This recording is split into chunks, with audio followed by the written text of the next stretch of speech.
der Livestream der Nürburgring Langstrecken-Serie. Präsentiert von Falkenreifen. Herzlich willkommen zur Nürburgring Langstrecken-Serie. Welcome to the Nürburgring for the NLS, the Nürburgring Langstrecken-Serie. Und jetzt ist das Rennen freigegeben. The red lights are out now. Viele Zuschauer unterwegs.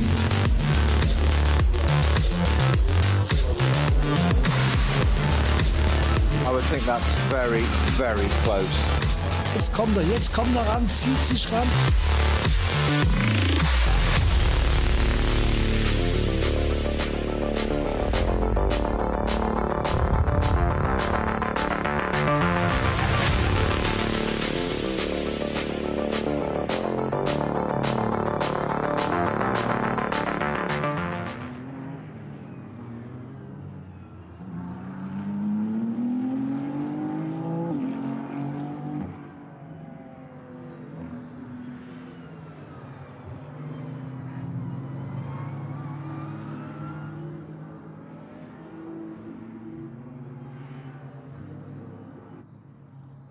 Good morning, everybody, and welcome to a beautiful Eiffel scene for the third round of the Nürburgring Langstrecken-Series.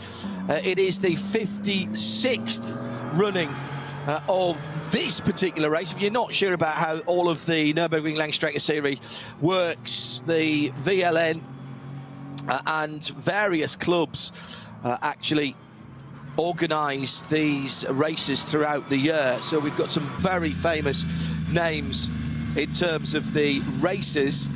This is the third of the championship. We're building towards the 24 hours of the Nürburgring, which is not, of course, part of the championship, and we'll be giving you full coverage of the qualifying race weekend as well as the race itself. Can't wait for that in a very busy June. It is in fact the weekend straight after Le Mans. I said it's been beautiful conditions. It has. Qualifying took place this morning. We'll give you a rundown on that in a moment.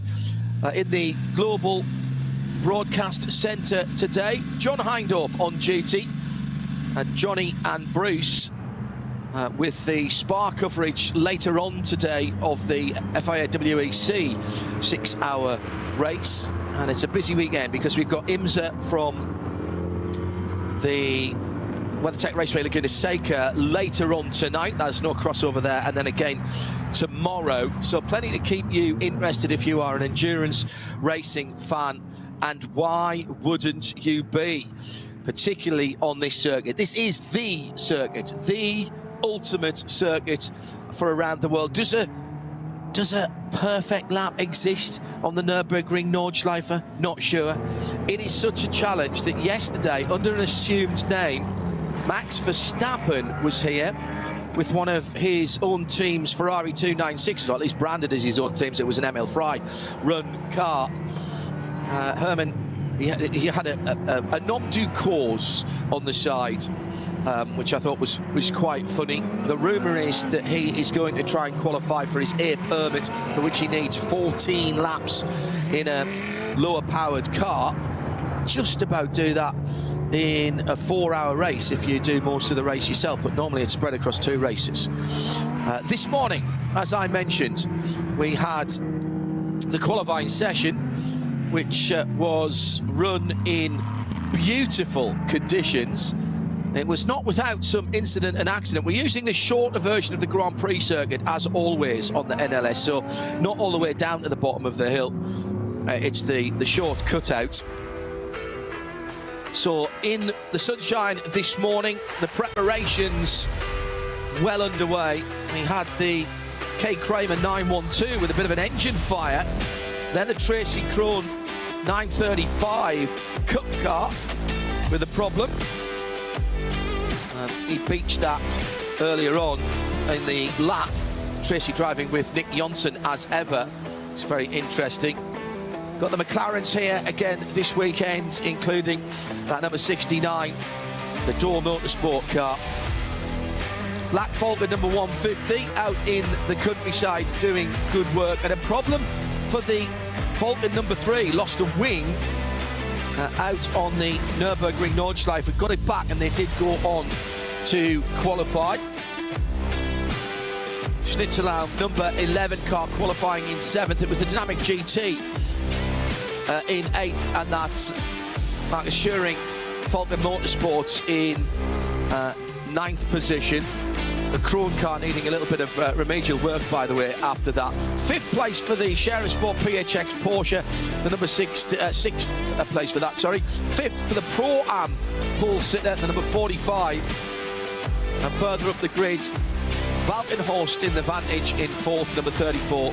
The Share Sport 15th, the Mercedes EMG team, and then the 911 Mantine EMA.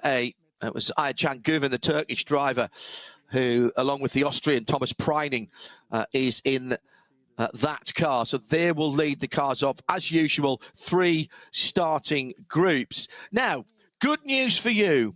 It is not just my voice that you will be hearing for the next 4.5, nearly 5 hours, which is good news for everybody, not least me. We've actually got an expert here, and an expert who is celebrating the 10-year anniversary. Patrick Simon down on the grid. Let's just have a listen to see if he's doing this in English, and we'll have a listen if he is. Yes, he is. Axel Jeffries down on the grid. And maybe have a listen to this. Get rid of his helmet. It seems that you are the starting driver today. I mean, 3rd row. It's a good opportunity to show the potential of the car, and also your quality of driving a Ferrari around the Nordschleife. Yeah, I don't know what the team was thinking to make the start, but it's exciting. And the car has shown a lot of potential, especially the tires. The grip is unbelievable. Something unique about the tires that they use in the Nordschleife, which we don't get to experience on the Grand Prix circuits. So it's been an incredible experience. Every time I get out the car, I'm like shaking with adrenaline. So it's how it's supposed to be. Did you ever start on an NLS race? Very first NLS race I did in 2018. That's a long time ago. It's time to refresh that feeling. I mean, it's a long formation. That's something you're not used in any other racing tracks. But then, as soon as the light drops to green, any nervous now, or is it business as usual? Oh, it's nerves all the time. It's healthy. It like activates the mind. And honestly, the long warm-up lap, I don't want to get sick on the warm-up lap. So if we can sort that out, then it'll be fine, and we'll just see how it goes in the high speed with all the GT3 cars together. It will be a unique experience, but I have to do it if I want to prepare properly for the 24. So I hope you survive the formation lap, and then have a great time and a lot of entertainment for our fans on the track. Thank you very much. Thanks to everyone who's watching. That is the Pro-Am Paul sitting car, the Realised Condor Racing number 45. Axel Jeffries, who Patrick Simon was talking to there, first of all sets the time. However, it will be his teammate, as you saw there, Thomas Nürburgring, who will be starting the race. Jimmy Broadbent on pole position, or at least his car is the number 150 in class pole position as well. I was about to tell you that my co-commentator, analyst and expert here is celebrating his 10th anniversary of winning here at the Nürburgring in the 24-hour race. Good morning and welcome to our NLS broadcast into the Global Broadcast Centre. The one, the only, the ultimate professional for performance driver is Andy Prio. Hello, mate. How you doing? Good morning to you guys. How you doing, John? Lovely to be here with you guys. And can I say thank you so much for everything you've done for motorsport over the last, how long? 20 years plus of Radio Le Mans, and giving us all the information we need. I'll take 20 years. It makes me sound younger. Thank you very much indeed. Pole position for Ayhan Guven in the Grello number 911 Manthey Porsche. Manthey, the family team, originally, now of course owned by Porsche, but still based at Moispath, just on the other side of the Dottinger Hurt, down where you come on for the tourist laps, for those of you who have been good enough to do that. The challenges of the Nürburgring Nordschleife are unlike any other racetrack in the world, Andy. John, they are. I mean, this place just pulls you in faster and faster. There's very little room for error. You've got to negotiate all the different classes, the weather conditions, the change in surfaces, the cambers, the bumps. The cars require a very different setup. The driving approach is so different to sprint races or normal sprint tracks. It's a very special place, John, and I miss it. how do you prepare for a track that is so long and has so many imponderables? Because certainly in the 24-hour race, the track can change lap to lap. It's 9+ minutes around, so you get to any corner, pick one, Brunchen, you're not back there till nearly 10 minutes later, and it could have all changed by there. How do you prepare mentally for that? Well, I think you've just got to be ultra concentrated. You have to do your visualization. Now modern race drivers do their sim work, but that doesn't give you the apps, as you say, that, you know, having all these multi things going on during the lap. You know, you're arriving maybe and there's oil on the track. It's being fully aware. And when I drove for Chip at Daytona, he said, you know, unless a meteorite hits you, everything's your fault. So you've just got to drive with that in mind, that, you know, it's your problem and you've got to deal with it. So you've got to be aware.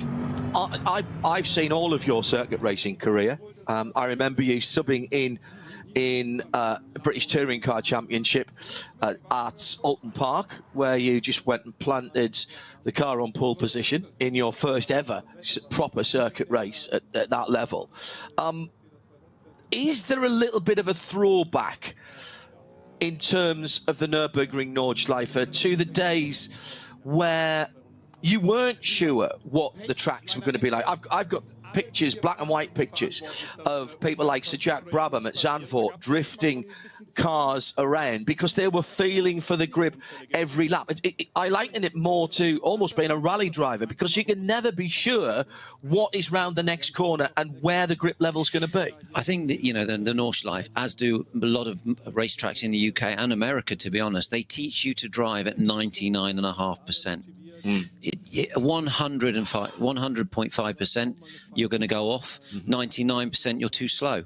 You learn to drive in that very small window of, you know, absolute ultra concentration and intuition without taking unnecessary risks, although you are taking huge risks every time you sit yourself in the race car around here.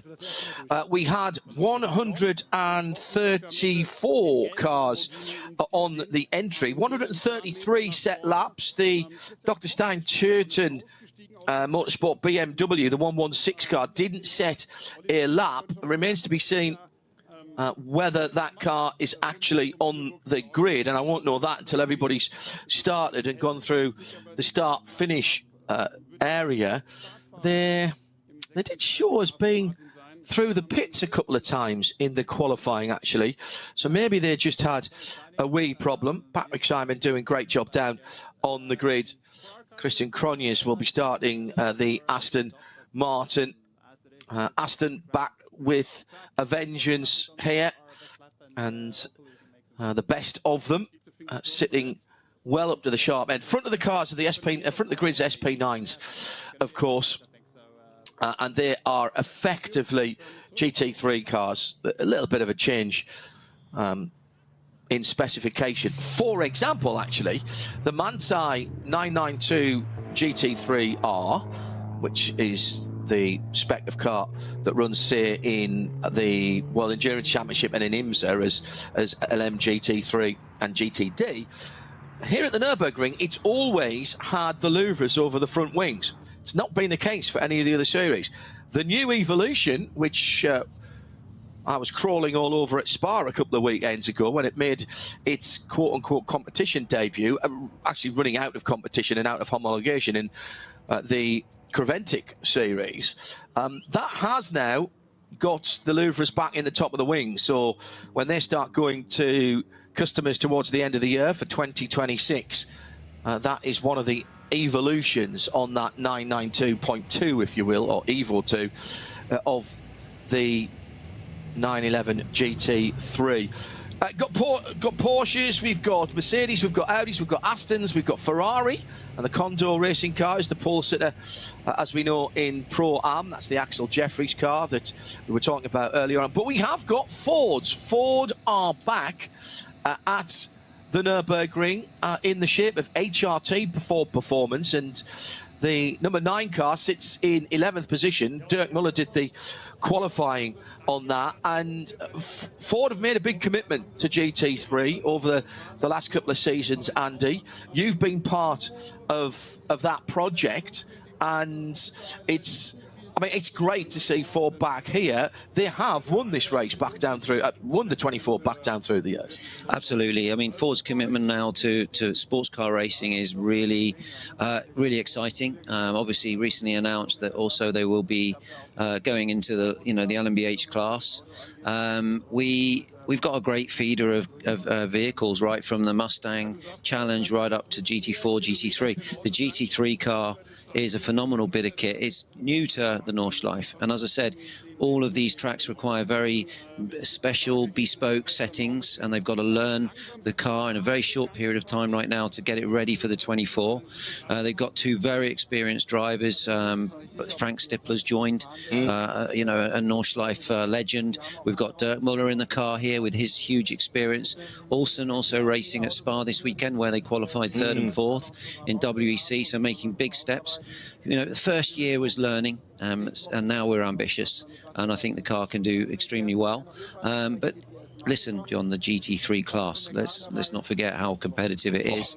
These manufacturers have been in here for years, and it's as tight as I've ever seen it. So there's a lot of work to do, but we're making big steps, and obviously won the first race in Daytona this year in IMSA. So starting to show real signs of speed and performance. The Ford ladder pyramid, if you will, starts now with the Mustang Challenge car in SCCA racing. Maybe for people who haven't raced before, coming up through track days, it's the same specification of car that you can then take to the Mustang Challenge Series in IMSA. Then you've got the GT4, then you've got the GT3. Mustang Challenge, by the way, is part of our IMSA coverage this weekend. We are replete with Fords this weekend, both at Spa here and at WeatherTech. Jim Farley racing again this weekend. Now, Jim Farley is the man who sits behind the big desk. Yes, he is the top man at Ford Motor Company in Dearborn, at Detroit, and he is a racer, not just at heart, he is an actual racer, and he's out in the Mustang Challenge at Laguna this weekend at the WeatherTech Raceway. Beyond GT3 now, we're talking about potential of a prototype program. So we are talking literally taking potentially somebody in the next few years with the blue oval on their overalls and on their car, coming out of track days, working through, progressing their license, and potentially ending up at Le Mans in either an LMGT3 car or even a prototype. That's incredible for one manufacturer. Absolutely. The ultimate goal is there for these drivers now coming in at the junior level. The graduation, the steps, the staircase of talent, whatever you want to call it. Also being able to work with a manufacturer very early on in your career. It's so hard to get these manufacturer drives, and to have your name flagged up and promoted by a major manufacturer like Ford at the beginning of your career is a no-brainer. Yeah, and such great history. People forget.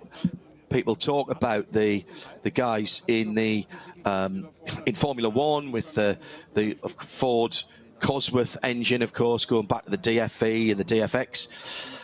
Jim Hertling just getting spoken to on the grid in this beautiful weather, so weather's not going to be an issue. We'll set off on the world's longest formation lap in terms of time and distance in a few moments' time, around about 11 minutes' time. Andy Preo with me, John Hindorf, in the Global Broadcast Centre at RSL_studio, if you want to get in touch with us. Good morning to those of you who are joining us just after 11:30 in the Eifel region of Germany, with the summertime looking like summertime, not even just spring at the moment, not like Patrick Simon to have his head turned by a couple of pretty girls going by. Patrick, a very, very accomplished driver, still drives, does a lot of classic racing as well, and has a gorgeous Ford, the Ford connection runs deep, a gorgeous Ford Granada estate car.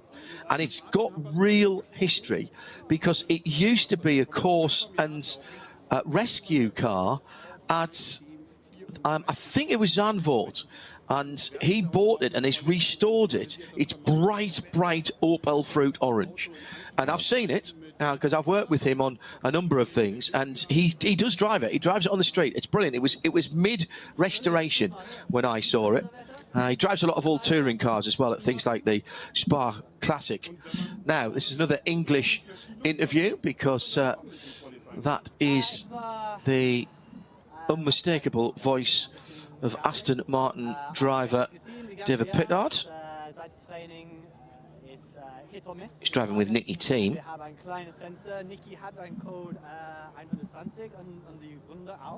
Oh, actually, he's speaking in German. That's impressive. Yeah, Frenchman who has an English name and speaks German. Very good. Won't be long before you see him in DTM speaking German like that. Oh yeah, that's fantastic. Yeah, very, very good. Nürburgring, not fair to call him a Nürburgring specialist, but he is very good here. This is a track that some people just don't get on with. Some very good drivers. Does it take a Nicky Team, the Viking? There you go. It takes that sort of guy. Yeah, still got the hair and he's got the beard to go with now, Nicky Team.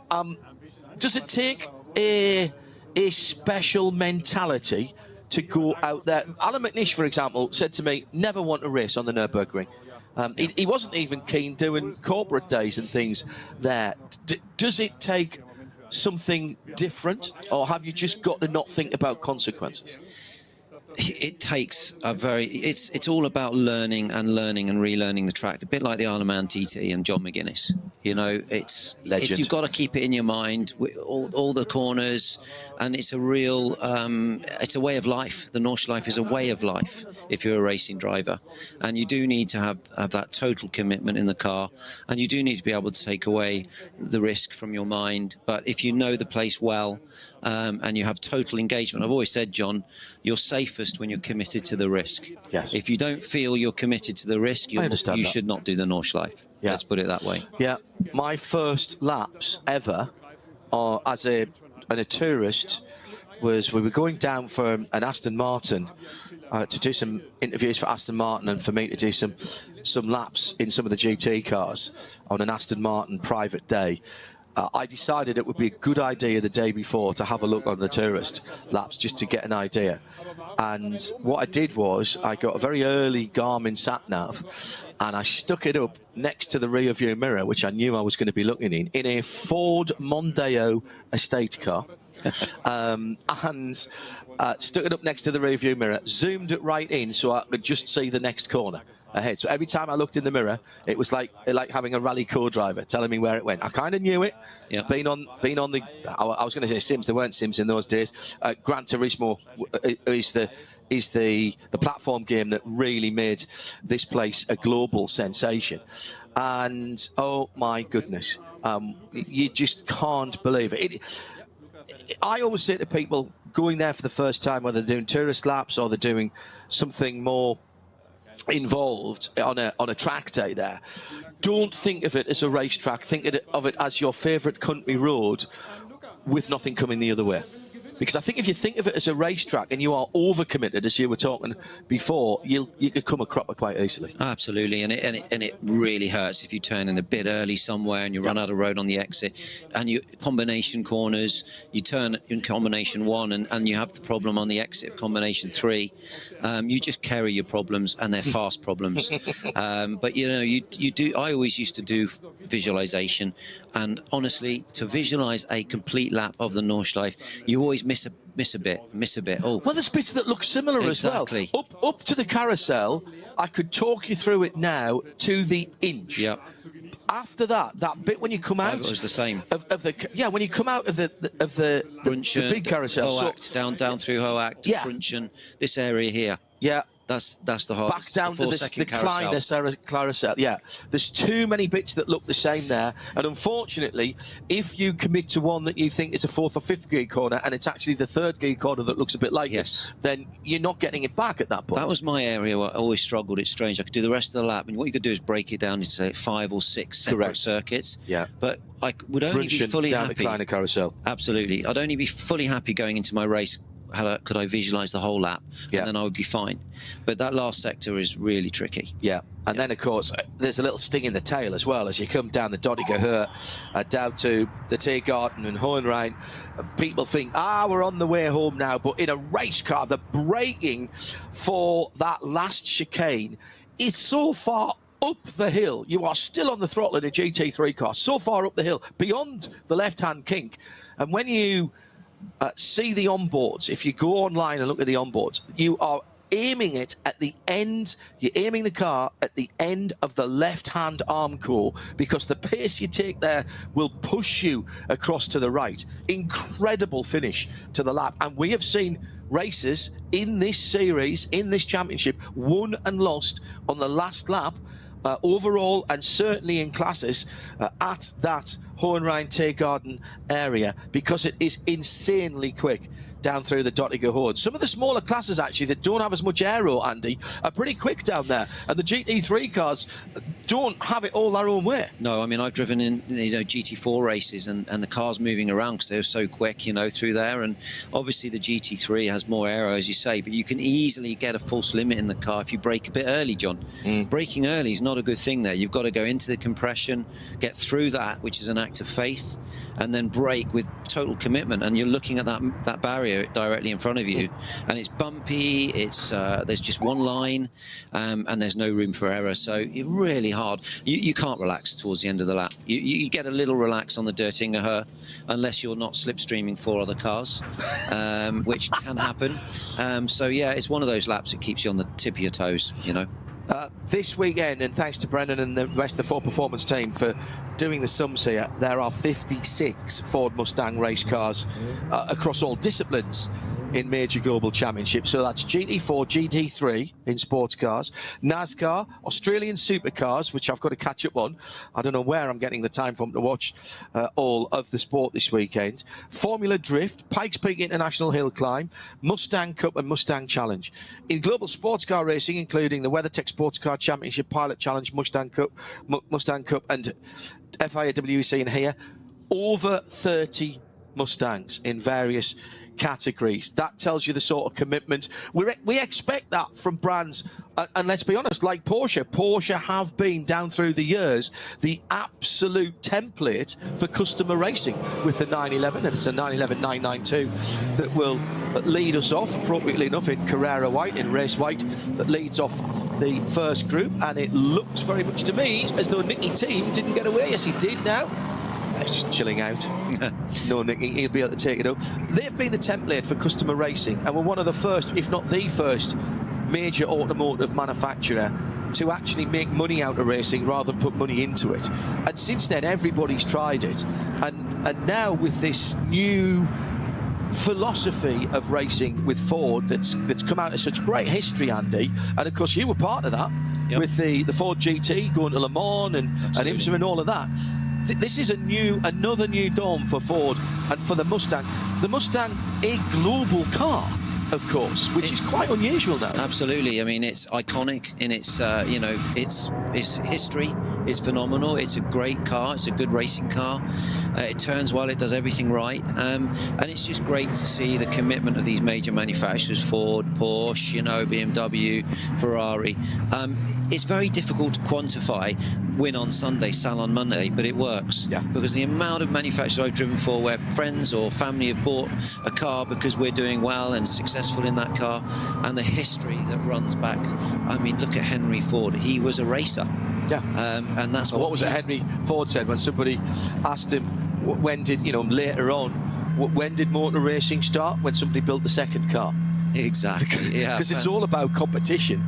Ultimately, and what you learn from these tracks like the Nordschleife, and it pushes the envelope. And the one thing with motorsport is you get instant feedback if you're going in a good direction. Good point. How easy is it to be slightly dismissive of the Grand Prix part? Now, it's only the short part of the Grand Prix circuit here, the Grand Prix Strecke here at the Nürburgring, but it is an opportunity to make some passes on slower classes or perhaps even some of your competition, because there's a little more space here. Good question. One thing I can tell you is you don't set your car up for the Grand Prix track, you set it up for the Nordschleife. Very good.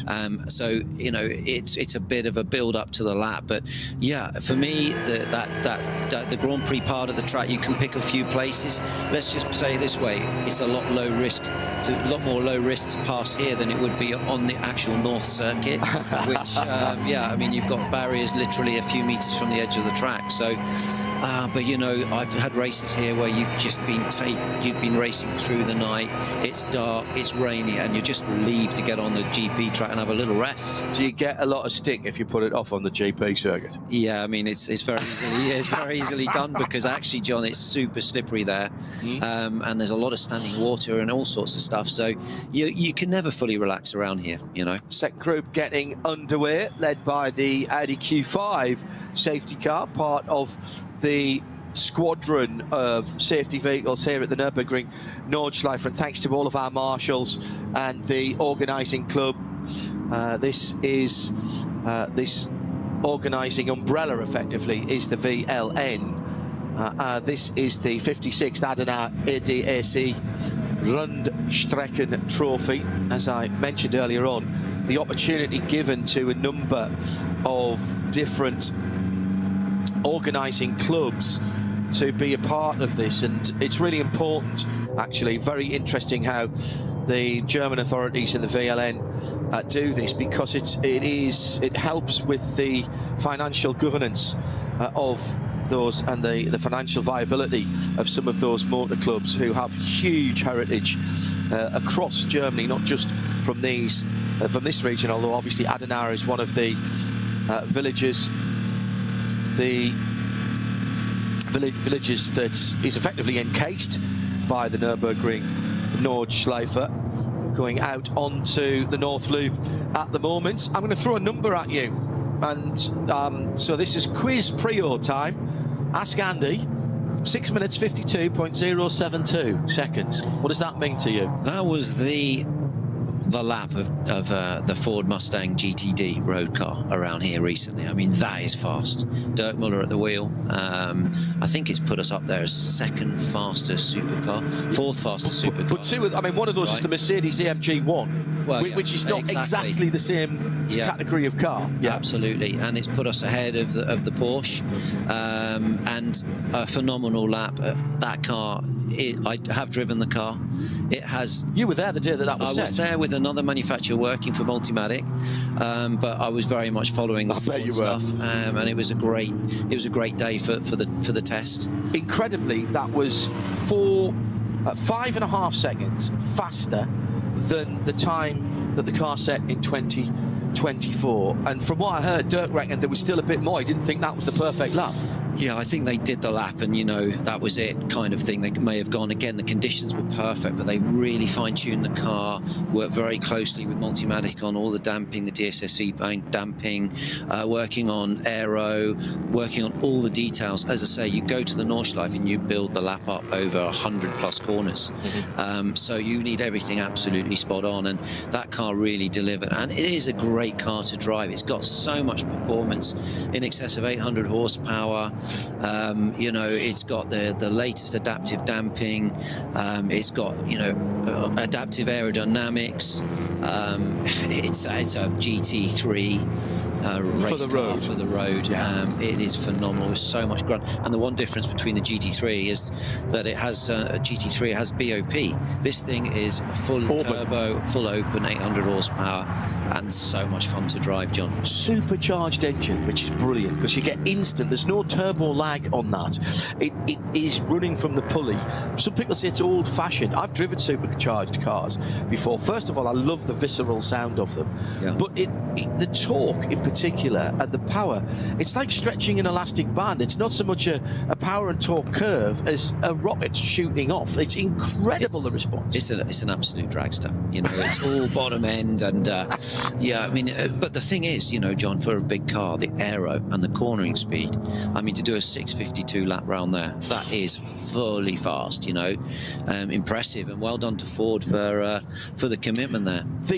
The more regular high-performance version of a Mustang is the Dark Horse. That is available in right-hand drive in markets like Australia and in the United Kingdom. And in terms of value for performance of your investments, it is incredible. Go on the Ford UK site and have a look. There's always a couple there. I was looking, I was just listening actually to a Mustang Challenge race that I commentated on at Sebring with Joey Hand. We went off on a bit of a tangent in the middle because I found a very, very nice light blue one, and Joey was going, that one, you need that one hanged up. Do you know what? They're great cars. I've done a few demo laps in them in IMSA, and they've just do everything right. They turn in well. They're a road car designed for track days. You can drive it to the track day and drive it home. Is it genuinely, I'm going to ask you this, is it a car you could genuinely use as a daily driver though? I believe so, yeah. Because it's still got the big boot, you can still get your shopman in there, it's got some back seats, it's a 2+2, we're not going to say you could have 4 big adults in it. But... Absolutely, no, absolutely, but it is. You can drive it as a daily, and you can go racing, not racing, but track days, and upgraded brakes, upgraded suspension. As I say, one thing that Mustang does very well is it has a very responsive front end. And Ford do everything right with the steering, the loading, and just everything feels good.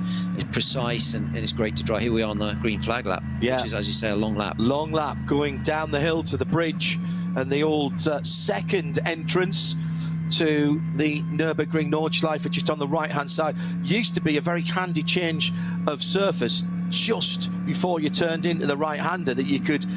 It wasn't really a brake, it was just a lift off and maybe a brush up towards the infamous corner where Nicky Lauda had that unexplained incident back down through the years in, what was that, 1976, wasn't it? Yeah, I think of that every time because I actually drove this track with Hans Stuck, my first ever Nordschleife BMW, and he was the first man on the scene to pull Nicky out of the car. Der für die allermeisten that's a very good point. A formative moment. I mentioned Gran Turismo 7 or Gran Turismo earlier on about how it's really brought the Nürburgring Nordschleife to an audience. I remember talking to people in the States as Gran Turismo 7 is out now, which is even more realistic. Talked to some people in the States about going to go and work at the Nürburgring Nordschleife as late. I think we first did the Nürburgring. In fact, I know exactly when we did the Nürburgring 24 hours for the first time, because it was on the weekend of my first wedding anniversary in 2007 in June. And somebody said, I'm sorry, go to the Nürburgring. I went, yes. And they went, don't be stupid. It's not a real track. It's made up. I've seen it on the game, but it's not a real track. I went, no, it is a real track. And for 15 minutes, this person argued black was white that nobody, even from the most devious and cunning depths of somebody's mind, could devise a circuit like the Nürburgring Nordschleife. And in point of fact, of course, it was built as a test as well as a race facility to get the racing off the roads, the Eifelrennen that went through the roads, and it was built to at least not replicate, but give some kind of atmosphere and character of the local roads. And if you drive around here in a streetcar, road car, going to or from the Nürburgring, you will see that they did a pretty good job way back in the early days. The test slope is not now used. That's where you go straight on at the end of the run up, just before you turn right to go up to the Caracciola Carousel. There was a test hill there, very steep. So the formation lap underway.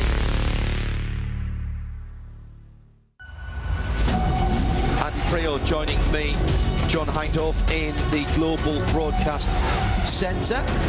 We will hope to see 2 Fords out there today. Have we found out if we are going to see 2 Fords? John, I don't believe we are at the moment. I'm just waiting for final feedback from the team, so I'll come back to you during the...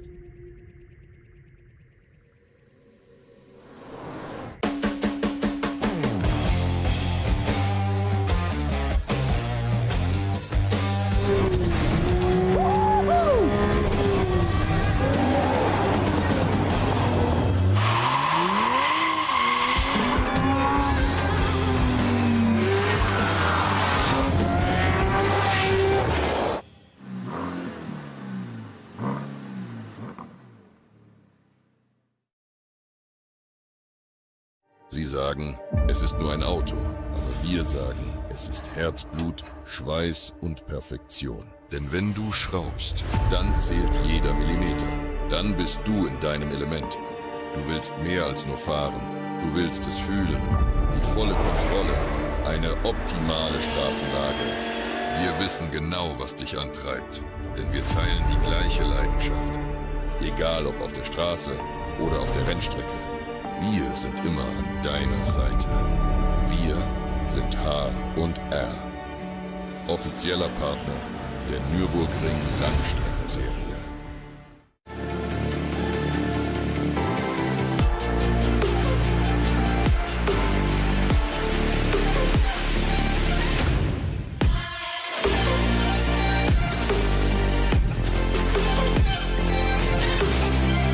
Falkenreifen.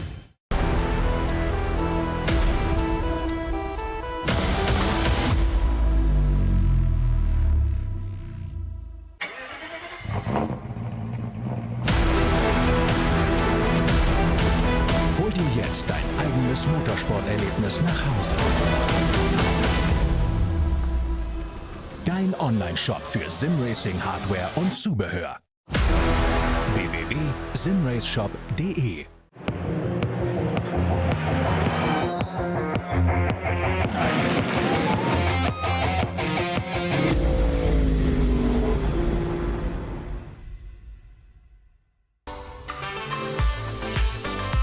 Liebe Fans, Lovely fans. besucht uns auf unseren Social-Media-Kanälen. Follow us. Auf Facebook, Instagram, YouTube und TikTok. Willkommen bei der NLS.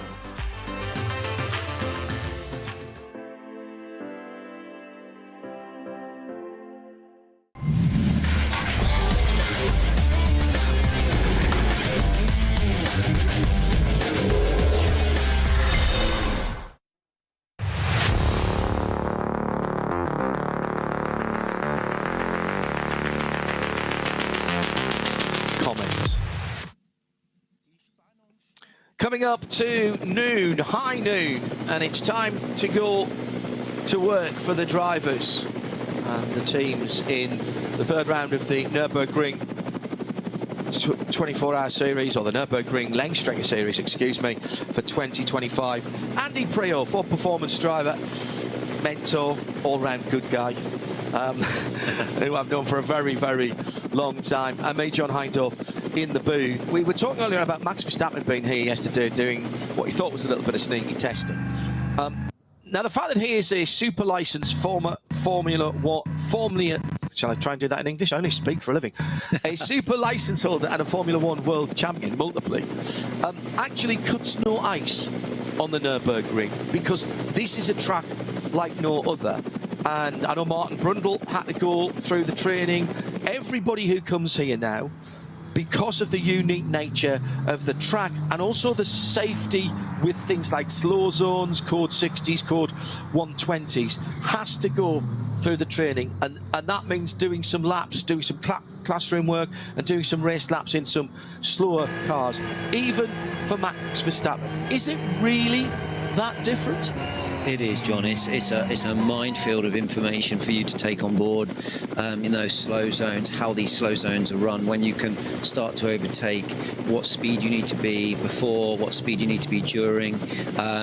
If you go from one slow zone into another, when you can re-accelerate, there's so many aspects to it. And to be honest, you know, you're working with some 150 plus marshals, and it's knowing how to deal with all the variables as well, because it can cost you a race if you make a mistake. And more importantly, somebody could get hurt really easily, particularly in the 24 hours.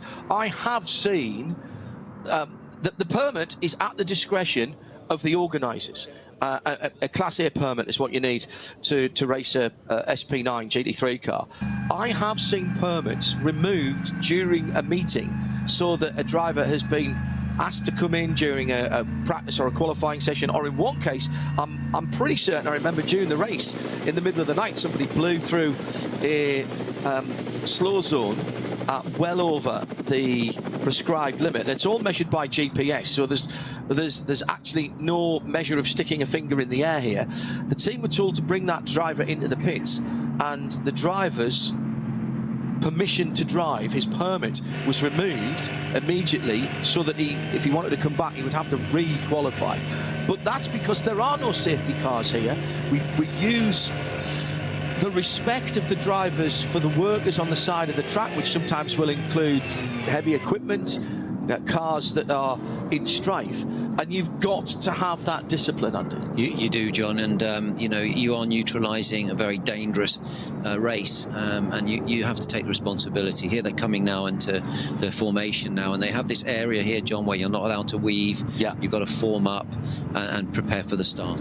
2x2 start. Aichan Guven for Manthey in the Grello, number 9-11, as he will effectively become the controller of the speed right alongside the Bilstein sponsored number 14 Mercedes AMG. Audi in behind there, and Aston Martin make that 5 different manufacturers with the blue and white. Ferrari in 5th position, 5 different marks in the top 5, and not all German marks either. Little bit of slowing down at the front of the field causes a concertina effect as they go through. Guven from Stoltz, from Chris Haase, from Nicky Thiem, David Perel, Ricardo Feller, Joel Sturm, all going through. Jimo Hartling in the 8th position in the Schnitzelbaum, all Schnitzel all day restaurant car. There's already been a coming together at that first very tight corner. We're using the shorter version of the track. We don't use that at the Nürburgring 24 hours because we actually just go right and straight left, because where they've just driven round is actually being used as paddock area. The Falcon Tyres number 3 car right in the mix there, sitting behind the Schnitzelbaum car ahead of it, down to the braking area for the hairpin on the short version of the track. The 2 Falcon Tyres Porsches side by side. This could get embarrassing as they head up the hill through the S's, actually much quicker than they look when you've got a clear lap, but anything but a clear lap at the moment. And there's 2 Schnitzelbaum cars and 2 AMGs rather, and 2 Falcon Porsches heading down the hill, insanely quick, charging down the hill through the kink and now into the chicane before they head on to the Nürburgring Nordschleife for the first time. 4 hours were on the clock. Andy Priaulx and John Hindorf with you. Falcon Tyres trying to make up, Falcon Tyres Porsche trying to make up positions from the 9th and 10th in which they qualified onto the Hatzenbach for the first time. That's all about getting the rhythm right. That's one of the places where if you get out of kilter with the circuit, it's like getting out of kilter doing a ski slalom. It's just going to get worse. Here's the second group then coming to the line. Porsche GT Cup cars leading out. Got the GT4s in there as well. Front of the field, there'll be 3 starting groups, and here they come. Oh, and already Lamborghini crabbing in the pit lane. That's the Red Bull livery car that has come into the pit lane. Red Bull team Abt, the number 27 car, has headed into the pit lane, and that has had contact. We saw 2 cars, Andy, coming together right at the very first right-handed hook, the Haug hook, and that is awful news at the start for Christian Engelhardt, Mirko Bortolotti and Luca Engstler in that car as well. That is the worst possible start. Yeah, it's such a funnel there. There's multi-lines on the way in on braking, and it literally nips you, pinches you up into maybe 2 cars at most at the apex. So yeah, very difficult to judge that, and very easy to lose a race at the very beginning of the race. And yeah, for sure, everyone's ultra committed on the GP track. As you'll see here, they're all going to be hustling for positions because they know they're going to sit behind them for quite some time. Here we have some damage to the front left, I believe. Or is that rear? Right rear, and yeah, that'll be a suspension control arm or an A-arm at the back of that Abt Lamborghini, and there is absolutely no real hurry going on there. The leaders, by the way, already 3/4 of the way round the first lap on the Nürburgring Nordschleife. This will probably be the only clear lap they get. Such is the pace of the GT3 cars nowadays. incredible that they are on the Nürburgring Nordschleife for probably only about 6.5 minutes. And considering that the race lap records with as it was in its day, a Porsche Le Mans prototype car was only just a little over 6 minutes, and we're talking about road-derived cars. And look, I know you wouldn't buy one exactly off the showroom floor, but the advances in particularly tyre technology have really pushed these cars on. We've got a safety vehicle coming out onto the Dottinger from the tourist forum, from the tourist lap area on driver's right, as the leaders are heading towards that area now, just coming through the faster parts of the end of that bit that Andy Prior didn't like, brushing down to the Stefan Belloff S and down to the Kleine Carousel, and then that tricky corner heading onto the Dottinger Hohe, the Gallows Hill, Gallenkopf, and look for a moment like we might have a passing opportunity from one of the Falcon cars. Third group is underway.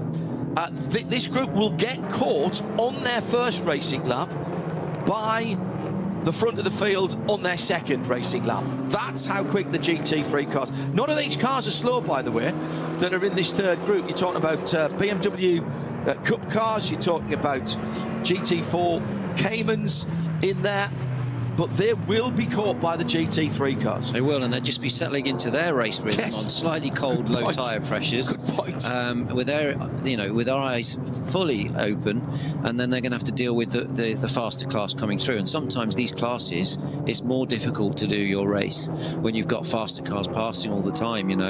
Going forward and just focusing forward is always much more. I'm not going to use the word easy, but it's more focused, and it's a slightly different way of driving. Whereas these guys have got full race going on here now, and they're going to be on their rear view mirrors very shortly. But you've got the big guys coming through in the GT3 cars, and it's a great opportunity to make up some space in traffic, or pull a gap to the guy behind you. So this high risk this next lap. Live on RS3 for the audio this weekend. If you don't have the bandwidth to follow us on the international TV feed, or maybe you've got to go out and do something, if you go to radiolemans.com, click the player and hit RS3, you can take this commentary with you. The onboards and the overhead pictures, absolutely incredible. Big investment from the Nürburgring and from the VLN, who run the Nürburgring Langstrecken-Series. The whole circuit now has been connected by fibre, so that the cameras can just be plugged in. No long cable runs like it used to be. And we have a helicopter up today as well, which is just following the leaders, the Grello 911, Aychan Guven, just coming through to Gallenkopf now, which I can see on one of our split screens. Beautiful weather. High noon, the sun not quite at its zenith at the moment because of summertime, but the shadows are being cast. So the shadows being cast on the first part of the Dottinger Hohe by the trees on driver's left. And it's the leading pair that are coming through. Looks like the Lucas Stoltz GetSpeed car in second position. No, it's not actually. That's the Audi, isn't it? So that's going to be Chris Haase for the Scherer Sport Audi that's in behind. It's the blue car. Then the Bilstein machine. And then it's the Ferrari, the Conzo Racing Realize car. David Parrell behind the wheel of that. And still those Falcon machines in that light blue making up positions. During the Nürburgring 24, I always think the helicopter pictures when the GT3 cars get into traffic, Andy, I always think it looks like a police chase. I know. It's incredible. And it doesn't show the actual speed of these cars. They're super fast aerodynamic cars, which you say, tyre technology's come a long way, and it looks very equally matched here. They run, I believe, the SRO VOP regulations for this championship, and they seem to have it really close, which is good. And the racing looks tight at the front. It is one of the few series in the Nürburgring 24, big 24-hour races, that still has open tyre regulations. There's no mandated tyres, and we always do a little bit of an addition of all the tyres before all the tyre companies. I think we had 12 at the Nürburgring, 24 last year. That's really unusual nowadays. It's really unusual, and it's nice because you get a proper tyre war. And you, as a manufacturer, you may be able to work with a tyre constructor and actually get a good tyre suited to your vehicle. Whereas other championships, you have to run a one-make tyre, which is suitable maybe for rear-engine cars and not front-engine cars. So this can make the racing more open. The other thing with the Nordschleife, John, is that it does push everything to the limit. Tyres, dampers, chassis, and as a developer, you can develop a really, really good tyre around here.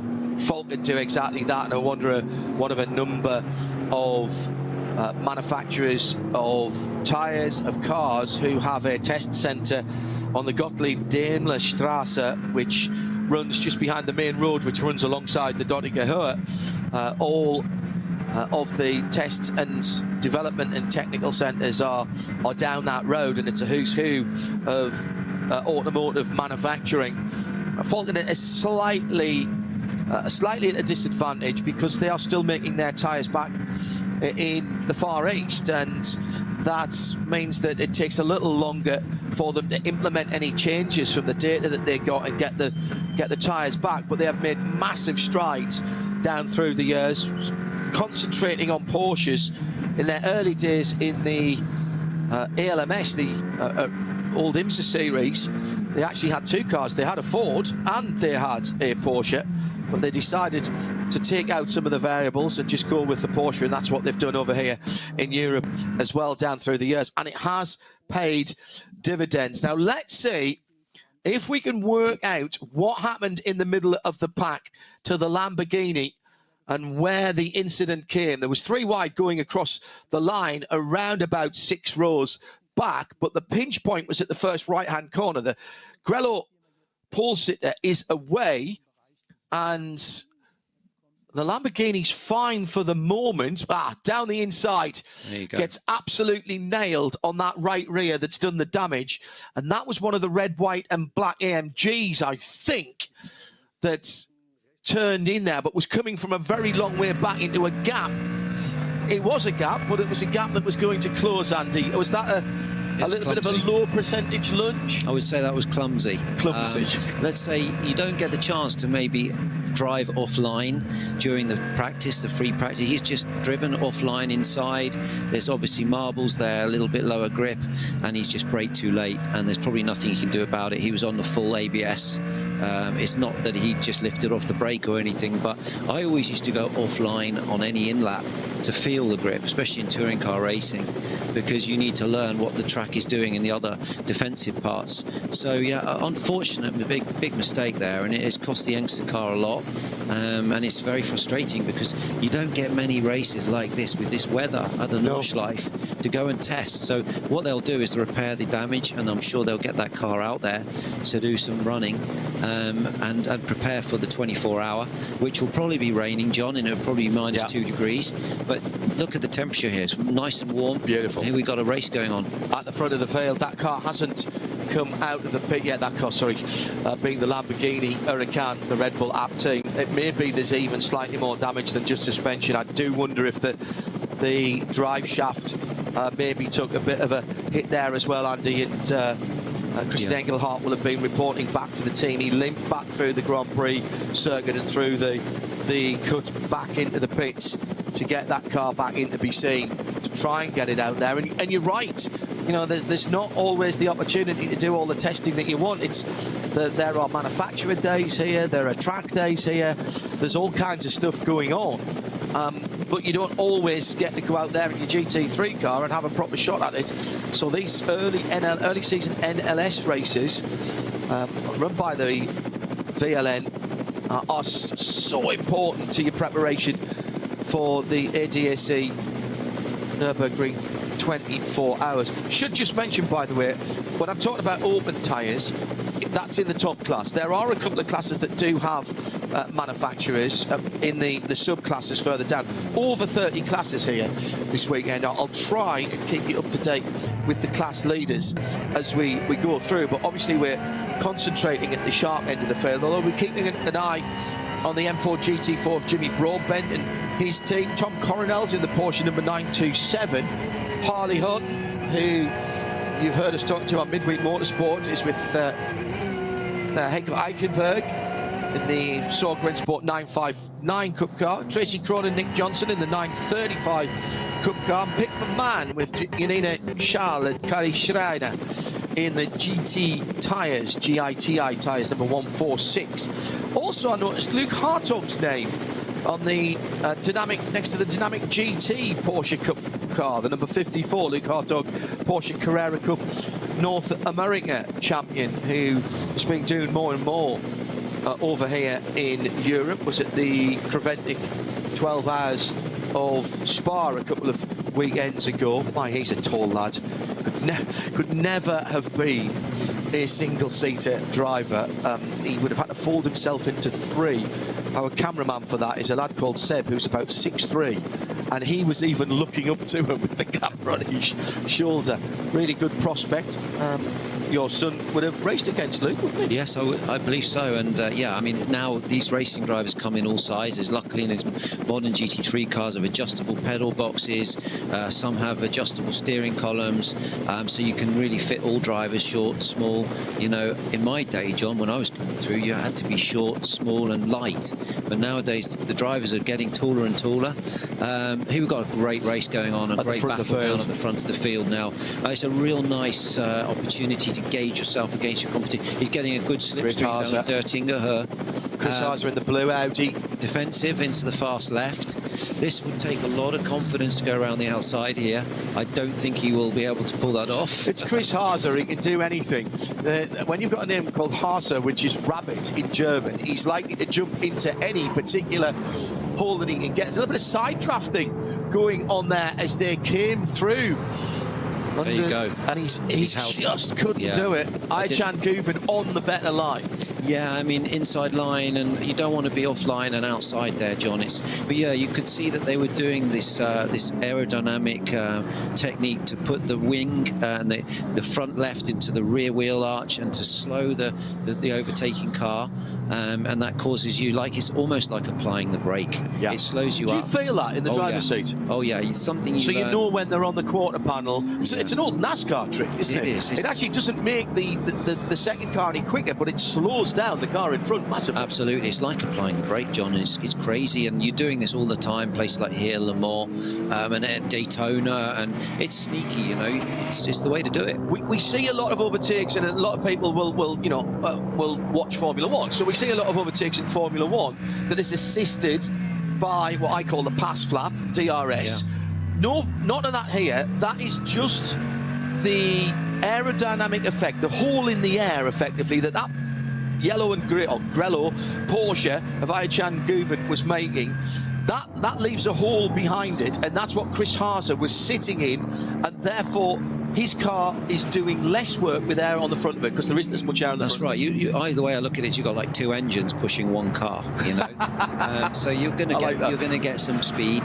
But if you can imagine a boat, John, with a big bow wave, and you're using that bow wave to slow the other car by throwing the aero into the rear wheel arch, and it then slows the car up. It's a bit like applying 2 clicks of handbrake. It's that much.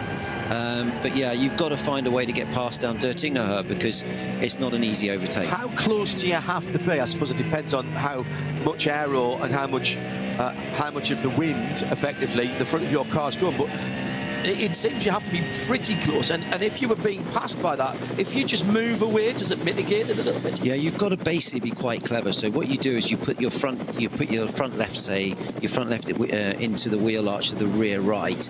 You slow the car up, and then as you're going down the side of the car you're overtaking, before you get to his bow wave, you then widen again. Yeah. So you've slowed him up, and then you don't get slowed up by the aero coming from the other car. You're saying all that, but of course you can't see that bow wave of air. Well, Adrian Newey can, because he sees air moving. He doesn't need CAD or anything like that. But for the average person, we don't see it. So that's experience, Andy, that tells you, roughly speaking, where that is going to be. Or can you start to feel the turbulence? You build up an experience for each car, because every car's different. But you can feel it, John. You can feel yourself accelerating and then slowing the car up. You see you gaining 1 or 2 meters, and then you've got to pull out of the bow wave, and you just learn these tricks from many overtakes. But for sure, the Der Tingerhaar is one great straight to practice that work. And now you can have 2 or 3 goals at it down there. You can, and let's say it's a lot less low risk to overtake them down the straight than it is somewhere else. So you're looking to find the way to slipstream past these cars. But when it gets really tricky is when you're in a multi-car slipstream with different classes, and of course you also have tyre problems and various other things going on. So you need to have eyes in the back of your head in that situation.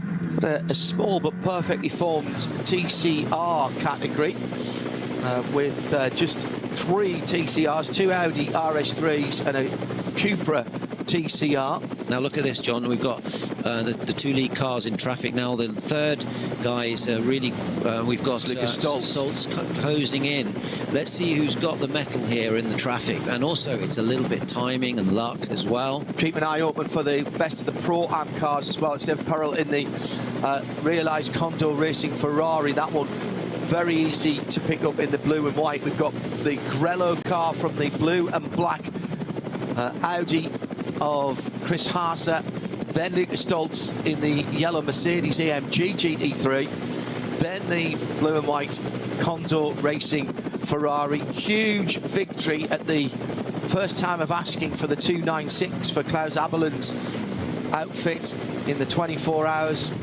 First time that a non-German brand has won for a million years. That's so fast down there, by the way. Fuchshole there. They're passing cars in that compression. I mean, that is just so brave through there.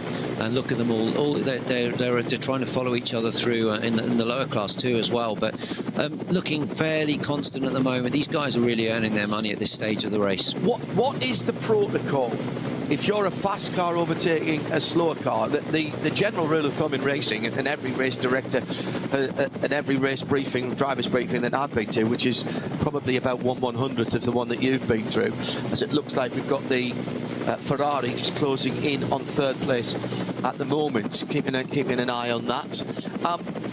Is it still, even at a place like this, is it still, or in fact is it even more important that the faster car has to make the move and make it clean? Absolutely. It's up to the faster car to get by. The slower car's got to stay on his racing line. You try to make it easy because obviously you don't want to lose time if you're being overtaken. So you can move a little bit offline, but you have to make no unnecessary moves. Anything stupid or chaotic at this stage would cause an accident. But the GT3 cars are just fully committed at this stage of the race because you can so much aero as well. Absolutely, yeah. Now this is a really tight race at the front here with the Audi and the Porsche. They look very, very equally matched. Don't forget the Audi's following, so it pulls you along a bit on the long straights, but it's harder in the aero corners, And they've got a big gaggle of slower cars ahead, just going past one of the GT4 Caymans. They're heading up to through one of my favourite parts at Brunchen. Use all of the block paving on the exit of that, and now into one of those places we were talking about earlier on that all looks a bit the same. So they've gone through Ice Carve, they're coming down through Flansgarden where the car gets off the ground and heading down, building speed all through through to the Stefan Beloff S, which leads onto the little bridge before you come onto the small Kleines Carousel. But this is insanely quick down through here, and picking your braking point at the bottom of the hill, really, really important. Fair play to all the slower class cars who are fighting for their own battles as well as the leaders go through. And if anything, Ayhan Guven might have just gained a couple or 3 cars lengths now down into the really tricky Schwalbenschwanz left-hander before the Kleines Carousel. You drop right down into the concrete there, and now set the car up for this really intricate. It's called one corner, the Gallows Head corner, but effectively that's 3 apices there, which is the last one is bizarrely not necessarily the most important. You've got to get as much speed through there as possible to get onto the straight. You're spot on. It's all about exit, but if you're low on minimum speed there and you're a little bit uncertain of your line, you're going to pay the price down here, and you do not want to be slow through there, because this is the chance to again slipstream. And you've got, as you rightly said, you've got Guvin there who's managed to just break a little bit of a gap, and that's given him a bit of breathing space, but the Audi's closing in again. Well, Haas will still be getting slipstream there, and it's the David Pearl realised Condor Racing Ferrari who's having a look down the inside as they come into the braking area just before through the Tiergarten and into the Hörnrhein. But it is still the AMG, so it's Porsche from Manthey, the Sport PHX, formerly the Phoenix team, and then the team Get Speed Mercedes in third. So used to seeing that car in bright red down through the years, running in the Bilstein colours for a wee while now. Then the blue and white realised Condor Racing Ferrari. Then a bit of a gap back to Ricardo Fella, Ricky in the 16, the second of the Sport PHX cars. Then the two Falcon Motorsports Porsches, 4 from 3, running in team formation there, hunting as a pack almost. They've moved up 4 or 5 places since the start. Then Joel Sturm for the Dynamic GT number 54 car. That's the one that Luke Hartog will jump into later on. And rounding off the top 10, Jimo Hertling for SR Motorsport, Mike Schmickner, and that's a Mercedes. And the best of the Aston Martins is the Valkenhorst car, Nicky Thiem in 10th position. Might as well go to 11th actually, because that's all of the top SP9 Pro cars are in there. And that is HRT, the Ford Performance car, sitting half a minute off the lead. Now, listen, if you were half a minute off the lead on a quote-unquote normal circuit, you'd be tearing your hair out. But half a minute round here is like a second and a half on a normal track. And we've not yet seen how the tactics are going to play out. 7 lap stints normally in these 4-hour races, but we have seen people come in early. And the reason you do that is there is a formula about how long you have to stand still in the pit lane, depending on how many laps you've done. And far cleverer brains than I, or even of Andy Prior, will have worked out which is the best way to break up this 4-hour time-certain race, Adam. Yeah, I mean, it really is, and I think it's all important about the strategy. The guys are working with their software, and they know the pace of their car, the fuel consumption, the time in the pits, and they're working it constantly. And, you know, it also depends on track position as well. I think it's very close at the front, John, and they're running at 7:52 pace, which is similar to qualifying pace. Yeah. That was the best lap of the race, and that just goes to show these guys are absolutely 10/10ths right now. That's a good point you make there, actually, because on a circuit like this, what do you do different for qualifying? In the big 24, in the 24, we actually have what's called top qualifying, which is effectively 2 flying laps where you've got not much around you. Come back to that thought in a moment, because we've got the 2 Falcon Porsches fighting together. Yeah. It's the Heinemann car. This is Swedish ones, which is a fast left, very over the top of the brow. Yeah, well, and then obviously braking here, which is really you do not want a brake problem. Yeah. Now they're going to be in the foxhole, which, as you know, John, is so fast. Yeah. I've done this. I mean, I've only done this in a road car, Andy, but you're gathering speed through here. In a road car, you can't afford to hit the curbs at all. As you're coming down to the bottom of the hill, there is a feeling of thinking, I want to back off here, because I'm not sure. They tried to slow it down as well with that curb on the left. That's but correct. They just made it bigger. Yeah. And that curb can actually cause problems. Oh, he's locked up on the rears. So this is what happens, John. You're coming from like 180 mile an hour into a 50 mile an hour corner, and he's just gone a little bit late on the brakes. Had an R forced at the top of the hill. He's lost a little bit of rear grip there, but he's back into his rhythm now. But I love this section. Yeah, me too. It's so fast, and you don't want to get. You've got to turn in early. You've got to use the camber of the road. It's very rhythmic in the way of driving.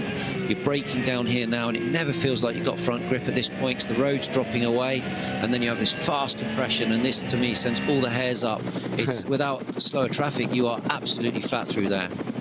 The lead car is the number 4 car in that Falcon internecine battle, and that's Tim Heinemann. Dennis Marshall did the qualifying for that car. It's Sven Müller and Maurice Schuri in the other car, and it's Shearing who's following his teammate at the moment as they are picking their way through traffic. There's so much about this track that is about rhythm and about stringing corners together, and the problem with that is that that's difficult enough, Andy. The voice is Andy Prior, by the way. Yeah.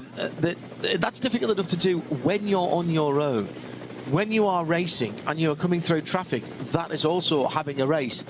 I mean, for the lower classes, you're almost never on the ideal racing line, surely. No, you've got your eyes full, your mirrors full. You know, you're happy to get out the car at the end of your stint. It's exhausting. I mean, not only physically but mentally. We've got to have a slow zone here as well. So that's at Arenberg. So now, yeah, not only have you got to deal with traffic, you've got slow zones, you've got vehicles, intervention vehicles on the track. And yeah, I mean, it is a mentally exhausting race. And don't forget, 24 hours while you're driving in the dark with rain. You know, it's one of those races where you're just happy to get out the car without making a mistake. Opportunity for passing yes. here. So we've got two slower cars side by side. There's only one line, John. As you can see, they've got to fill, you know, wow, literally filter their way through the traffic.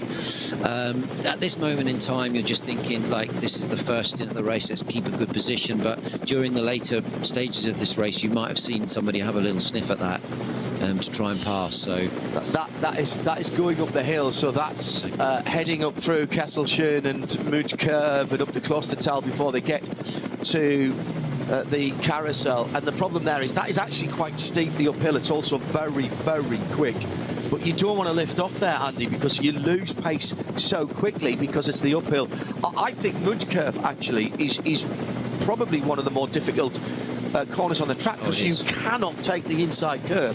And it looks easy on paper, but you don't race it on paper. No, you don't. And as you say, John, as you know well, it is uphill. So you feel like you've got to really commit to the entry, but then you always feel like, oh, that was a little bit slow. The next lap you try a little bit faster and you scare yourself. So it's one of those, you know, one of those corners where, yeah, we've got yellows. Oh, yeah, they've got the Lamborghini out. Lamborghini is back out, having lost 3 laps to the lead. Now, they won't get that back, but as Andy Prior rightly said, that Luca Engsler started the number 27 apt Red Bull team car, nailed in the right rear corner, actually right on the right rear wheel, on the first corner.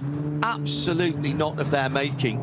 I think it was one of the AMGs that did that, and they are out gaining data, basically experience. Every lap, every meter around here that you can get, it's never time wasted. You've got to get the drivers up to pace and in their rhythm. The team has to know the car. These cars are changing. Maybe the team changed this year with the Lamborghini, and there's so many variables that you need to learn before the 24-hour. And the pressure only goes up, John, at the 24-hour. It's massive, you know, with all the major manufacturers there. It's a big race to win. You have to do your homework on this place. You just can't arrive and be competitive. Maurice Shearing still staring at the back of Tim Heinemann, his teammate in the battle for 6th and 7th. I suspect if they weren't teammates, that would have got a little more fractious, as there's now a yellow flag on the Grand Prix circuit as well at Valvoline, which is the cut through. And the two battling Falcon cars having a go at, I think that's Ricardo Feller ahead of them in another one of the Porsches. And if it is, that is a battle. Yes, it is. That is a battle for 5th, 6th and 7th, for 5th and 6th in their class. One of my old teammates, Tom Chick, there on having a chat on the live feed from DTM. Yeah, I mean, these 3 Porsches are a really locked-in battle here, and there's Tom Heintrich. He's a good mate of mine, Thomas. So yeah, what we want to do is we want to see this Porsches. They're very equally matched, and they're on different tyres, the Falcon and the Michelin, I guess. Yeah. So that's good to see that the tyres are very, very close and competitive. But it looks to me like this is a matter of time before Feller gets past here, because I would say... he's got damage. Feller's got damage on the left rear of that car. I can see something flapping. Now, is that just a bit of the vinyl that is coming off You get very high speeds here, so anything that is not on perfectly does tend to peel off. Or he's clipped something in traffic. Or he's clipped something in traffic, absolutely. And it doesn't take much as they go past the slow BMW 3 Series in one of the lower classes on the Grand Prix circuit.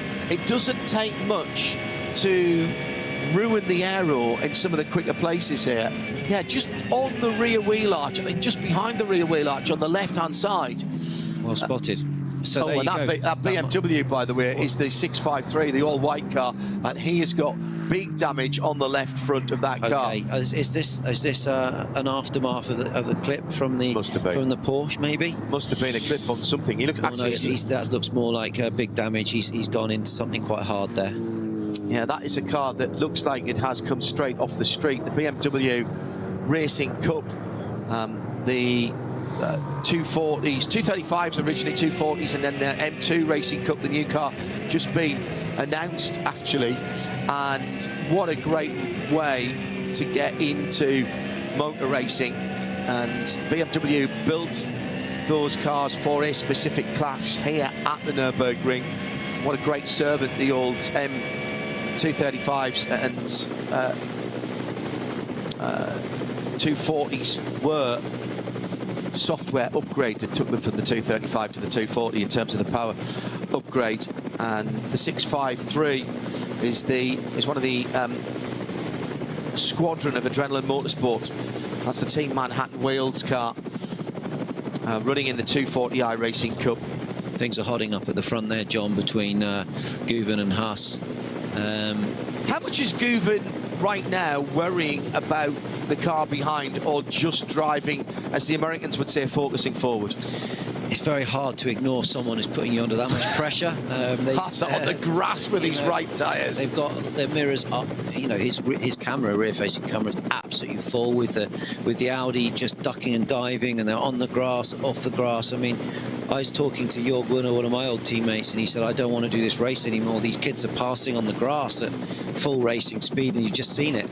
You know, this is just crazy. These young guys at the front right now, they're fully driving for their contracts, and it's really important that you stay ahead if you can, and track positions, everything in this game, you know.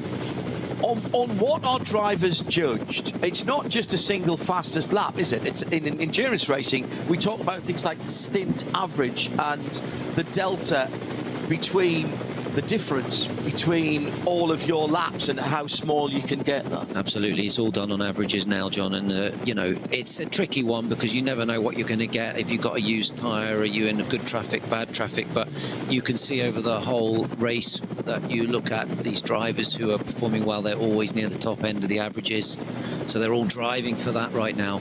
Lucas Stoltz has pulled away just a tiny bit from the number 45 Ferrari, the blue and white Realized Condor racing car, in that battle for third and fourth. He's keeping the leaders in sight. Will complete 5 laps this time around. My goodness, that's gone over really very quickly. Reset your mind, recalibrate your mind, recalibrate your racing brain, because we're only talking about 6 or 7 lap stints as Chris Haas now all over the back of the Grello Manthey car on that rise up.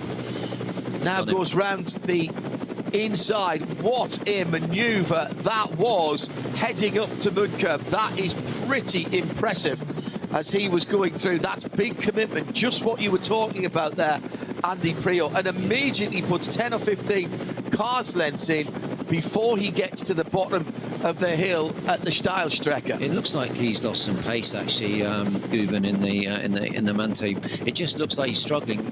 You know, maybe was that a mistake in Kesselchen? Maybe it's easy to do that because that at the bottom of the hill, you come out of Bergwerk, and then you've got those left-handers that get progressively tighter. The last one is much tighter than it looks, and there's no runoff there. And that's the one you absolutely have to nail. But they should all be flat, really, up through there. Yeah. From, you know, out of there. And so, as you say, maybe Al Bergwerk, he had not a good exit, but I just feel like Guven at this moment has lost a bit of stint performance. You don't know what's going on. Has he got a tyre pressure issue? The rear tyre's up.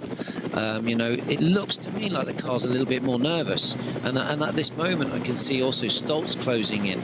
So, you know, he's just lost a little bit of rhythm on this stint. And Guven just using a bit more of the road as well as they come down to Brunchen, always a huge crowd down there, using that block paving on the left-hand side, the exit up towards Ice Curve.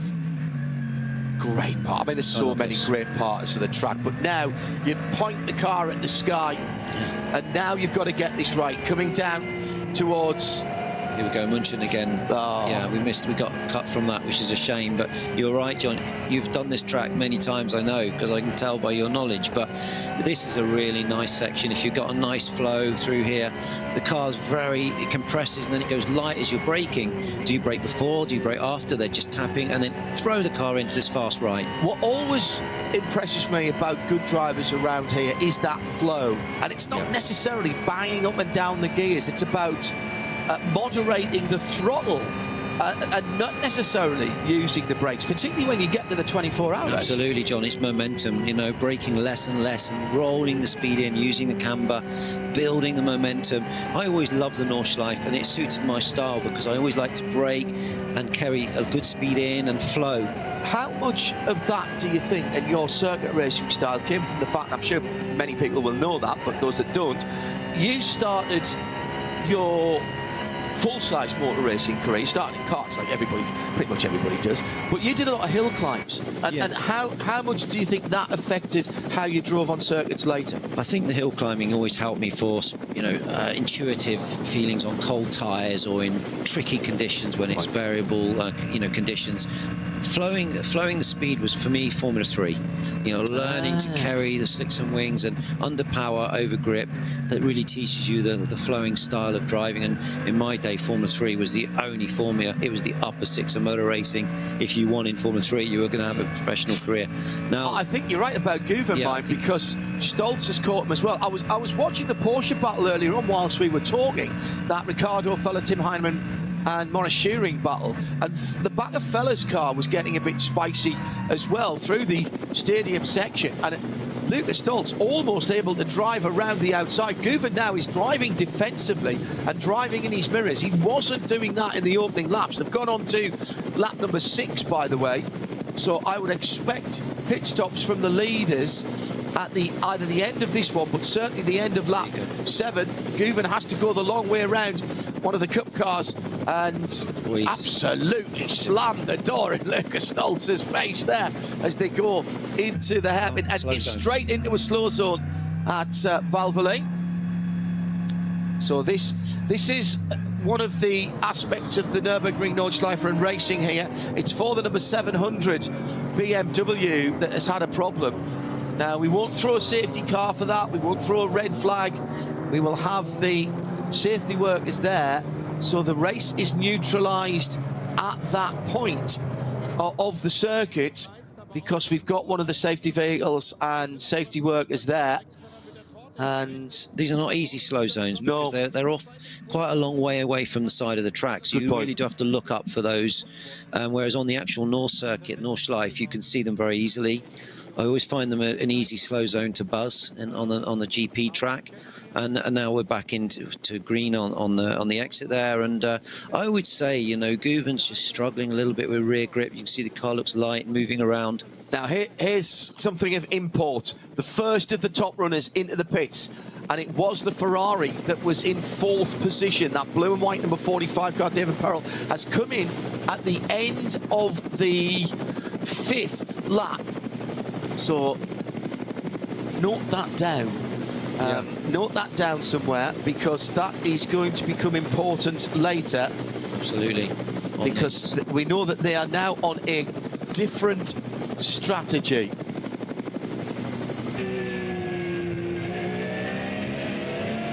So back with the Falcon car still locked in battle.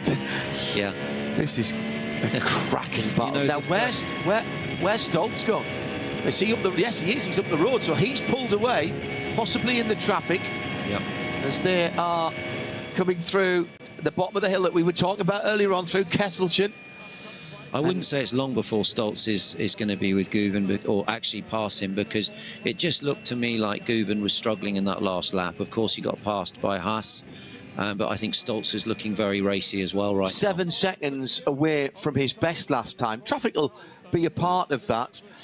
Lucas Stoltz has in fact got the fastest lap of the SP9 Pro race on a 52.5, 52.6 by the way, for the Ferrari. The Pro Am balance of performance is effectively for the car, it's the same. It's the driver talent that makes that car a Pro Am car. Run to FIA GT3 spec in the Pro category, and in the GT4s with a slippery surface or debris on the track flag out there just on the exit of Adenar Forest on the left-hand side. Maybe a bit of car debris there. But you're right, picking up the flags on the North Loop, on the Nordschleife, much easier than the Grand Prix circuit, where they're 50, 100 metres away. And they tend to be that the marshals posts with the blue flags waving as they dive down the hill, which I love that run down through Callanhard down to Versailles. Blue flags waving. The idea is that the marshals posts and the flag posts are in the driver's line of sight. Absolutely. On this is crucial here, but on the GP track they're a long way away, and so easy if you're racing someone to make a mistake there. And here we go. This is a really exciting battle. Right back in striking distance for the two Falcon cars now as they go down to the bridge at Brightside. Yeah, absolutely, and you can see that we've got quite a race here, and Heinemann has just got forward thinking. He's just looking ahead, and all he wants to do is pass. So we've got a lot of traffic here. So still very early running with 3¼ hours to go. It is the third round of the Nürburgring Langstrecken-Serie. Andy Preo joining me, John Heindorf in the Global Broadcast Centre on a beautiful day, perfect conditions.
Sie sagen, es ist nur ein Auto, aber wir sagen, es ist Herzblut, Schweiß und Perfektion. Denn wenn du schraubst, dann zählt jeder Millimeter. Dann bist du in deinem Element. Du willst mehr als nur fahren. Du willst es fühlen. Die volle Kontrolle. Eine optimale Straßenlage. Wir wissen genau, was dich antreibt. Denn wir teilen die gleiche Leidenschaft. Egal ob auf der Straße oder auf der Rennstrecke. Wir sind immer an deiner Seite. Wir sind H&R. Offizieller Partner der Nürburgring Langstrecken-Serie.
Liebe Fans, Lovely fans. besucht uns auf unseren Social Media Kanälen. Follow us. Auf Facebook, Instagram, YouTube und TikTok. Willkommen bei der NLS.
Traffic here because there's a mandatory time for them. There is, and you've all got to use the standard fuel pump to fill the cars up. So I drove for the great late, Charlie Lamb, and he was so good at studying when they were free to dive in and fuel the car as well. When they were free means because you share a petrol pump, and it's a normal pistol grip petrol pump, you share that between two garages, and sometimes there can be 8 cars in one garage. Absolutely, so that's sometimes why it's better to bring them slightly out of sync, to bring them into fuel and calm pit stop, not waiting for the fuel.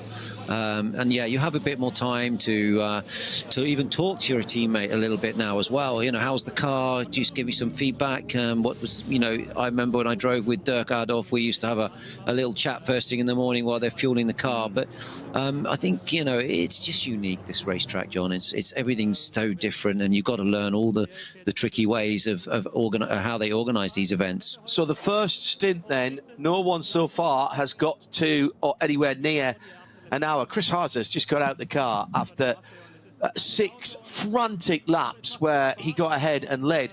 Yokohama tyres, by the way, on the Share Sport PHX car against that Porsche, the Manthey Porsche running on Michelin's. And he looks like he hasn't been in the car yet. People think that sitting in a race car is easy. Yeah, you're just sitting there and driving. I do that every day. It's a physical activity around here. It's mentally tiring as well. It's a hot day today, and I know that there's some cooling air in the cars nowadays, but Chris Haas literally looks like he's about to get in, not that he's just got out. Yeah, I mean, it is mentally exhausting around here, and you're right that every racing driver now has to be super fit. And these cars are physical, especially on the more conventional tracks where you have no breathing space at all. But the thing with the Nordschleife is it's more flowing, it's high G, but it's not heavy braking and hard acceleration. You really are just keeping the car rolling. And so from the physical side, at that moment, at first stint, and it's cooler as well, it's a little bit less stressful on the body. But the mental concentration required around here is really what's required. And here, look, we see how this close to, yeah, they touched actually. So that's the Falcon number 3 Porsche at the end of the Hatzenbach, heading into a place where you can use the curb, and got into one of the M240i class BMWs. I don't think he touched him actually.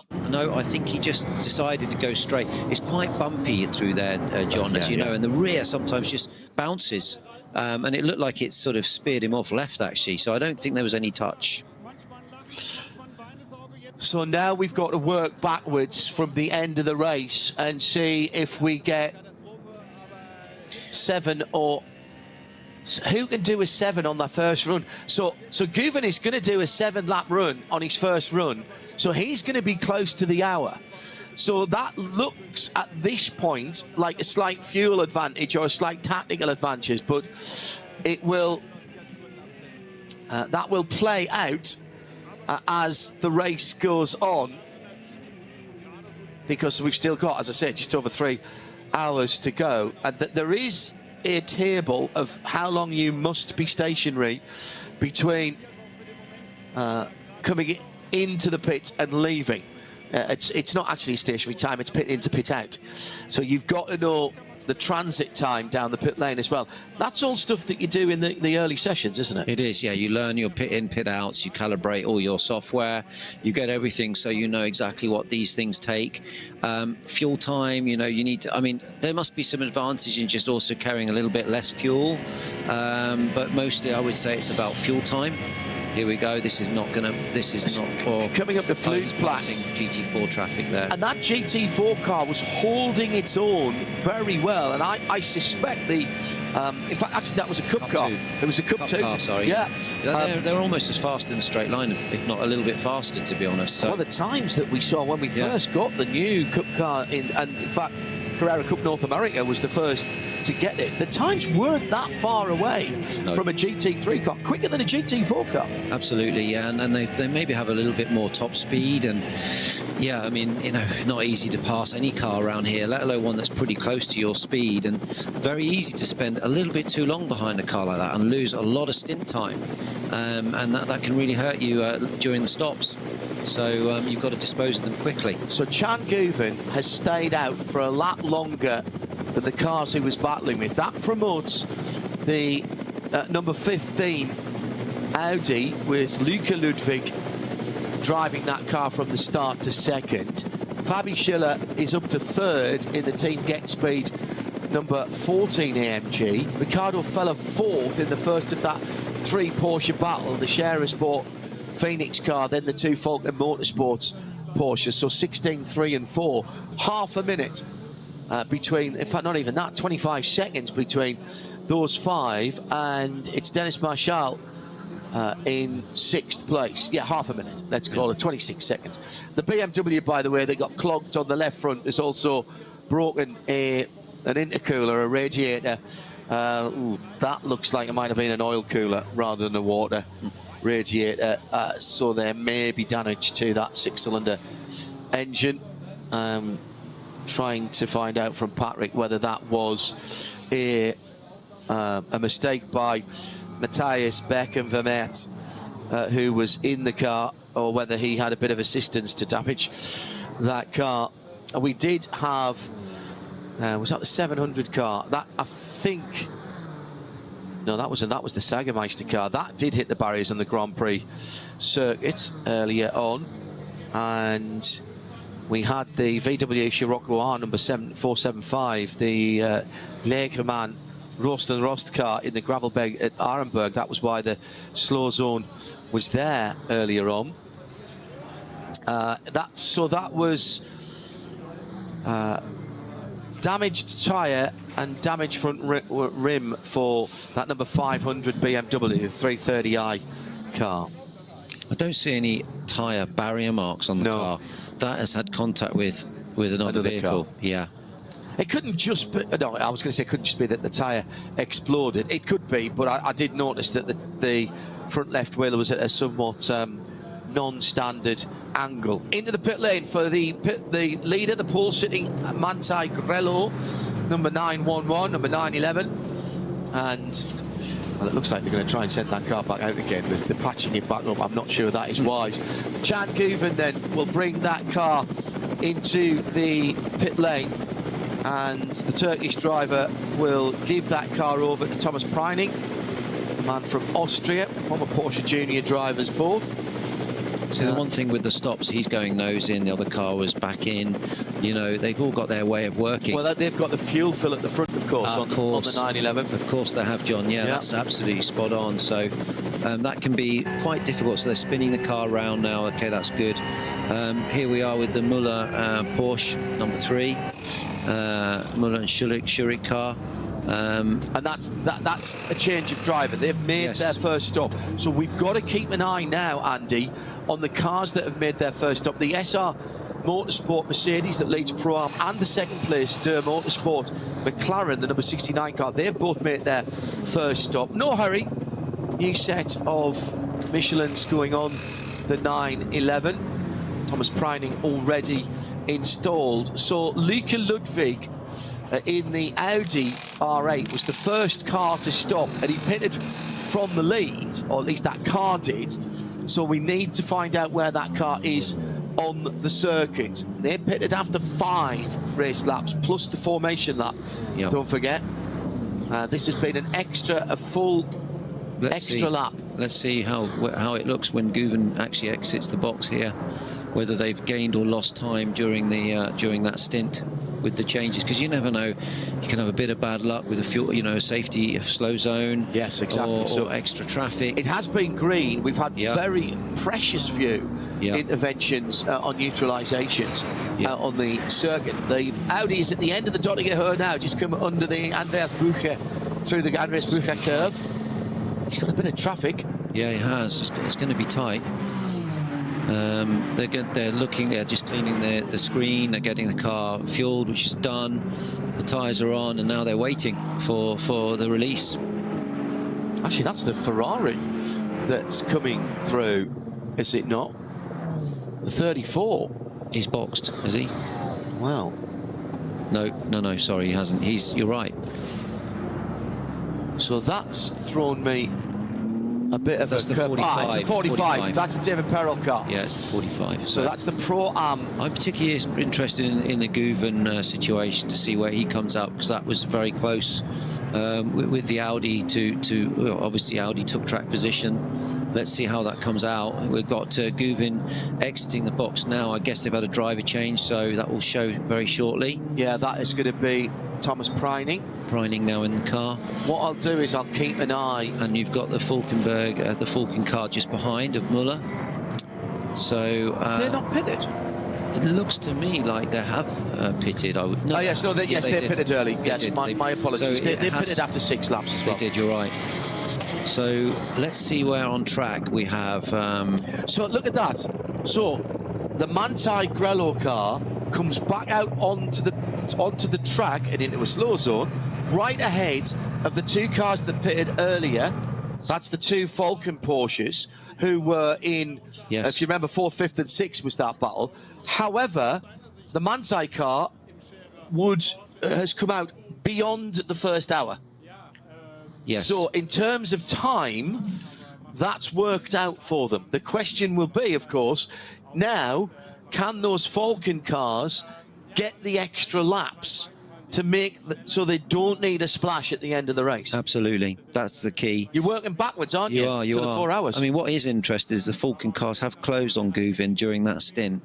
Obviously, with 1 lap earlier on the he would have had to stop longer. Yeah, he would have had to stop longer by mandate because of the extra laps that he did. Copy that. Yes, you're right. So that's what's closed it all up. So as you say, but he gets the advantage because he's further into the race on his fuel. He is. Yeah. And that's the balance, and that's what I always say. There's as much talent on the wall as there is behind the wheel. Those are the calculations you were talking about. You can have all the software strategy in the world, and we've got some here in the Global Broadcast Centre.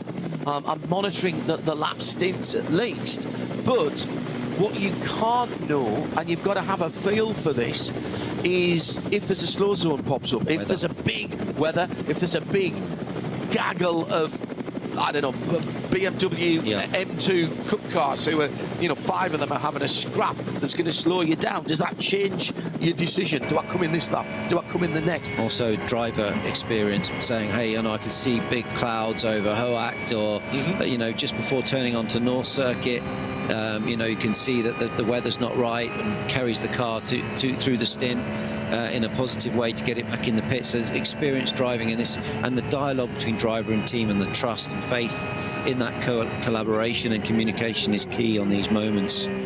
That's the voice of Andy Priop. Joining me, John Hindhoff, as the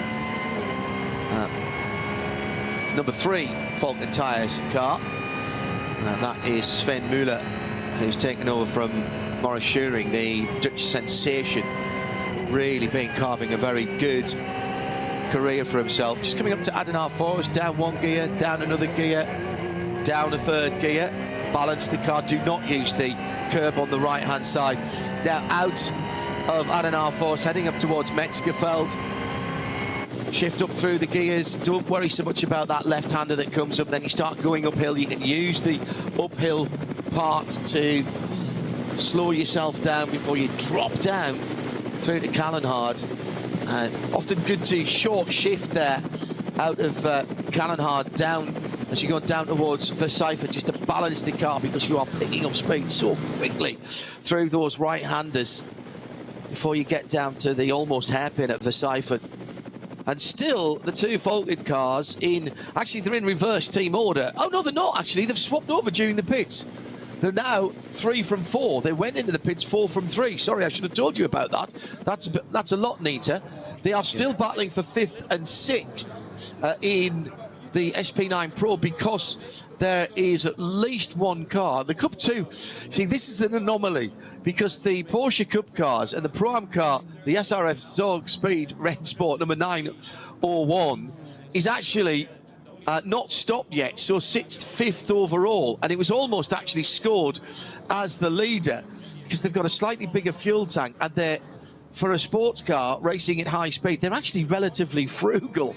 We see this sometimes in the Dubai 24 hours as well, that around about an hour or maybe 2 hours, second pit stops into the race, you'll see those cars cycling to the top of the overall timing, because they've spent far less time in the pits. That's one of the Zorg Team Rennsport cars, that 901, and that is Fabio Gross, the man from Bruchtal in Germany.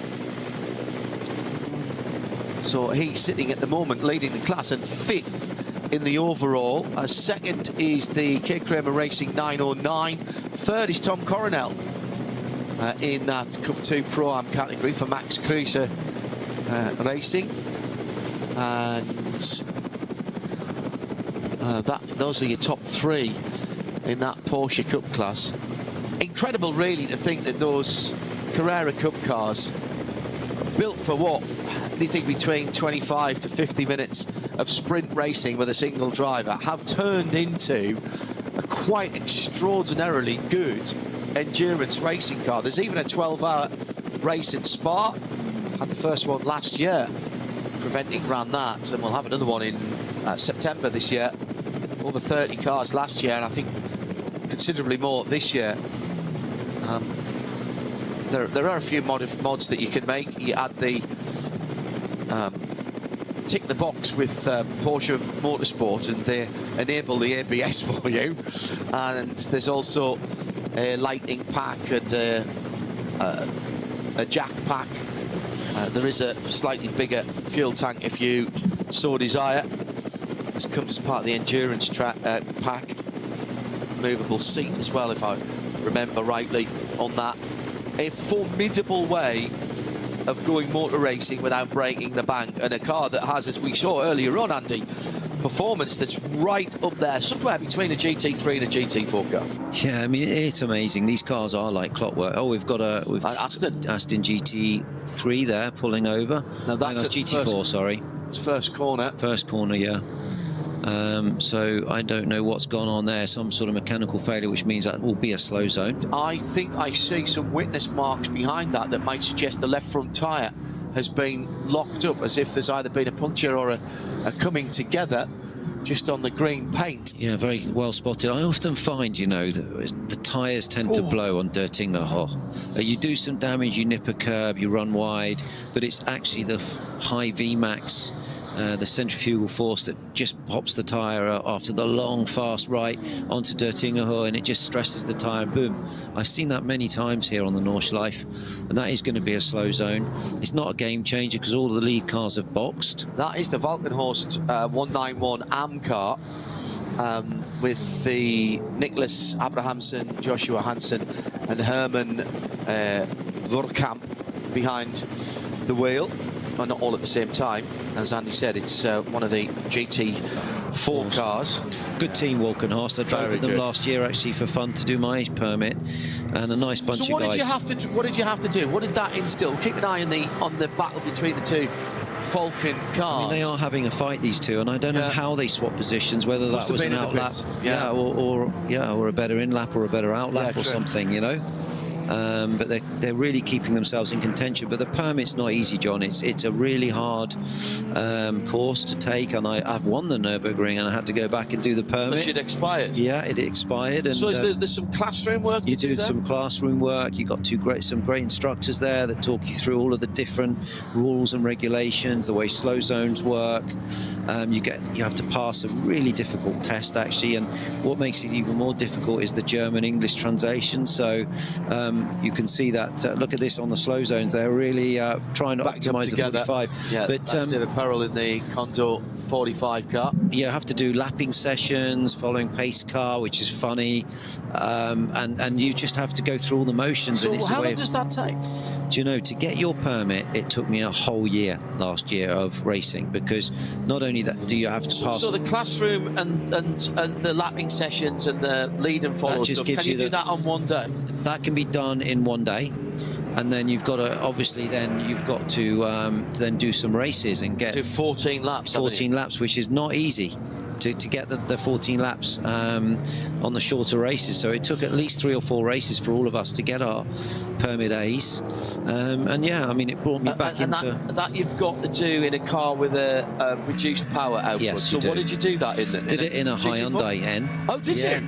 And it was really fun. A little front-wheel drive. I was driving with Sebastian, my son, and Ben Barker, and we all had a really nice But that wasn't any fun at all. Oh, it was great fun just to be there with not a huge amount of pressure, but of course you want to get your permit, because you could easily make a mistake and fail and have to come back again for another race. So typically then, if there's 3 of you in a car in a 4-hour race, so you get just over an hour each, because that, I presume that car will do just over, that's 1 stint each. Yeah. So how many laps will you get? So what did you get, 7? Yeah, it was 7 or 8 laps. We were very unfortunate actually, where we were talking before about NLS and how amazing the organisation is of ELN, but there was a couple of organisers running other races last year, and they didn't have enough marshals, so one race got cancelled, and then one race was, you know, it was a very nasty incident in the pits with the air bottle, so we then had that one delayed, and so it took me 3 or 4 races to actually, but I was very lucky because I prioritised Ben Barker and Seb, who are obviously, you know, factory Ford drivers.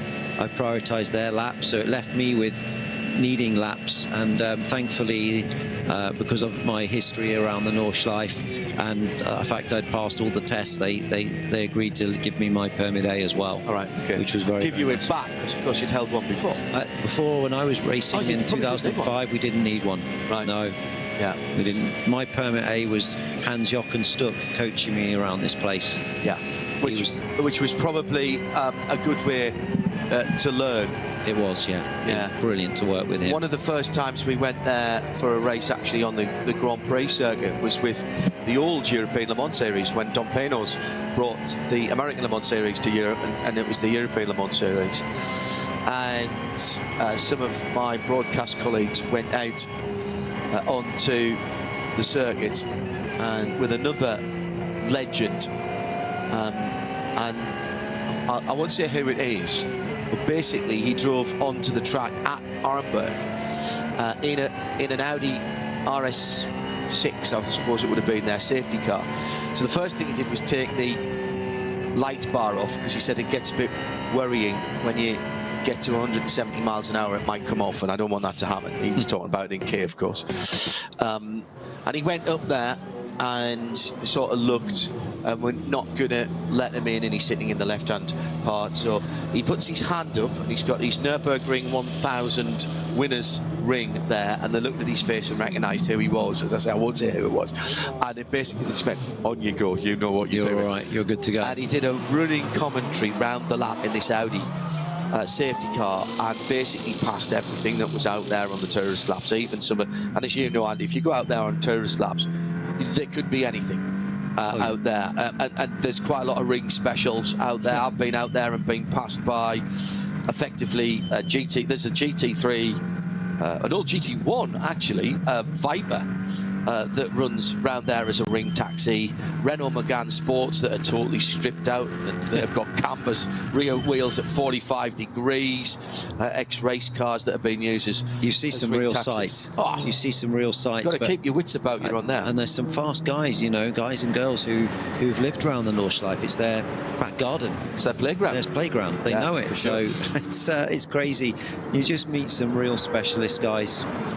It's Andy Prior and John Hindorf as we're getting into the interesting part tactically now. We've seen the first set of pit stops in this third round of the Nürburgring Langstrecken-Serie for 2025. All of the top cars now, including our Cup 2 Pro-Am leader, have stopped. So the 901 now back out on the circuit, having had a change of driver. Actually only dropped down to 7th position. We'll wait for that to reset. Actually, I don't think that is quite right. 919 just going out as well. A little bit of remedial work going on around the air intakes of a Porsche in the pit lane. That is the black and yellow number 962. This is a Cayman GT4 Club Sport. And just on the left-hand air intake, I've had a little clunk, maybe a bit of rubber, maybe another car. Having a look at that. I always worry about the radiators that are behind those big gaping front openings on these cars, whether they are adequately protected from stones. Even on my road-going car, I've got some Sun Sport grills on there, which A, look great, B, it just takes the worry away a little bit. 2 3/4 hours to go then. Stay tuned to RS3 as we are this weekend, and live around the world on the international TV feed. Plenty of racing still to come, the tactics still to play out here at the Nürburgring.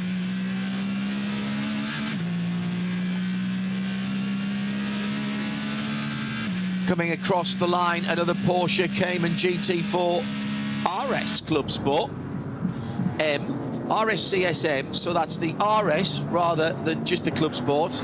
That's got the louvers in the top of the wings. It's still the Club Sport, the CS.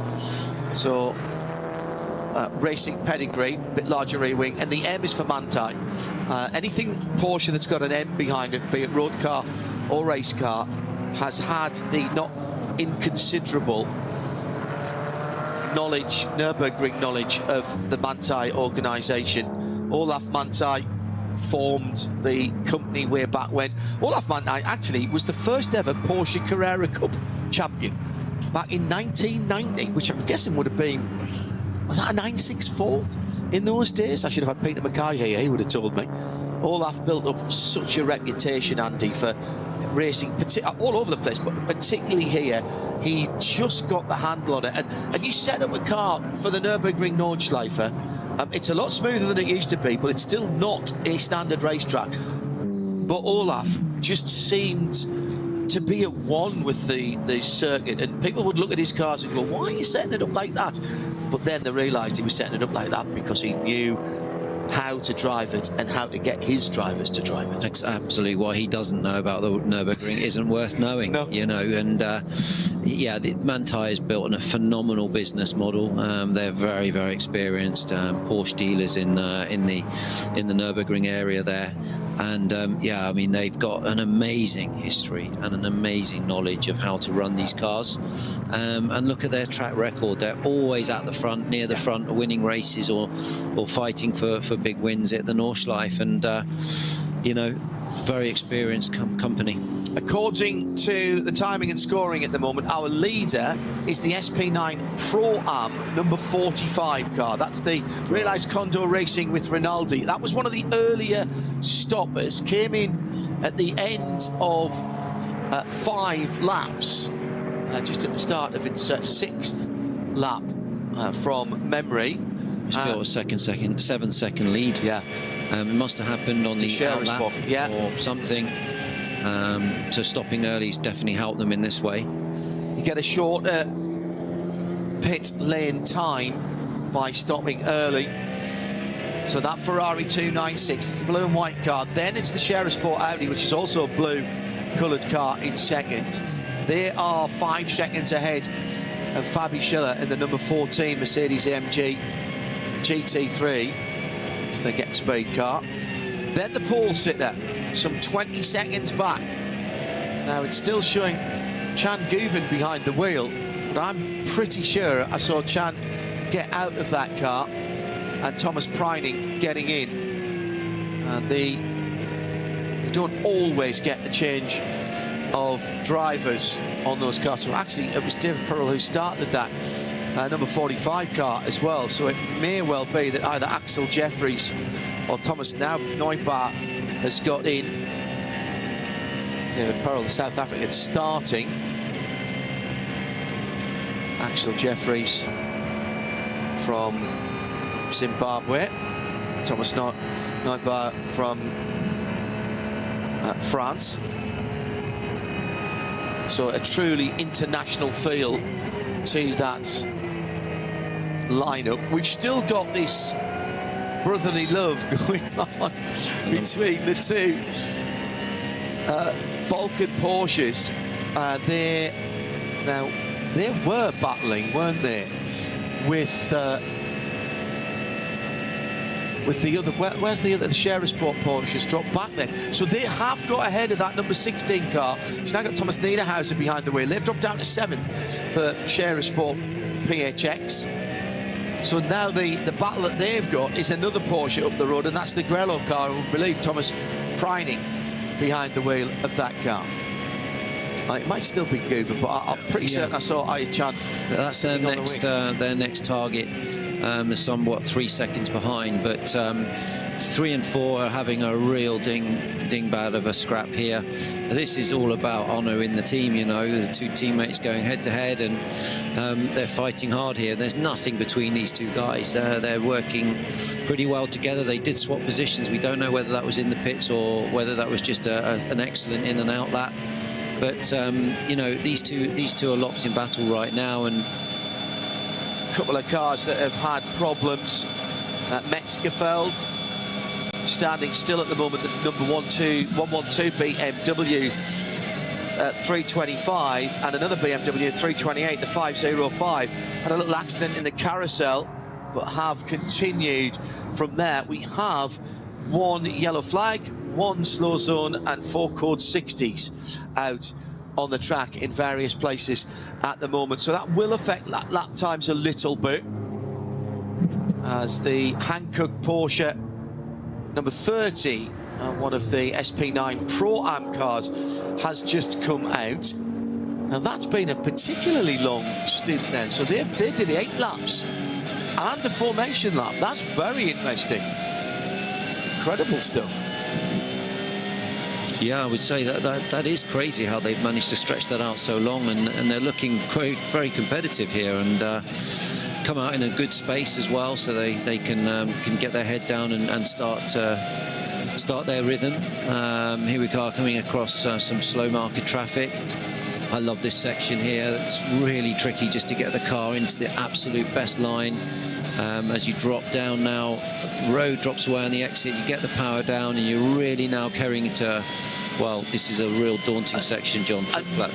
Another bridge before you head up to the brow. Flugplatz actually nothing to do with the cars getting airborne. At the top of the hill on the left-hand side, there used to be an airport, a Flugplatz, where the great and the good in the early days would fly up from the major cities of Germany to watch the motor racing. There was always some hospitality there. Jimmy Broadbent's car, the 150, just down the Dottinger Ho at the moment. That's a GT4 Evo, and just using the draft to go through.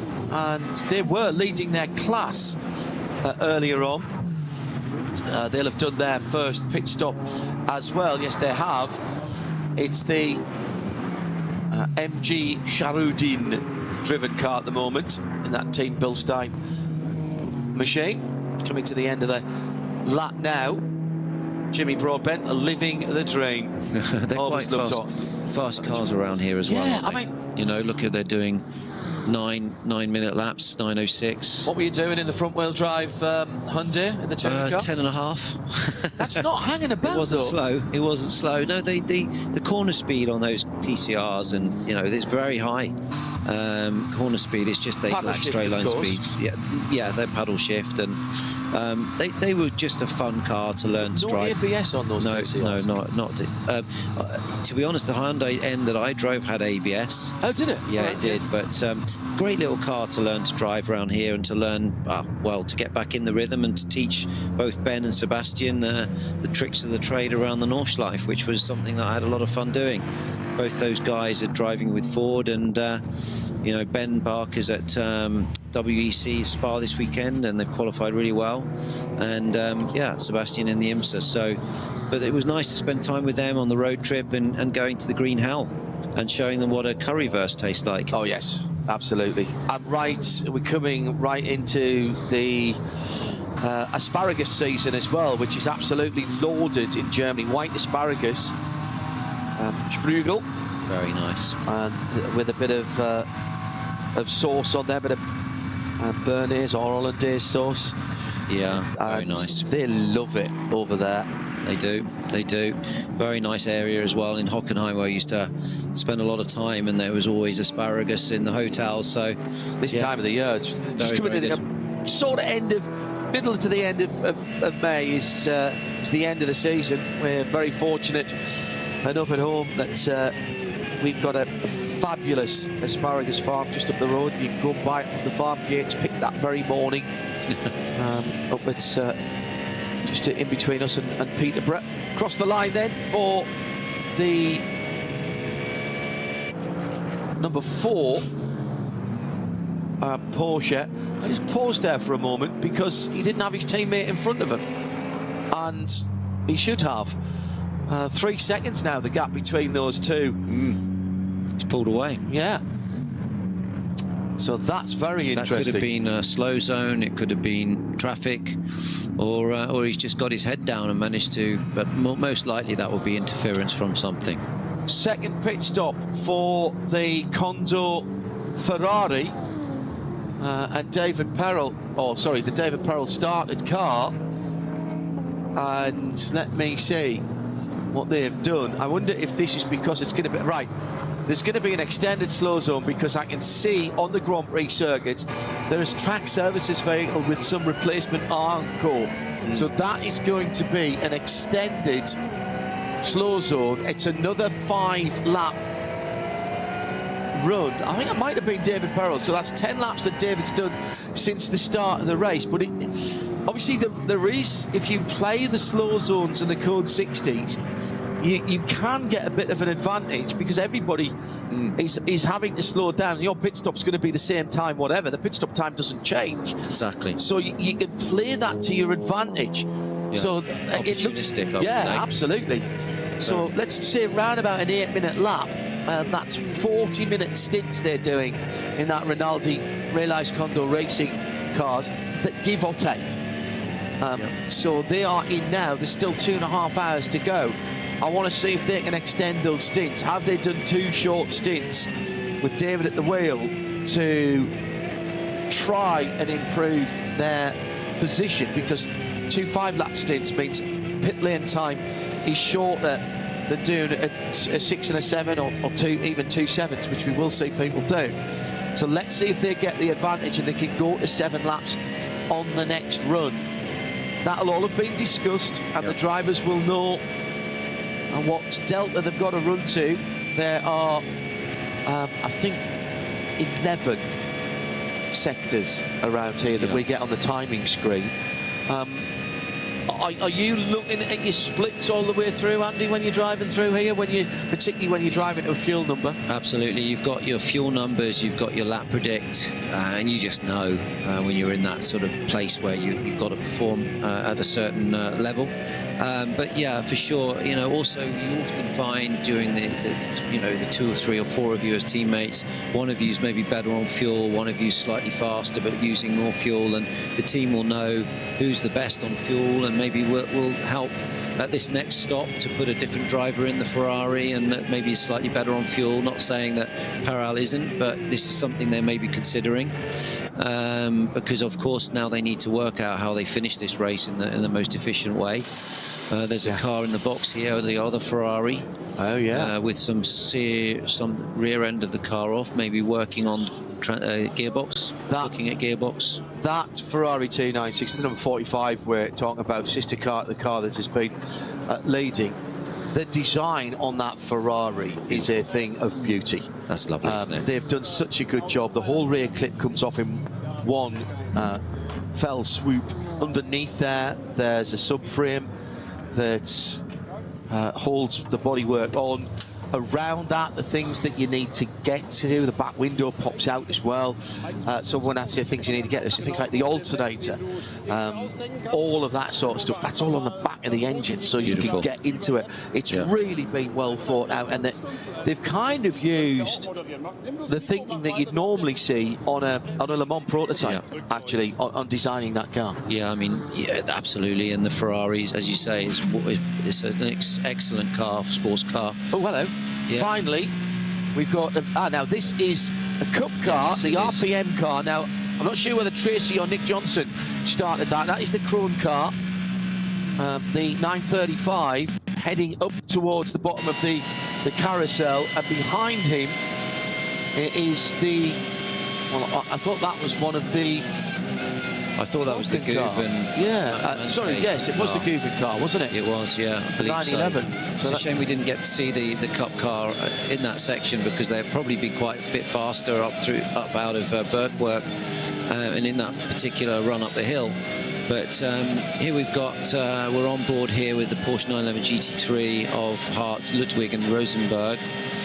That is fourth in the Cup 2. It is. Third. It's a Black Falcon car. Black Falcon, another team who know which way is up around here. Coming to the end of the hats and back on that car with one of the older BMWs ahead. Do you go left? Do you go right? You don't go anywhere through there, John. You follow. You follow, mate.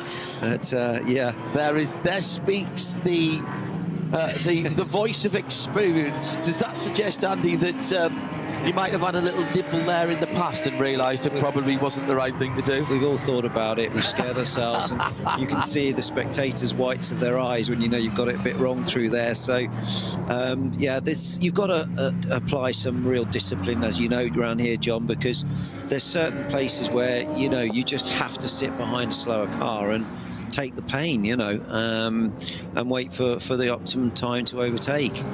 But you can often see the cars as you're approaching, and you know what's coming, and you're looking ahead, and you kind of maybe squeeze a little bit more to pass them in a faster section, or to just wait and flow the car and save fuel at some moment. And that takes a time for you to like get that rhythm during a race. Bad start to the race for the Red Bull team apt Lamborghini Huracan, the Mirko Bortolotti driven car as it is at the moment. It's 10th in SP9 Pro and all the way down in 120th position. They lost 3 laps at the start of the race.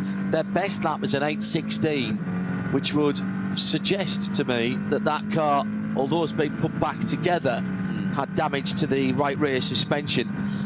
It would suggest that it possibly isn't quite tracking straight, that car at the moment, but they're still out there getting important laps in for their driving squad.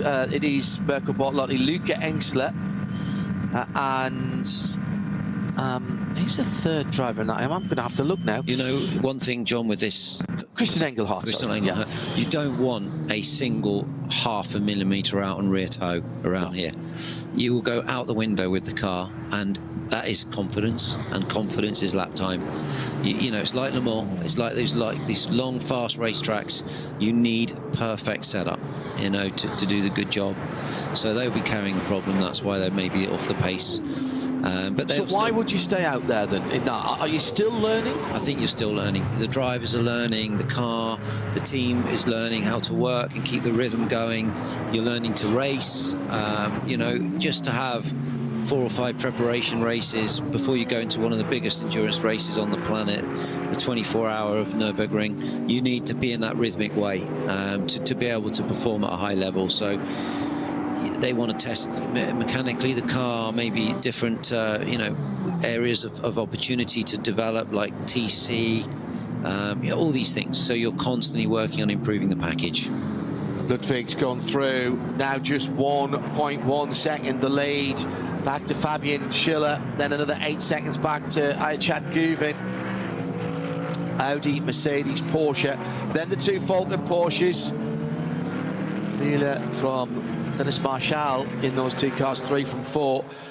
That Condor Racing Ferrari still in the pits for its second pit stop, so that will drop down. So David Pittard will go through into 6th position, and in fact he has just done that, although he's just been passed by the second of the Sierra Sports Porsches, says Hindhoff. No, that is the 16 car. Sorry, that's the Niederhauser car. But Pittard has been passed, so the Aston Martin now in 7th. Next to come through should be the Schnitzelau SR Motorsport Mercedes. Code 60 and Galgenkopf. Well, that's coming right onto Dottinger Horse, so that's going to ruin your speed going on to the fastest part of the circuit. It will, and Schwedenschwanz. Whenever you see a yellow flag and the slow zone at Schwedenschwanz, you know that it's probably been a fairly scary moment, because that's one of the fastest lefts on the circuit.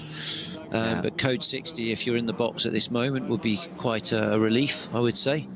Could be opportunistic for who did you say is still in the box? The Condor Racing. So maybe they've benefited from this.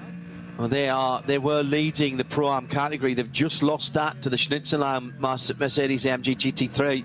Schnitzelau is a chain of restaurants in Germany that only serve schnitzel. We were talking about asparagus earlier on. You go to the Eiffel, if you are not having a schnitzel at least a couple of times whilst you are there, you are missing out. 110%. You've got to have a schnitzel.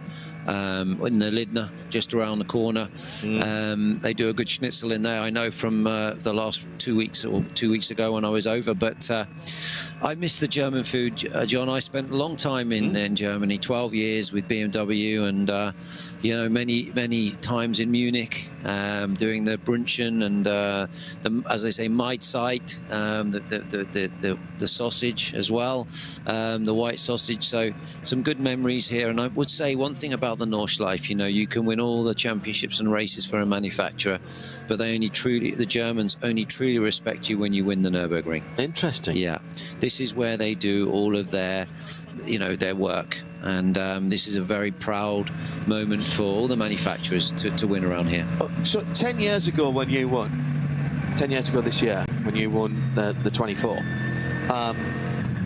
it was just becoming the big international race at that time, wasn't it? Yes, it had been a very particularly German race. Correct, yeah. Before that, but again, talking about Gran Turismo, the original Gran Turismo, and every version, we're up to version 7 now of Gran Turismo, believe it or not, really brought it to greater attention. And the German manufacturers took this to their hearts very early on, right from the start. But it has become, in some ways, and I think this is a nice testament, and nicely honouring the original concept and the original builders of this circuit and designers of this circuit. This has become the ultimate test of car, whether it be race car or straight car. The Nürburgring Nordschleife. Now, you can argue whether the times mean anything, but Ford wanted to come here and beat their time that they did last year in a 652.0 from a road legal car on road legal tyres is an extraordinary feat, and it has become the world's automotive test. It's the acid test. You won't have, if your car's not good, you won't be quick on the Nordschleife. Right.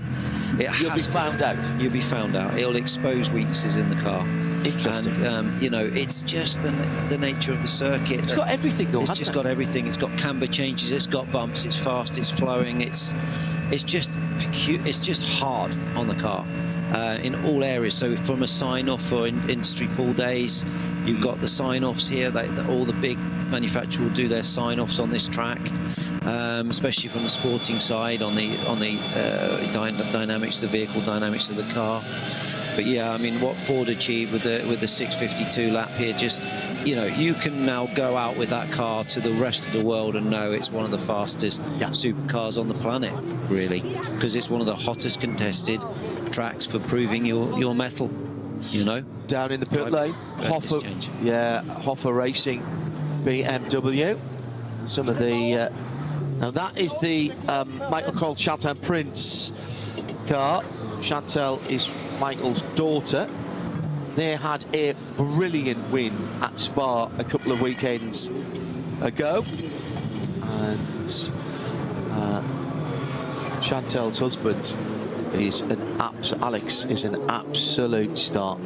Started the race on pole position, the first time he's ever started on pole position, and there was odd circumstances actually that curtailed the qualifying. They must have a cracked disc or something.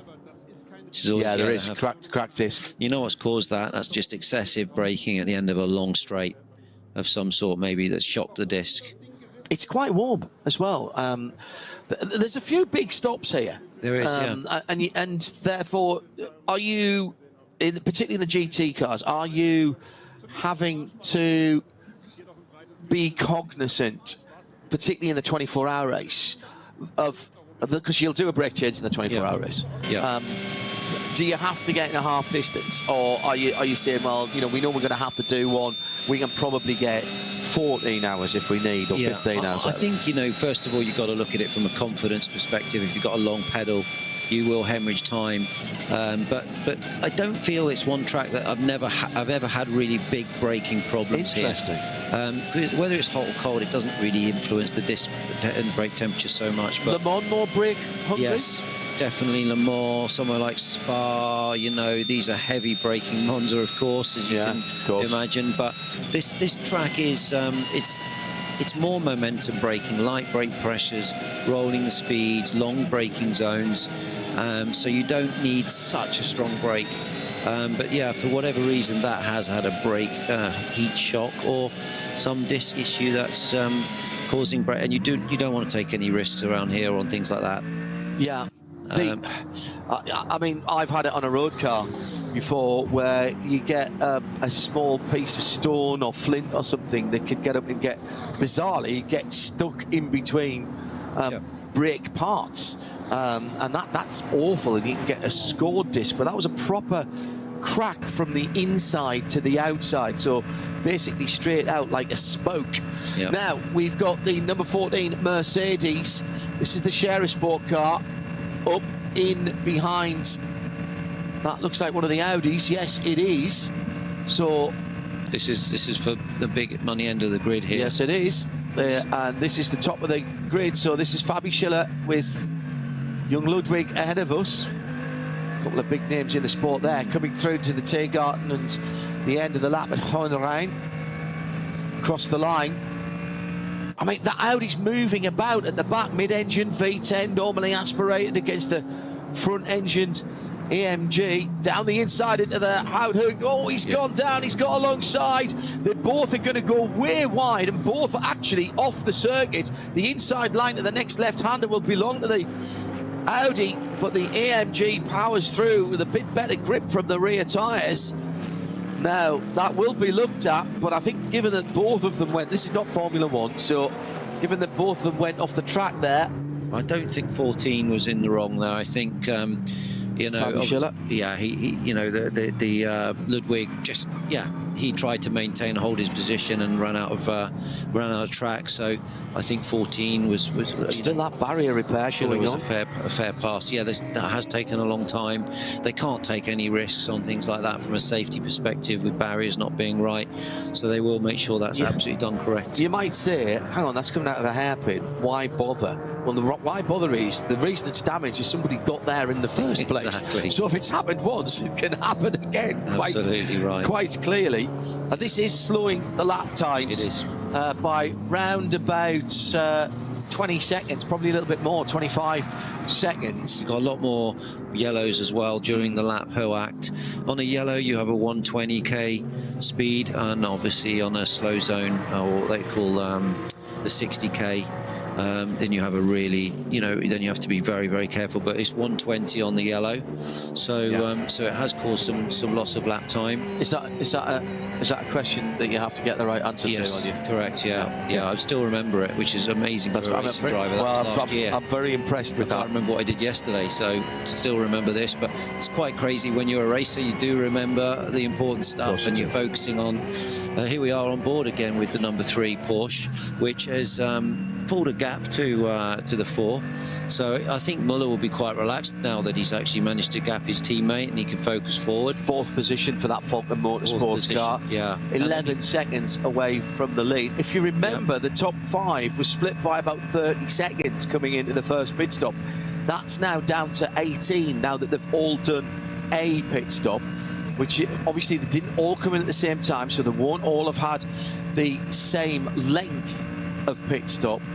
And this is the ebb and flow of racing on the Nordschleife. As I think any one of those 5 cars can win this race. Yeah, I'd agree. But I will say that the Mercedes of Schiller does look the faster car, and you can see the best lap, 7:52.588. Heading into the Vauxhall now, assiduously staying away from the red and white curbs, being chased now by the former leader, Scherer Sport Audi. And as they come down to Adenar, or back up rather to Adenar Forster, Audi closes in. This is the blue number 15, looks one way then the other as they're going past traffic up towards Metzgerfeld now. Double left, don't worry about the first apex, but you've got to hit the second. Pulls the car in there. Audi getting very, very squirrely in the hole in the air, made by the leader at the moment. Use the hill to help you brake there. Now diving downhill towards Callenhard. Through there, short shift. Not being funny, John, that the Audi you said looked a bit taily before, but when it's following, maybe picks up a bit more understeer and improve the balance a little bit. Yeah, it's a good focus point. Forward, Also, to follow around here, it just pulls you in, makes you faster in some way. So that's another quarter of an hour gone. We are 15 minutes.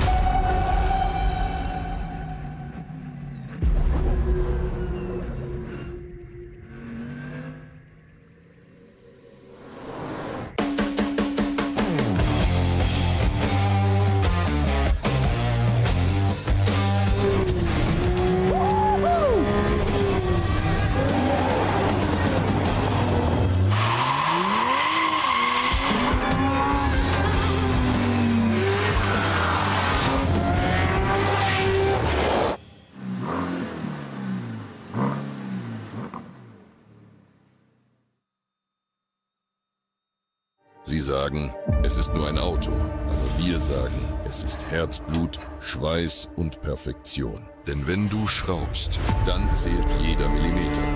Dann bist du in deinem Element. Du willst mehr als nur fahren. Du willst es fühlen. Die volle Kontrolle. Eine optimale Straßenlage. Wir wissen genau, was dich antreibt. Denn wir teilen die gleiche Leidenschaft. Egal ob auf der Straße oder auf der Rennstrecke. Wir sind immer an deiner Seite.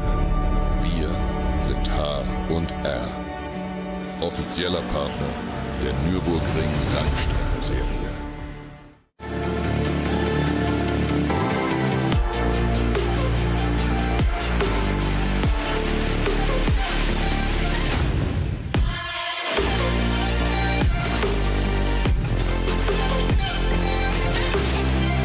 Falkenreifen.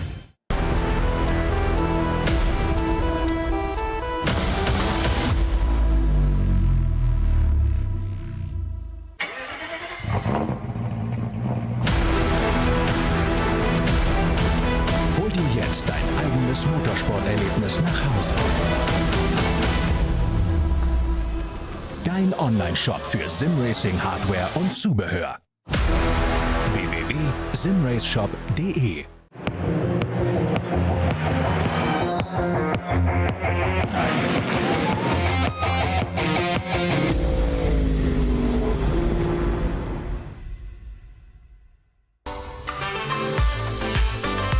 Liebe Fans, Lovely fans. besucht uns auf unseren Social Media Kanälen, Follow us. Auf Facebook, Instagram, YouTube und TikTok. Willkommen bei der NLS.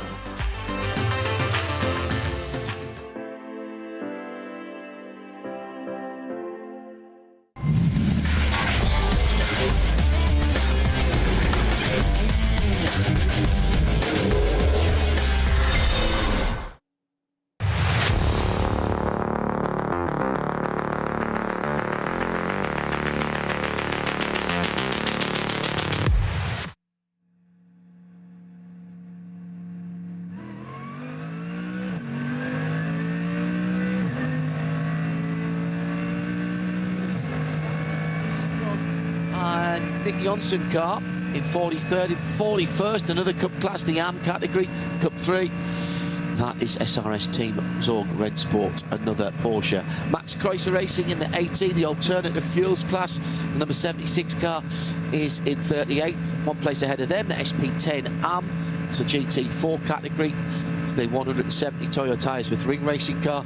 Cup 3, Schmickler performance by Ravenol as we're running through the class leaders at the moment, keeping an eye on the battles on class as well between AMG and Audi as they come to the end of the lap. And the Mercedes now leading ahead of Nico Ludwig, and they will change as they come across the line. That's not the way they came through last time around, but Fabi Schiller now leads by all of half a second.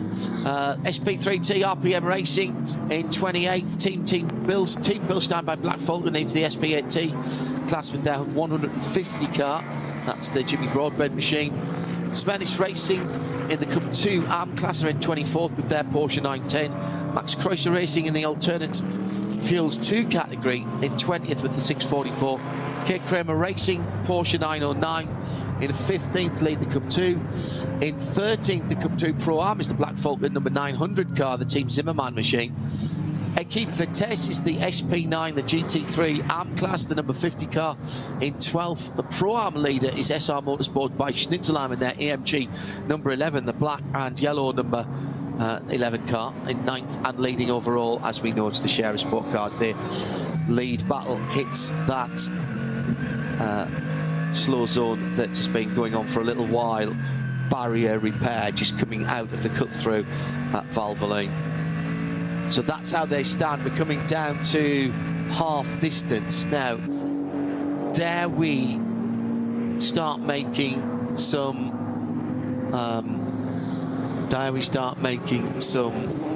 predictions, I wonder, about who will come in next? I managed to close my screen as the lead has swapped. I know that's the battle further back, isn't it? That's third place, actually. That's Guven now back in the hunt with putting Ludwig under some pressure. Ludwig's lost a bit of pace on this final last lap.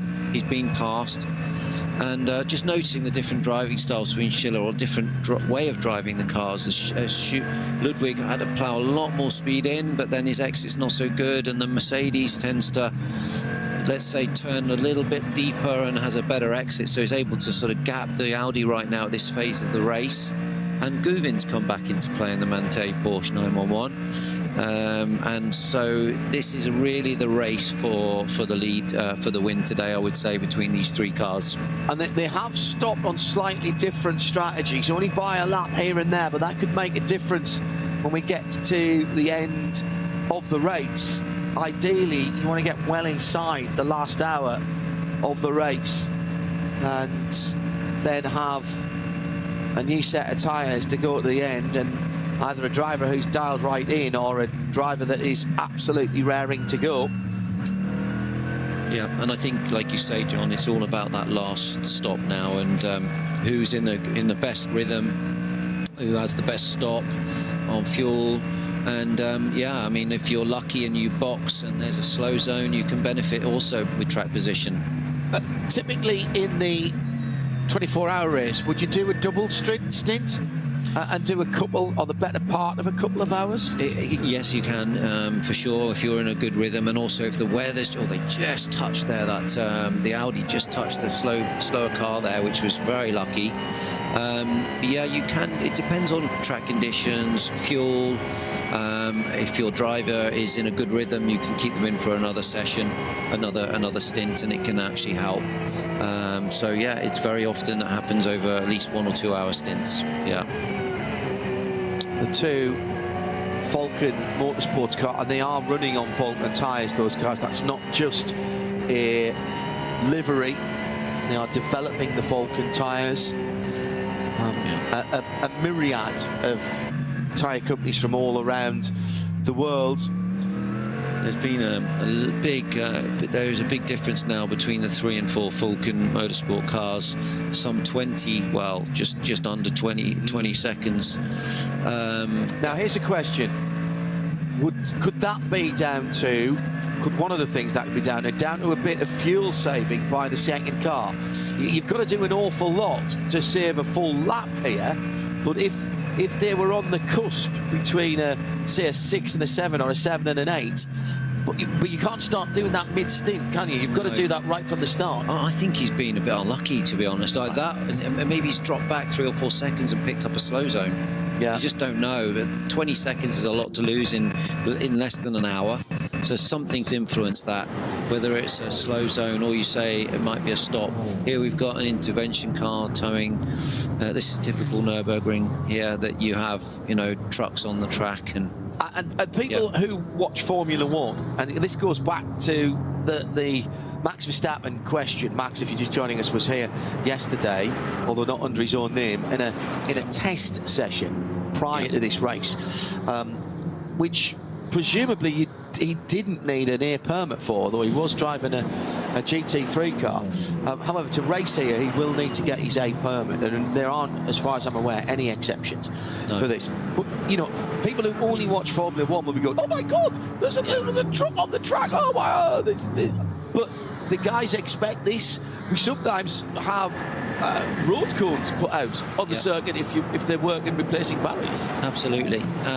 If you've got a waved yellow, you're down to 120. So, you know, and a stationary yellow, you can go at full racing speed. Of course, you don't overtake. Yeah. I believe I saw waved yellows there. So they were and a white flag as well for slow-moving vehicle. But, you know, John, you do have to respect, you know, the safety side of the Nürburgring, they are very strict. And this is why they are very strict. And thankfully, you know, there's a good conduct between all the drivers. Yeah. That Chevy pickup truck has been here for donkey's years. Yeah, I've seen that down through. There used to be a whole load of quite unusual, actually, two-door Jeep Cherokees that were the intervention vehicle. The Volkswagen AG have stepped on board, so there's a lot of Audis and VWs around the circuit now. The safety car, or at least the pace car, and it is actually a pace car, because the only time we see them is at the start of the race. Has for a little while now been Porsche. I noticed Porsche have just become the official car of WeatherTech Raceway Laguna Seca as well. Racing there this weekend. Much later on tonight, including the next generation of Prio races. How many generation of Prios have raced now? 4. So Seb is the fourth. He's the fourth, and my grandfather started in Guernsey on the beaches, and my father, and now obviously me, and now Sebastian. So he's the 4th generation racer. And I think each generation gets a little bit faster. So hopefully they have a good weekend. He's driving with Rockefeller in the Ford Mustang with Multimatic. I'll tell you what, if he's driving with Rocky, despite how well thought of he is, and despite what he's achieved, I still think he's an underrated driver. I think he's been an underrated driver throughout his career. I think he's very quiet. He just gets on with life. I mean, he's a class act, you know. Totally. And, like you say, Johnny. I mean, he's not making a big fuss, but he's got experience, and you don't win the DTM without being so good. And I'm very happy that he's Sebastian's teammate. He'd be a fantastic mentor. Seb just needs and not just for the driving either. Everything, just to watch and learn. And got to say, however, that every young person coming up who I've got to deal with, where I know their parents, and I've known you and your wife Jo for a very, very long time. In fact, probably all of Seb's life. Yeah, for sure. To be honest, I always say, you know, you've got a very good child, and obviously I've had to deal with Seb in a professional manner, and he's always terribly courteous when we stick a microphone under his nose, which is great. But as the two leaders just break off for a moment, they're coming into the pit lane. But you and Jo have played a part in that, so well done. He's a very balanced young man living in a rarefied atmosphere of motor racing and being brought up in it. He shows no ill effects from that, and that's down to how he's been brought up. Thank you, John. He's a lovely lad. He's very humble, hardworking, and Jo won't let him get away with anything. You know, she's a tough woman. She's a racer, and as she said to me, you know, you always talk a good race, but she's really behind Seb, and yeah, we've got the two leaders coming in nose to tail. Now look at the clock, Andy. 2 minutes and pretty much the 2 hours and 2 minutes still to go when they came in. They haven't been able to make it to half distance to take their next pit stop, whereas the Ayachan Guven Manthey car has gone through and will easily get into the third hour of the race. Now, in fairness, of course, by the time the pit stop goes through, they will be into the third hour. But this is still to play out. I'm not counting out that Manthey number 911 in the Grello colour. I think I just saw the Hoffa Racing H2 leading car, the red, white and black car, being ruled back out after its brake change as well. That clearly needed a little bit more than they were prepared to do safely on the pit apron. Now that was a driver change for the Scherer Sport car, number 15. Yeah, so that would have been Luca Ludwig getting out, and was that Chris Haase getting back in again? Because we definitely had Haase in at the start, and we know he got out because I saw Patrick Simon talking to him. They're definitely going to be okay. I think they're in that 1 hour, you know, that 2 hour bubble now with 1 hour stints. But yeah, you don't want a stint to be slightly stretched out for whatever reason. You know, you're compromising slightly your options, I guess. Yeah, your tyres. Yeah, the thing is here that if you have to do the extra lap, it's going to cost you. All right, we are at half distance. Thank you for joining us. If you have just popped in, Andy Prio and John Hindhaugh, let's take you back to earlier on today. Qualifying was in beautiful conditions. Ayachan Guven slapped the 911 on pole position as the cars came to the green light, or at least the red lights being extinguished. He jumped away. What was going on behind was more interesting, and sadly not good news for the Abt Red Bull Lamborghini in elegant isolation, coming to the first corner, minding its own business, down the inside, absolutely nailed. Still haven't really worked out which one of that car. I thought it was one of the red, white and black AMGs that came from a very, very long way back. Suspension damage to the right rear of that car, lost 3 laps. Has rejoined, but hasn't been yet up to pace. The two Falcon Porsches, 4 from 3 as it was in the early stages, started moving forward. They'd qualified just at the bottom end of the top 10. They finished the first of the stints in 4th and 5th position. Bizarrely, coming to the end of the stint, Chan Guven seemed to lose a bit of pace. Lost the lead and then lost second place, but did get an extra lap. The BMW M2 Cup car with contact with the barriers on the Grand Prix circuit, that took that car into the pit lane. Chan fought bravely, couldn't hold back the AMG, which went into the lead. That was the number 14 car. But again, I will just remind you that they're on different pit stop strategies. The Bilstein Gatsby car going very well indeed. Not great news for the second of the Ferraris. Their first car did lead the race, Derek Powell staying in and going long. Lost the lead again to the AMG down at the Hooked for the number 15 Scherer Sport car. Chris Haase started that machine. And as it stands at the moment, it is owing us a pit stop. The SP9, number 911 Porsche, via Chan Goening and Thomas Preining. The Engen, Schiller and Stoltz, a Mercedes in second by just 6 seconds. Now, I'm not sure about that actually, because we haven't had interim times and they've just made their second stop. So I'll just give you the positions rather than the gaps. The Haase and Ludwig, number 15 Audi, next up, and Chris Haase's just got back in this car. Maurice Shearing and Tim Heinemann behind the wheels of the 3 and 4 Falcon Porsches in 4th and 5th, just ahead of the Scherer Sport Porsche, which was ahead of those cars in the early running. It's now dropped down to 6th position. That's how they stand at the sharp end of the grid. The dynamic number 54 car just going back out again. Luke Hartog, the young tall Dutchman, driving that car for the first time in the race. Half distance now. These 4-hour races, I mean, really, they fly over. You're talking about 27 or 28 laps around here at the sharp end of the field, just depending when time elapses. Andy Priaulx alongside me, John Heindorf. We've actually seen some pretty close racing here. It's not always the case. It's sometimes a little more tactical. But once again, we've got a battle here between Maurice Shearing and Chris Haase, and this is for the 3rd step on the box. Yeah, they've closed up a lot in that stop. The Falcon Motorsport Shearing car of the number 3 car is really in the money now to get on the podium, and the Audi's got its mirrors full. Come out probably out the box on a colder tyre. Well, it's obviously the tyre warmer, but the tyre's still got to come up, the pressure's got to come up, and the car's got to come into balance, you know. So the Falcon's on the hot lap and making every little. We got a waved yellow there, but you can still, and then we've got double wave yellow, which means 120. So they're now at 120, and they may go into a full-on slow zone, which, yes, there you go. 60. 60. So 60, the purple signs at the side of the track. Hold position, no overtake. Will these guys have different speed limiters, or are you just literally going by either the rev counter or the speed, or do you have a speedo?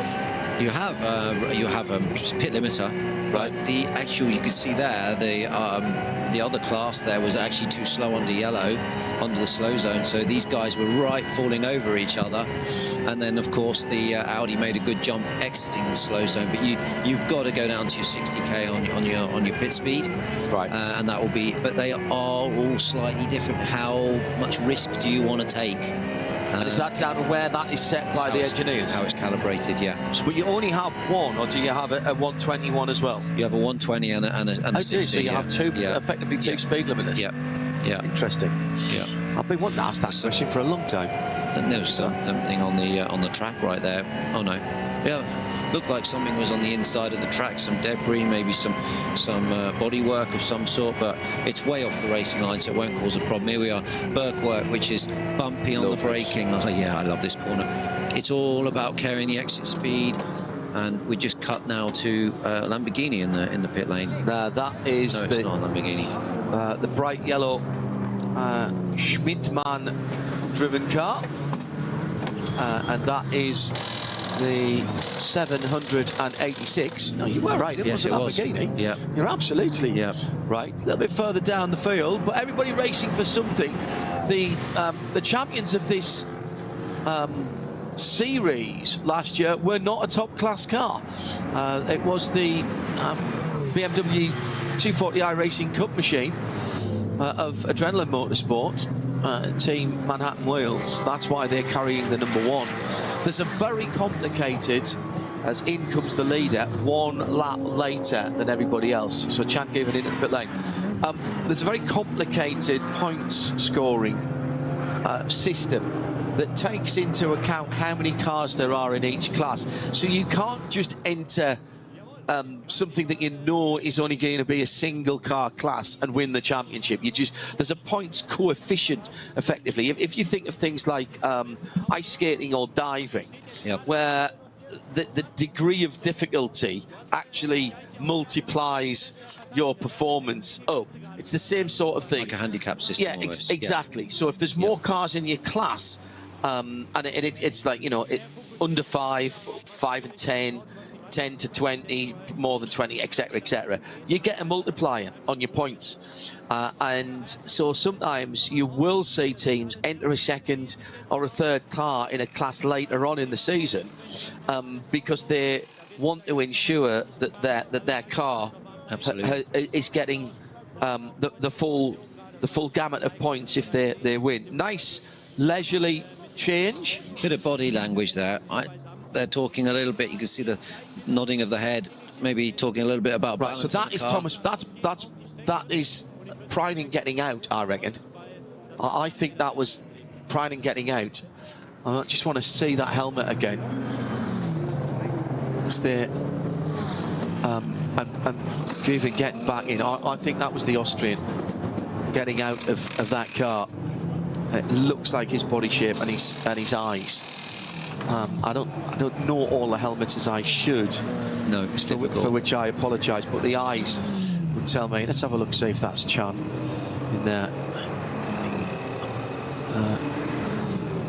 Typically, he's got the shade band, so I can't quite see it. It's very difficult to see them in these cars because they've got so much safety, as you said before, around them with the seats, the netting. Now, interesting, Niederhaus has come back into the pits as well in the Porsche number 16.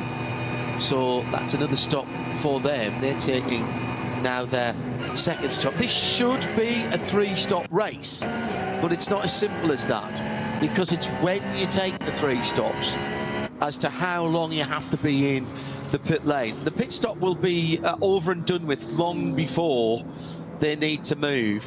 One of the reasons for having the mandatory time, by the way, and why it changes because of how many laps you've done, is about the fuel fill. As we mentioned earlier on, and Andy knows all about this, it is a pistol grip fuel fill. So it's like pulling it up at your local service station, getting out, and the only thing you don't have to do yourself is the driver doesn't have to get out and fill the thing themselves. One of the teams allowed to do that. And it is very, very difficult, even with current digital technology, to get all the pumps to fill at exactly the same level as they're threading the needle through the TCR cars. And this is the battle for 4th and 5th. The blue Audi of Chris Haase and the Falcon Motorsports car. It's Marcus Shearing trying to go around the outside, and he'll ride the berm on the outside, if you will. Oh, that was a bit too wide. Yeah, so they try and mitigate the difference in fuel flow, even if it's only tiny. So deliberately, the pit stop mandatory time.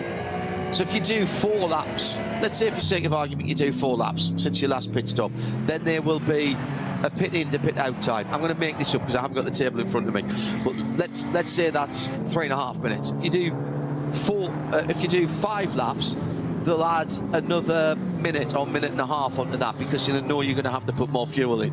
And that's how it's all calculated, and it's done that way just to make sure that where you are in the pit lane and the performance of the fuel delivery from those pumps is not race defining. Yeah, that's very good. I think that's a fair rule, and it's very German. It is. It makes sense. It's very pragmatic. It's very common sense. Yeah. It is. And the other part of it that I love in the 24-hour. I remember the first time I went to the 24-hour race in 2007. And when we had finished, I mean, remember there can be up to 8 cars in a pit, and 2 pits share effectively a petrol pump, so that can be 16 cars. So you have to have a bit of etiquette as to who's using the pump at what time, and it tends to be who's doing better in their class, not the overall positions. That's an unwritten rule. So at the end of the race, we're walking along the balcony at the back of the pits, having packed up all our gear and wearily heading back to the cars in the... but happily, the park permit is right underneath you as you walk there. And on the right-hand side, there's a load of officers at the end there. It's the pit-in end of the pit building. And there's a long queue of what I immediately recognised, because I knew some of the people, of team managers. And they're standing there, sort of stick my head in. It's cool. They've all got sheaves of paper in their hand. And there's about half a dozen or 8 of the organisers sitting behind the desk with... And I worked in a bank when I left school at 16. with the, what I would call now, old-fashioned accounting machines with the buttons, and you pull the thing, an adding machine. And I'm thinking, what is all this about? And what is it about is when you fill your tank with that pistol grip, there's obviously a readout to say how many litres you get, and there is an official with a clipboard who stands there, and he looks at it and he goes, you know, Andy Prio's car, right? It's the Ford, it's the number 6 HRT Performance, and he took 75.4 litres. He writes it on, he writes the time on, the team manager or a representative has to sign it, you get the yellow copy, they take the pink, or whichever way around it is. And at the end of the race, they are all put together and they end up in this office, and the team manager brings their copies. And what these ladies are doing are adding up how much fuel you've used. And the reason for that is before the race, each entry has to put down a deposit, a fuel deposit. And what they're working out is, do you owe us money or do we owe you money? So did you use more fuel than you've paid for or less? And that's all done on paper. Nice. And it's like, only in Germany could you do that and make that work. And you know what? It's never changed. I bet it's perfect. And it is. And you don't get any. You don't get There's hacked. no argument. You don't. That's a very good point. You don't get hacked. There's never any problems. Everybody's got a copy. So if there's any discussion to be had, you can compare the copies and go, yeah, oh no, sorry, I've misread that. You're absolutely right. The teams will have done their bit of addition as well. And so, you know, good. It's brilliant. It's just, if you've never been to the Nürburgring for an event, the 4 and 6 hour races are brilliant, and we will have a 6 hour race again, of course, this weekend. We've got a double weekend for the qualifying races coming up. We'll have both of those. The Saturday race for the qualifying weekend for the Nürburgring 24 hours, not part of this championship, but will run into certainly the gloaming, probably the dark. And that is going to be brilliant. We'll have coverage for that for you here and on the Radio Show Limited network. But if you can get to the Nürburgring 24 hours, it is a race I think you've got to go and see once in your life if you call yourself an endurance racing fan. You've got to go out into the forest, get lost and have schnapps. And bump into people who are burning things and barbecuing things and with axes. And they're all lovely. They're lovely, and it's a particular audience, but they are real thoroughbred races. You know, they love it. You get to see that at Bathurst. You get to see that at Le Mans. Very good point. You get to see it at Road Atlanta, sorry, and for sure here. And these races, these historic races, have such a special atmosphere, particularly the Nürburgring. I loved it. I was blown away when I first drove it for BMW. It's like nothing else, is it? And particularly the start of the race. Le Mans is all about the end of the race as a 24-hour race. And I think probably Daytona as well, and Spa. Yeah. At the Nürburgring, and again, this would only happen in Germany, the start of the race is incredible. I remember the first year we were there in 2007. And the cars roll out on their formation lap. So the first 50 cars roll out of the grid. There was 217 cars started that year. We don't quite get that many nowadays. And some of the smaller classes have been, I think rightly for safety reasons, done out of the sort of sub 1600 CC classes. And as they get out of the hats and back, I'm thinking, oh, we're never going to get this race started, because the crowd had all come over, all the spectators onto the track, and there's hundreds of thousands had come to the edge of the track, to the white line, but no further. And the drivers are going round with their hands out and they're high-fiving people if they can. And I'm thinking, oh, this race is never going to get started. But as soon as the field's gone by, everybody back very respectfully goes back and the race gets started. Yeah, it's amazing, isn't it? They're very respectful fans, very knowledgeable fans. Which is what I always love, is when you talk to fans who really know the sport, you know, and you find those in these special places. You find it at Silverstone, you find it at Le Mans, you find it in these special historic tracks. Yeah. In fact, actually, I'll correct myself, because it's the NLS Light race, which is for the smaller classes, that is a non-championship round this year. The two qualifying races do count towards this championship. So those two races on one on the Saturday as normal, but into the evening, and then an additional race on the Sunday. Normally, the NLS races are just the Saturday. And touching something wooden, which we have in the Global Broadcast Centre, we've had good weather so far this year. Into another chord 60 for the leading battle, or should I say the battle for third, fourth and fifth, excuse me, with track vehicles on the left-hand side. That looks like they're heading just down into the run down into Brünchen, I think. Now we are waiting for the leaders to come down the Dottinger Höhe. And I can see two cars weaving around here, locked together. No, that must have been through Galgenkopf. This is for the lead. Yeah, for the lead and for there's been a change of position. This is the Audi, no? Fighting with the Mante. That is for third, fourth and fifth, coming down Dottinger Höhe now. You're right, yes. And here comes the blue Audi up the inside. So how did the Porsche get down there?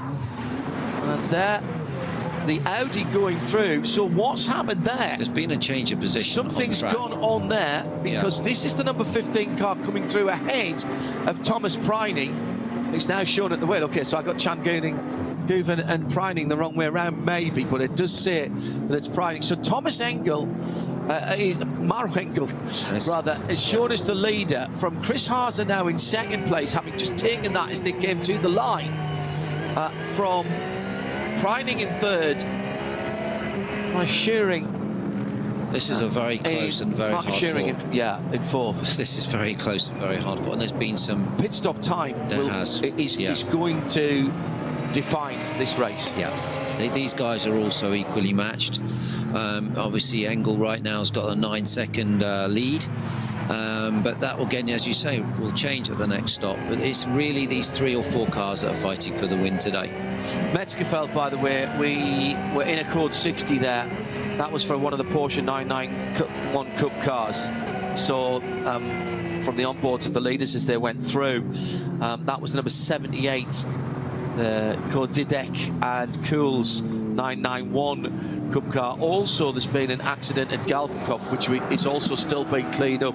And that was the 935 Tracy Nick Johnson car, along with a 718 Cayman GT4 RS, the 165 car. So that is the reason that we had the chord 60 as well at that point. So this little 3-car battle pack beginning to get very interesting indeed. This is second, third and fourth on the hats and back now. Not a place you would normally say you could pass here for position. No, not at all. I think the Audi stretched his legs slightly on the Grand Prix track, but now they're going to close up with traffic. There was a nasty off there last year. Do you remember with the rain, where all 7 or 8 cars went off? Is it me, and am I being over enthusiastic for them? But does that number 3, and to a slightly lesser extent because it's 15 seconds back, but the Falken Porsches, the Falken Shod Porsches, seem to be doing better in the middle and to the end of the stint. Correct. Than the Mante car. That's what I see. I think the Mante car picks up some sort of imbalance during the later part of the stint, from what I can see, whether it's rear tyre deg or just an imbalance at some point. That's what I think and what I can see. But the Falken is very strong at that stage of the stint for sure. And the Audi, I mean, look, the Audi looks like the better car right now. That's pulled a small gap. 1 second, maybe just less than 1 second, but they do have good pace at this stage of the stint, but towards the end of the stint they seem to lose. So here we're going down to Foxhole. This is just flat. Full power, nothing there. Stay off the curbs. Yeah. Brake on the upslope, down 1 gear, down a second. Yeah, and just you think you're going slow here, but it's not slow enough. You feel like you can get out and walk, but it needs to be disciplined with your entry speed, otherwise you just lose the rear and you lose time. Now into the area where that Porsche 991 Cup car was being recovered, and of course it's gone now. So there you go, in the space of 1 lap, the extremely efficient track services and recovery have got that car. Now, what that does mean, though, Andy, for me, is you might meet it on the back of a flatbed going down towards Metzgerfeld or somewhere like that. That's the motorcyclist in me going, I smell cut grass. There must be a tractor around the corner. You maybe not try and get me knee down round here. You've got to have your eyes up, definitely, in all these fast sections, because you do know that something's coming. That's one thing, John, when you're racing. all your senses are so finely tuned. Honestly, you can smell. I always remember the 24-hour here as well. You can smell the nice barbecues when you're getting towards the end of the stint. You're a bit hungry. Can you really smell that? You can, yeah. I had Justin Bell tell me that years ago, and I thought he was pulling me leg. No, you can smell everything. You know everything that's going on around you. You're always smelling, listening for, you're sniffing for the coolant, the gear oil. Is it different this lap? Does there slightly more oil now? You know, and you're just so sensitive to the car. Now there's a new Code 60 just in front of this battle we've been describing for you at Klostertal, and they're coming to that area now. So these cars will have to be hard on the anchors and no overtaking, and getting past slower cars at the right time might just be important. Absolute game changer to your stint if you can nip in. So double waved yellows first, so that's the 20. That's down to 120, and again, this is Andy Prior telling you this is why you have to have the different license, track services vehicle, and purple flags there. So that's all the way down to 60k. 60, and then you should have a green on the way out, but you cannot accelerate until you alongside the green. But you can't anticipate the green. No, you can't say I saw the green. No. You've got to be at the green. It's all measured by GPS, so you can't lie. And then unfortunately in my day you could get away with a bit of chat, but not nowadays. But yeah, and then of course you could go out of a slow zone into a waved yellow. Yes, which it doesn't necessarily go green, and then it can go back to a slow zone again. You got, you know, it's so. I mean, you can't get away from it as a driver, but also, and I quite like this. You're not asking necessarily marshals to make a judgment call of when people have slowed down at a point on the track. They're waving the flag. They're very good. Yeah. And all marshals, remember, whatever they're doing, are a judge of fact. Yeah. Whether or not there's video evidence, they are a judge of fact, and they will write a statement if need be. And that will be taken as evidence. But you're not asking them to make a judgment call. Down in the pit lane, and just the one Ford this weekend for HRT Ford Performance. That's the Haupt Racing team. Unfortunately, we lost the other car, the Stippler car, the 6 car with some issue. The 2 car, wasn't it? The 2 car. With an issue. I didn't even see it on the qualifying, so I'm not sure it even qualified this morning. Before you rocked up for your sausage sandwich, I was watching the German feeds this morning, and the early morning light at the Eiffel, absolutely incredible. Sitting in 9th in SP9 Pro, 11th overall at the moment. That's number 6. Dennis Feltzer, Vincent Kolb, Dirk Muller. It's Patrick Assenheimer behind the wheel of that Mustang for Mustang GT3. It's a big deal for coming back to the Nürburgring Nordschleife, and particularly to the 24 hours.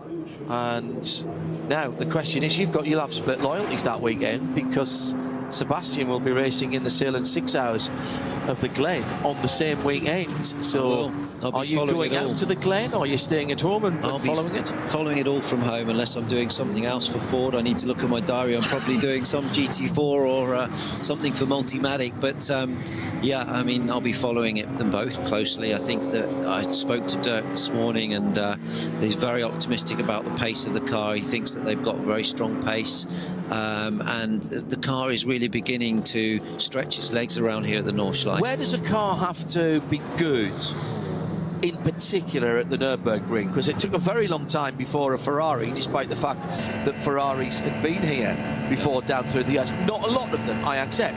Well, you know, the Klaus Appel and Fricadelli Racing 296 won without any works assistance and with no Ferrari works drivers. I mean, Klaus Appel, a bit like Manthey, he knows this circuit, partner of Sabine Schmitz as well, of course, who we miss every time we come here. I had the good fortune to work with Sabine on a number of occasions. But I mean, a good car at Le Mans, a good car at even Sebring or Watkins Glen, is not necessarily a good base car for the Nürburgring. So what have you got to excel at here, and where does the Mustang have what it takes? Well, you know, you're going to need a car that has good suspension travel, that can deal with the bumps and the undulations, but still have a platform to be able to lean on.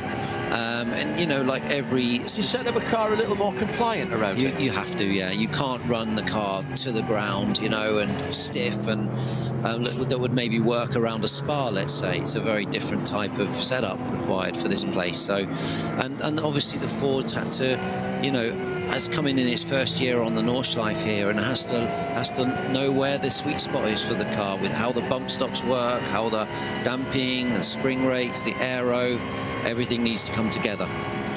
The other thing that strikes me is you've got to have what I would call a tractable engine. You want the top end, of course you do. You've got some very fast straights here, but there are times when, I mean, we all talk about brake horsepower. Yeah.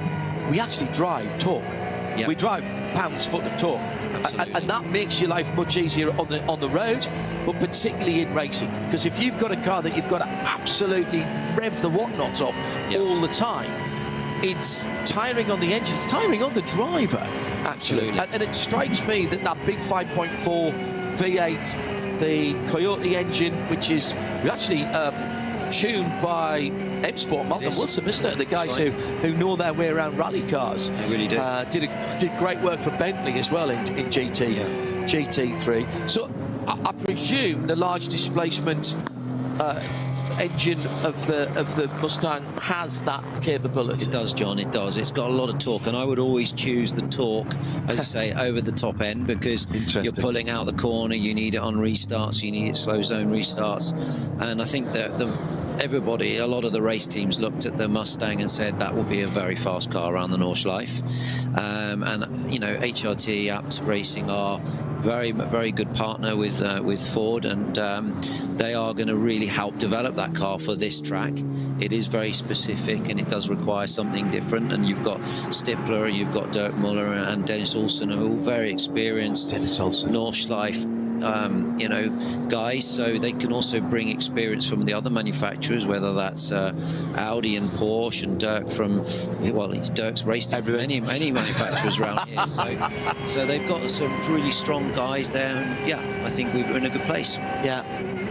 And we're still fighting hard here for this P2, This P3. seems to have been going on for the whole race, which is great. One of the things I love about endurance racing, watching it, talking about it, and in the all too few opportunities I've had to race have generally been in endurance races. I've done a tiny little bit of sprint racing down through the years when asked. The answer is always yes.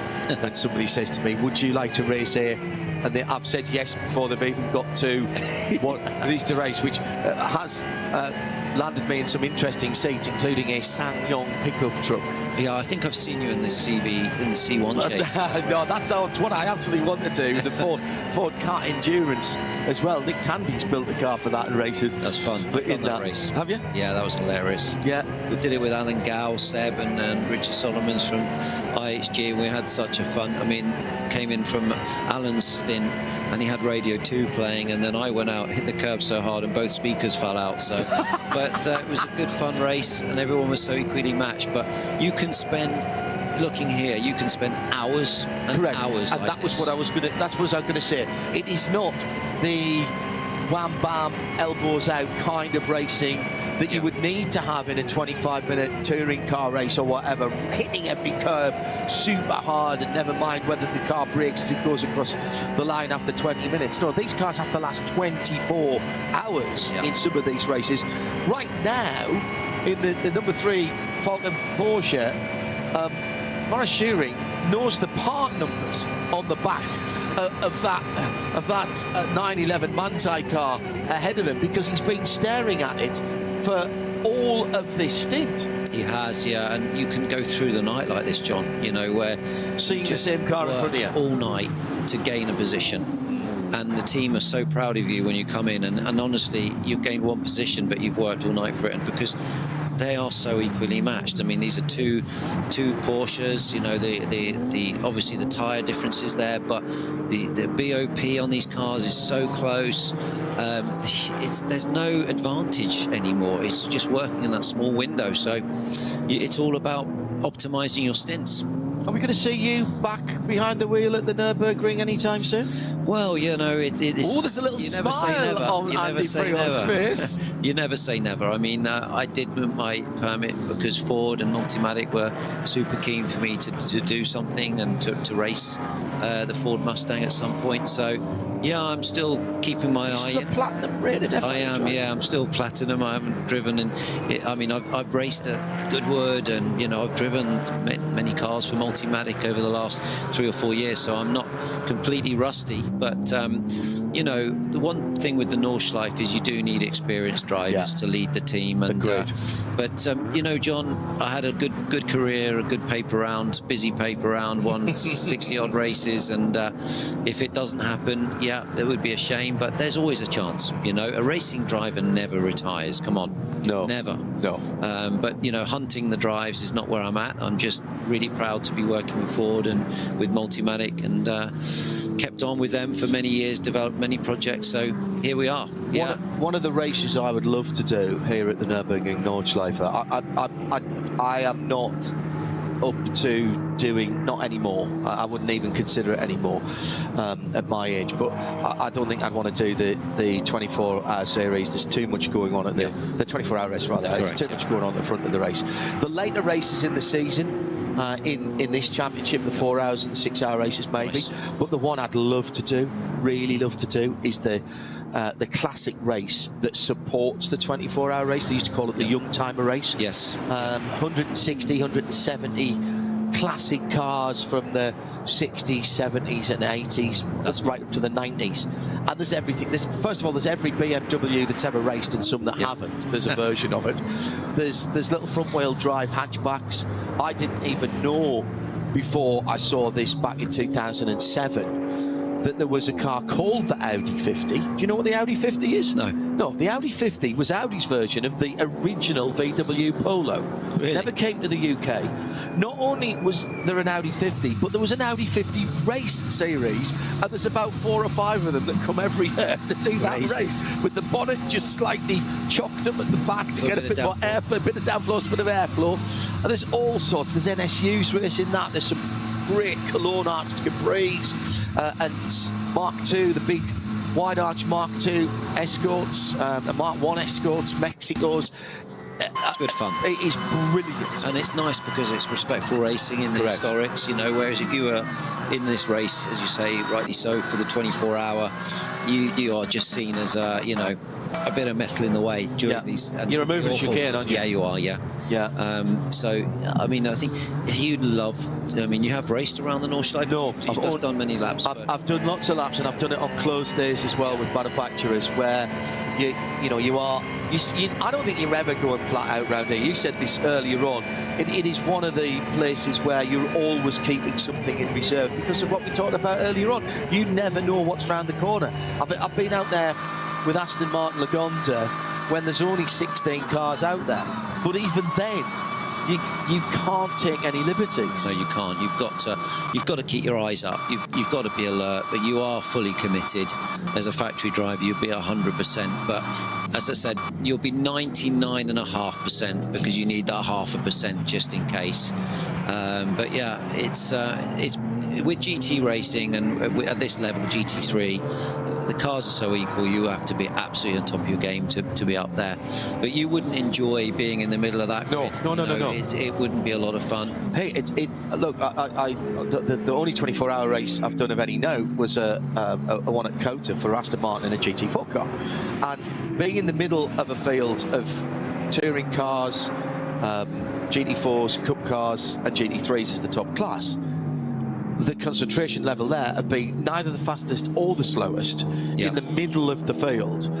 That was incredible. I can't even imagine what it must be like with GT3 cars at the Nürburgring and the closing speeds, and how that compromised your ability to take the racing line even at a relatively racing circuit's easy, but a relatively easy circuit to learn like Quarter. Every racing circuit has its nuances, and certainly getting the last 5, 3, 2, 1% out is why you guys do what you do, and why I sit here and talk about it, because that's not the easy bit to do.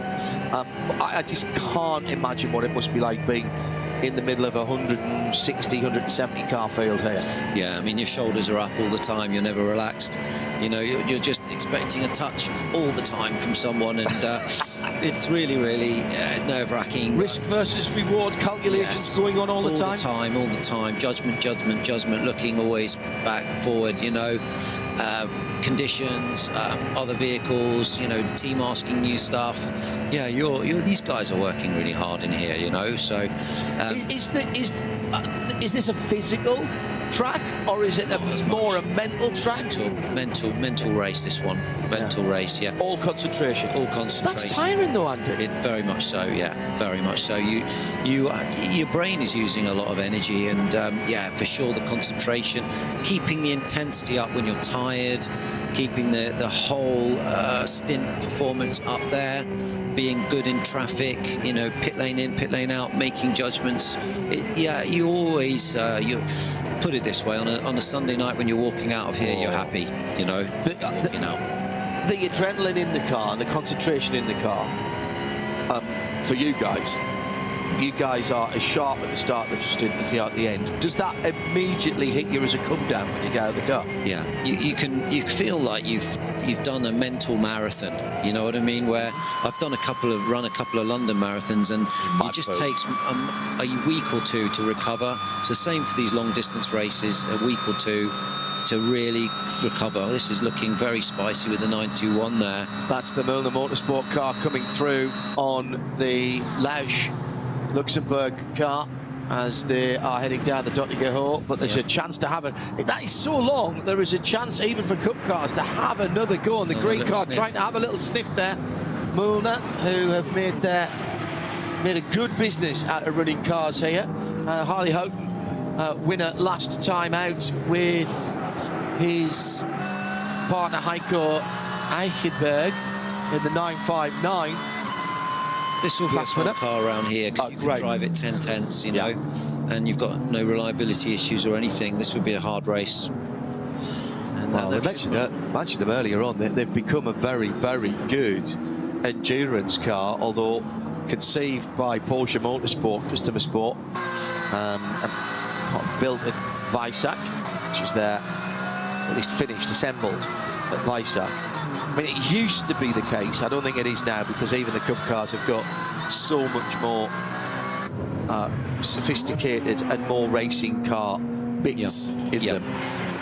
But it used to be the case that a Cup car was pretty much a trim level on the line, and it would be, you know, all right, there's a car coming down. Oh yes, we've got the option leather, or we've got the this, and oh no, this one gets a roll cage because it's a Cup car. And that, indeed, that's how GT4 started. I remember the guys at Aston, when they built their GT4s and brought them here to race. So the likes of Kermit, the green car, and Rose, the yellow car, they were basically built on the line. And that was going up to Gloucester, through Gloucestertal, wasn't it? That the problem was where we have the code 60 out there. Another nice, relaxed pit stop in the pit lane. Coming down to the crucial 20 minutes before the last hour. Yeah. So now you're looking, I'm presuming you don't get radio reception all the way around to the pits here. So when you are there, you'll be confirming your fuel numbers, particularly now, just in case there's a little bit you could do in the last 2 or 3 laps. You'll have hopefully got everything right leading up to that, but if there is a little bit of adjustment, you'll be making that in the last 2 or 3 laps. Yeah, they'll be watching your fuel numbers and talking with you all the time about it, how you can save, lift and coast, or whatever you need to do to just Did that come naturally to you, Andy, lift and coast? Yeah, you need to practice it, but I'm a right foot braker, so I always had I always had a benefit on the fuel because of that. Because no matter how good you are as a left foot braker, there's always an element of crossover. A little crossover, yeah, and you could be a little bit heavy on fuel. So I never had to work too hard on that, and I never felt I lost anything with the right foot. And I know that Bourdais still does, and Franchitti, and the one time I tried to change was DTM, and I ended up realizing I was 99% with the left foot and switched to the right foot for the last race and put it on the front row. So, you know, it's something that my experience, my neuro pathways were built up in that right leg, but it always helped. But yeah, you know, fueling is sometimes you have to practice. Yeah. So coming into that crucial time leading up to the last out, Lars Stegman from the Cayman in the pit lane at the moment, talking to our German colleagues. So Engel, Haase, Preining, Schuring, Heinemann, Feller, Nicky Thiem up the 7th now for the Aston Martin, albeit just over 100 seconds away from the leader, but only, crucially, a second and a half away from 6th place. Yep. Everybody wants to win. If they can't win, everybody wants to be on the box. If they can't do that, they want to make sure that they are getting as much data for later on in the series as possible. I think, you know, looking at Engel, Haas and Preining, that there is a really close race there. They're all very close on the best laps, all within half a second of each other. And it's going to come down to that final stop now and track position. And this is why, John, they're going to be racing really hard now. We've got the number 3 lining up here, the Mante Porsche of Schuring.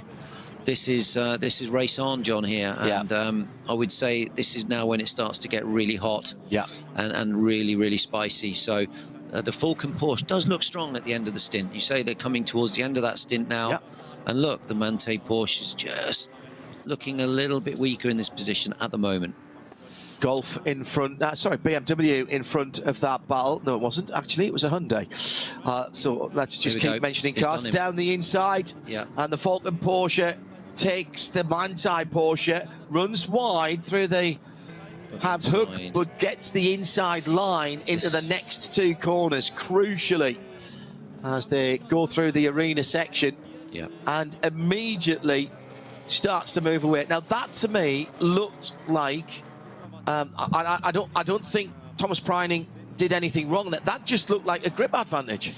He did look like he had a lot of extra grip on the braking. People think about having advantage of grip is coming out of corners, but it's the stability under braking and being able to take a little bit of extra pace to the apex. Brake and turn with, you know, if the tyres dropping off, you can't brake and turn with so much braking force. You have to ease off the brakes, and then you have to brake a bit earlier to get the front end into the corner. And the Falcon car looks like it's got quite a lot of, well, just overall grip at this phase of the stint. The Mante Porsche will come back, but now it's following, so it kind of pulls you round. You can stay with it, and you can keep your eyes up, and you can see that the Falcon car is where it's strong and where it's not so strong, and you kind of try to steal back a bit of time. There's been an incident a few moments ago, and sad to say for those that follow the winged badge of Aston Martin, it was the number 36 car that has come into contact with the VW Golf GTI Club Sport number 76. That was at Klostertal, so that is why we had the incident flags out at Klostertal, and that's a quick part of the circuit.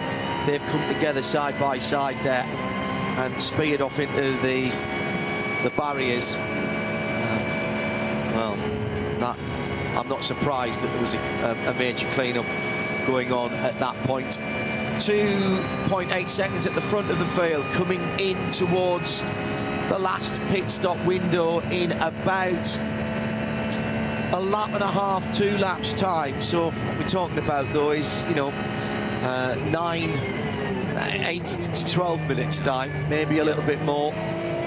I'm intrigued now, Andy, to see what Manthey do and how far into the last hour they can get, or do they go opposite everybody else? And the minute that they know they can get to the end, they do a shorter pit stop, leading fewer litres of fuel, and therefore, instead of doing 7 or 8 laps, they do 5 or 6, and then take the time advantage getting out the pit stop first.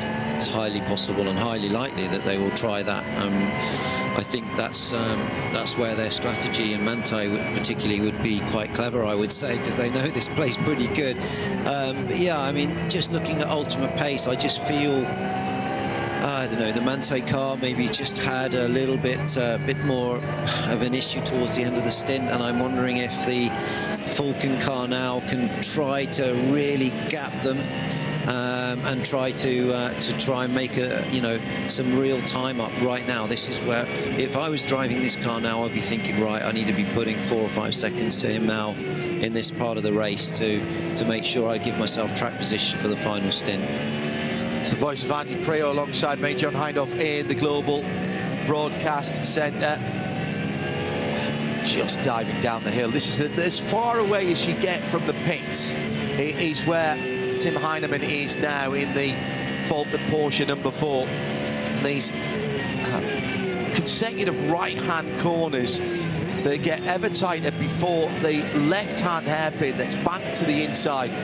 They're diving down the hill, up through the gears, down towards the Bridge of Breitscheid. Look for the road on the right-hand side that comes in. That's just about where you have to be thinking about braking and turning in. But it's so late now on these GT3 cars, I think. Yeah, it is. It's downhill as well, but it's fast down there. And there's a very hard wall on the exit. Yes. Well, actually more mid. And then Lauda here is very fast. This is flat, but very bumpy. You have to brake in the kind of middle of the road. You always creep a bit more to the left, but you can easily get it wrong. But exit is everything here. Bergwerk stay away from the apex curb, and then these left-handers that you can actually come from the middle of the road. It's the last one you've got to get right. Yeah, and you know, they're all flat, but you've got to, let's say, take the line of least resistance to let the car run on the exit and not put too much steering in, and just keep the speed you come out of Bergwerk is determining your speed all through those very fast kinks. But that's a very blind section, and I always feel like you need to have preparation there, because you know, any issues with another vehicle off on the exit or oil or whatever could be a problem through there. I'm starting to think to the end of the race now and work out whether this is going to be 27 or 28, 26, 27 or 28. You're talking 8-minute laps, so how can I not know that? Because it depends when time runs out and where the leader is at that point. And you know, obviously, if the leader's gone through and 10 seconds later it drops to 0. Yep. So this has also got to be brought into your thinking. Yeah. Yeah. One of the more street-looking Caymans with the fixed rear spoiler, and the number 440 in bright orange, cruising through the first part of the lap.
Sie sagen, es ist nur ein Auto, aber wir sagen, es ist Herzblut, Schweiß und Perfektion. Denn wenn du schraubst, dann zählt jeder Millimeter.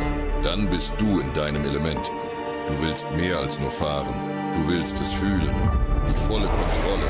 Eine optimale Straßenlage. Wir wissen genau, was dich antreibt. Denn wir teilen die gleiche Leidenschaft. Egal ob auf der Straße oder auf der Rennstrecke. Wir sind immer an deiner Seite. Wir sind H&R. Offizieller Partner der Nürburgring Langstrecken-Serie.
Liebe Fans, Lovely fans. besucht uns auf unseren Social Media Kanälen. Follow us. Auf Facebook, Instagram, YouTube und TikTok.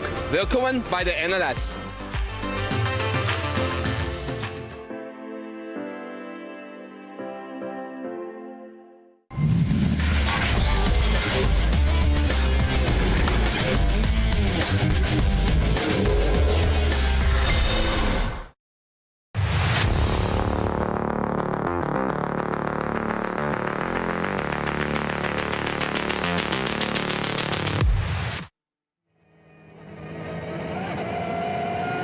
So coming into this crucial window for the final pit stop, Andy Prior and John Hindhoff, and we have been waiting for the stagger to unwind as far as the pit stop tactics are playing out. However, the battles at the sharp end of the field have been outstanding. Christopher Haase getting really jiggy with it as he was coming through the end of the Hansen back and then heading down towards Flugplatz and hitting all the curbs there, which was really unsettling the back of the Audi. Oh, now, was that a yellow flag there or just being taken in as they went past traffic? I think that might have been a single yellow there, now a double. Single yellow is a warning, expect a double, and then you're going to go into a slow zone. Right. So, and this is just at the Swedish cross, the Schwed-Kreuz, top of the hill.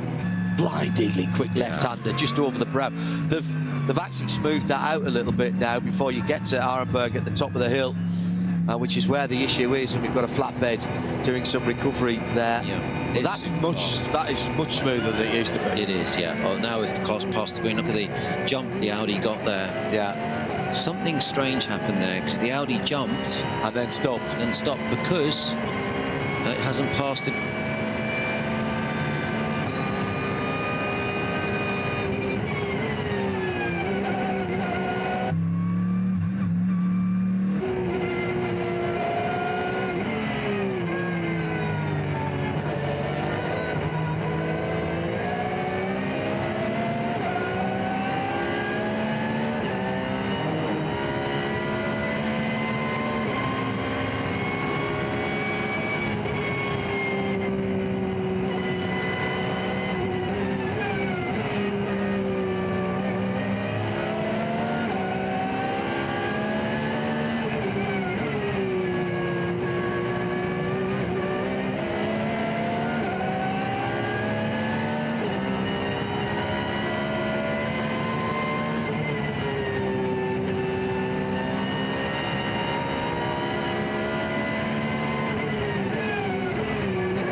So, und ihr seht es ja schon wahrscheinlich jetzt gerade im Bild.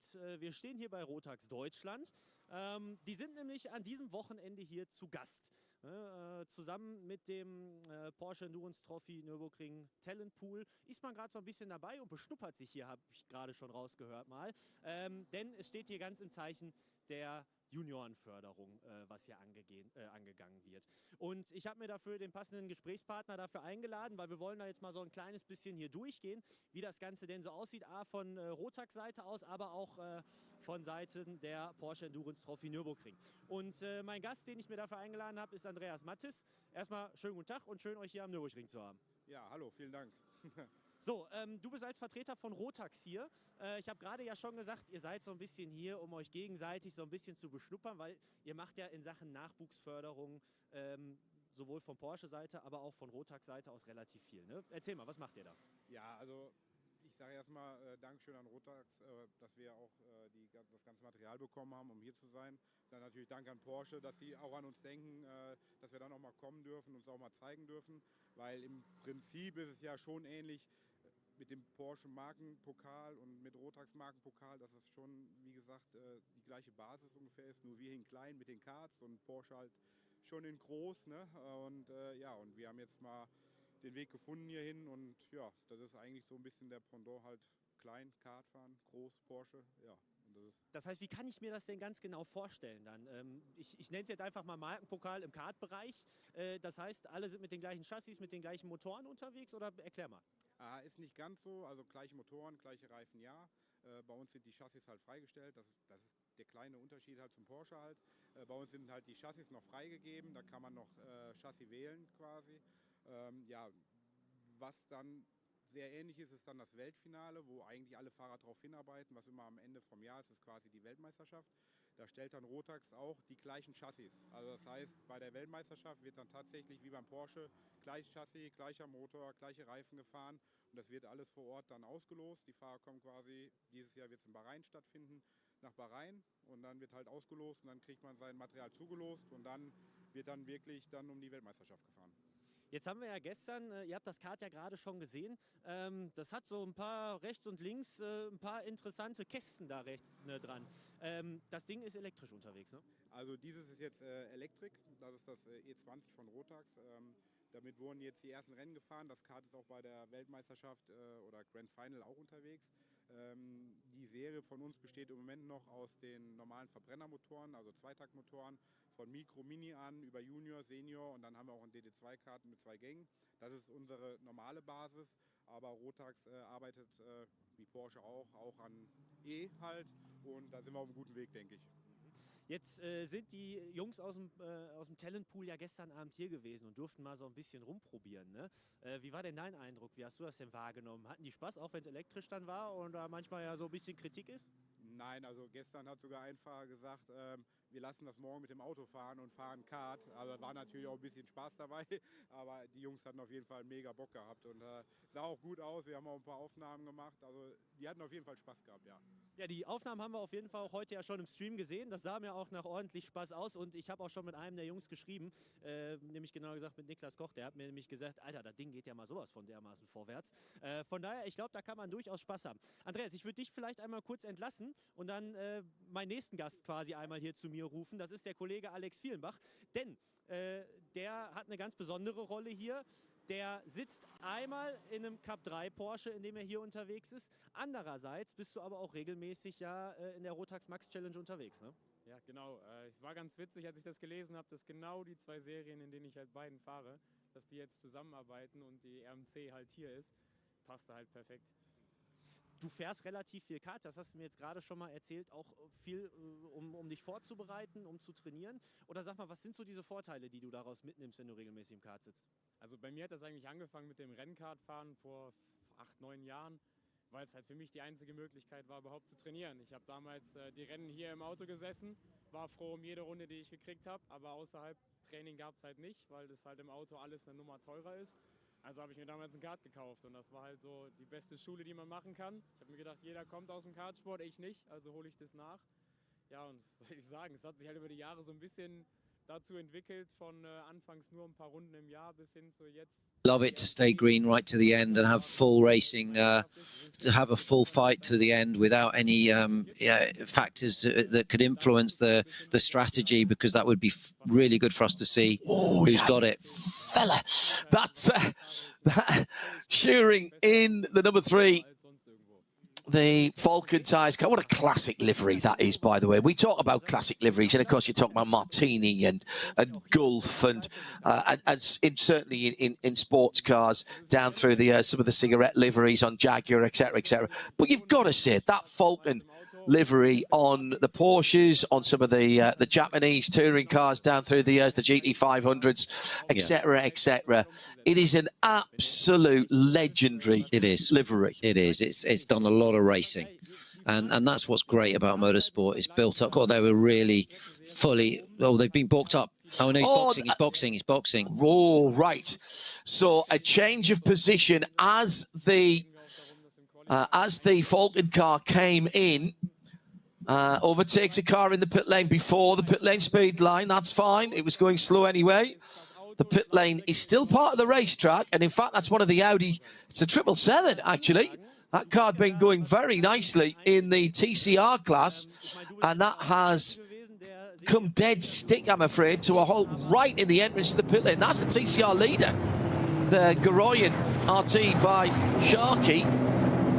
They've got a Golf out there as well in the SP3T class. Well, it's in the pit lane, but not. It's gone past the pit lane 40k speed marker. 40k must feel like you're standing still. Will do after dirting a hole for sure. Right, so both Falcons and the Engel Mercedes from the lead of box. So here's the additional lap for Manthey. They've got to make this count. They have to, and there's a code 60 at Whitman, which won't help them, to be honest. So yeah, that's going to hurt their. This is the big lap. Maybe it's got to be the big push for Thomas Bryant. It does have to be. It does. Yeah. I shall keep an eye on his sector times and see if we can pick him up round the circuit. He's gone off the Grand Prix circuit. Wasn't a great run through there. Must have hit some traffic at 106.2. You'd expect to be down in the 105s, mid 105s, really, on a very good lap. The Broadbent car, as we're calling it, the 150 Black Falcon Bilstein GT4 Evo. A couple of laps off the main leader, but leading at the moment in SP8T, and in a very creditable 22nd position. Jimmy Broadbent freely admits to living the dream. Sim racer turned real world racer. We've seen him at this race track before, and in the 24 hours, had him on Midweek Motorsport. We've seen him down at Barcelona for the 24 hours for the Preventic races. Absolutely loving it, and he's very generous with his time. Love talking to him. Absolutely an enthusiast, and keeps pitching with. Oh my goodness, this is a slow-moving Audi. Is that the 15? Yes. It is the 15. Yeah. That's the Haase Scherer sport car. Yeah. Oh, out of fuel? Surely not. This is the end of the 7th, or has he had a problem? So was battling with one of the Falcon cars, wasn't he? And they were side by side coming up to a Porsche Cup car, going one way then the other. They split the cars. Here comes the Grello car as well. He's just slowing to go through, and he's just slowing. Haase just slowing, as if someone threw an anchor out the back. And I think that was, where was that? Was that going good curve? I think it was. It was, yeah. That's a very fast section, but he's still got drive. He's getting it back. In that flurry of pit stops, I failed to notice, and I apologise, that car had dropped out of the running. That is an extraordinary turn of events inside the last hour with a car that has been showing real speed and was... Yeah, that was one of the contenders. Absolutely. Has to be a contender. Yeah. So something's happened in the stop, maybe. Well, as he comes back along the pit lane, just looking at that car, was on its outlap. Yeah. As you rightly say, loose wheel nut? Has he felt that? I doubt it. I mean, it could be anything, you know. It could be, obviously, the engine stopped and started. They had hazard on. I mean, is there some sort of potential software, you know, electrical issue, like a pit speed limiter or something strange like that? I don't know. It's you know, these cars are so complex now. Preining has turned up the wick a little bit on this extra lap that he's getting. This will be the end of his 7th lap. The rest of the cars, excuse me, this will be the end of his 6th lap, which is when everybody else ahead of him stopped. So he stops at the end of this lap and he will have the same length of pit stop as the cars around him, but will have less laps to go to the end of the race, if that makes sense. So then you have the choice of how much fuel you put in it and how good your tyres are going to be. They'll be a full lap better than everyone else's. Yeah, I mean, did you notice that, Andy? Is a tyre advantage, a one-lap tyre advantage going to show? There will be, but it's not, for me, a high deg track on the tyre. It's, yeah, I think you're just going to make your money on the stop here and the amount of fuel you take and the time you spend in the pits. So, this is just going to be, look, he's had traffic as well on the in-lap here, so if he boxes this lap, I'll be very interested to see how long he spends and what fuel he takes in this final stop. So the cars we're going to have to look out for were the cars that made their final stop 1 lap ago, and we know that the first car of them in was the car that was leading, which is the Mercedes-AMG Team Get Speed car. The number 14, Maro Engel, Fabian Schiller, Lucas Stoltz. We believe it's Engel back at the wheel of that car. Moment or two ago, was there a little wobble or a little off-track incident from the Grello car? Yes, he was. That was lucky. Over-committed, going up through Mood's curve. That's a very fast corner. That's super quick. What's that, 4th, 5th? Yeah, that's 5th gear, and you carry a lot of speed. That you could easily have got that twisted up on the exit and ended up bouncing off the fence there. Just, yeah, that was a big commitment. Have no accident or a huge accident there. And you can see how hard he's pushing on his inlet. He knows this is it.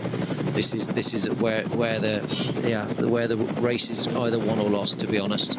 So to believe Preining in here, it was a double at the start of the race, we believe, for Aychat Guvin, and this would be a double for Preining to take it to the end if the timing screen and the sensors on the car tends to be on the plug-in for the drivers.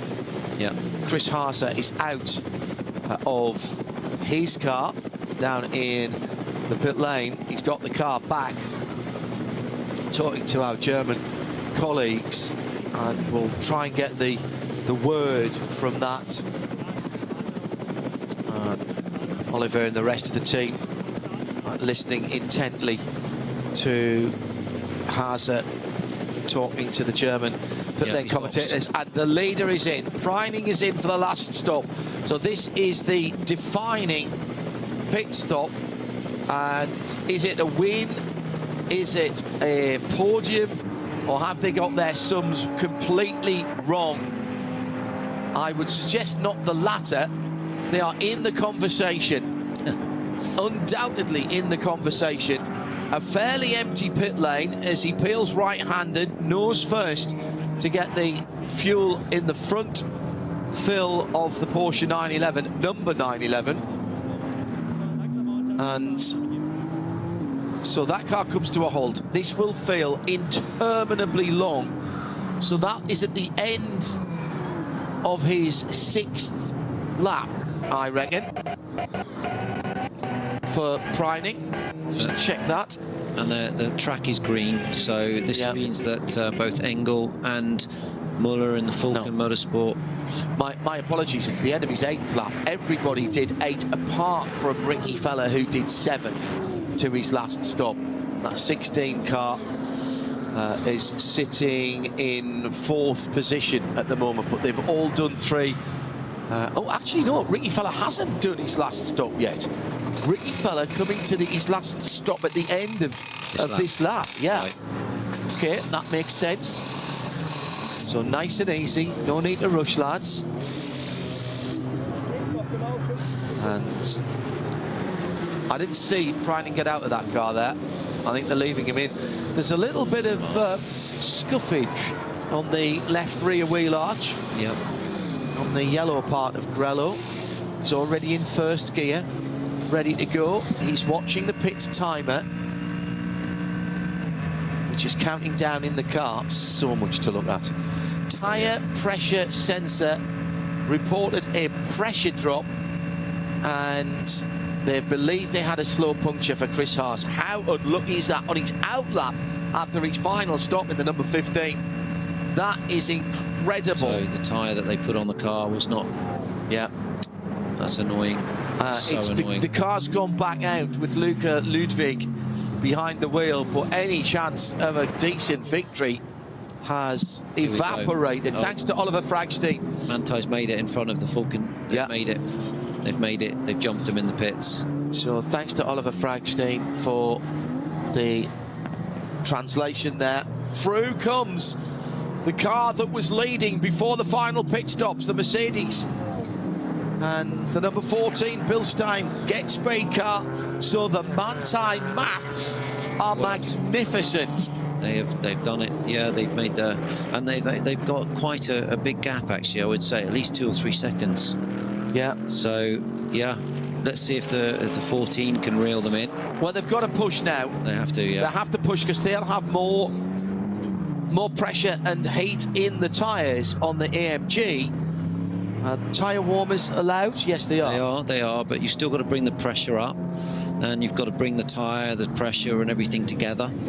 But by the end of the Grand Prix lap, you should be, before you turn onto North Circuit, you should be in a window that you can really push. Ricky Feller just fails to get scored as the leader in the blue Scherer Sport Porsche. A little bit of damage. So that was a bit of damage to the left rear of that car that I saw some stuff flapping around in the very early part of the race. That's been there right since the early part of the race. Yeah, that's happened maybe the beginning and the start or whatever. Yeah, but, bit of rough and tumble. Not enough to do anything serious. And I think the diffuser on these cars, although it works, you can still operate even with some damage on the diffuser. So yeah, this is going to be a scrap now to the end, John. I don't know quite what the delta is between them at the top 3.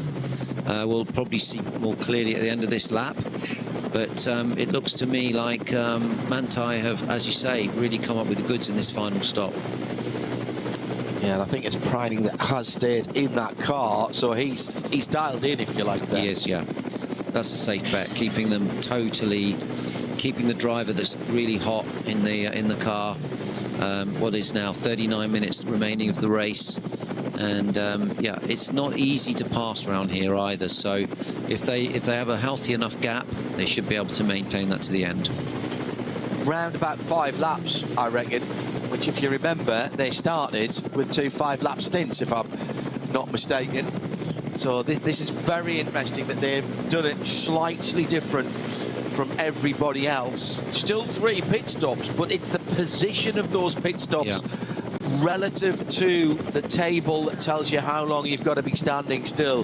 This has been a Manthey masterclass in how to run the race. We saw that car, we thought they might have a problem, they eased their pace.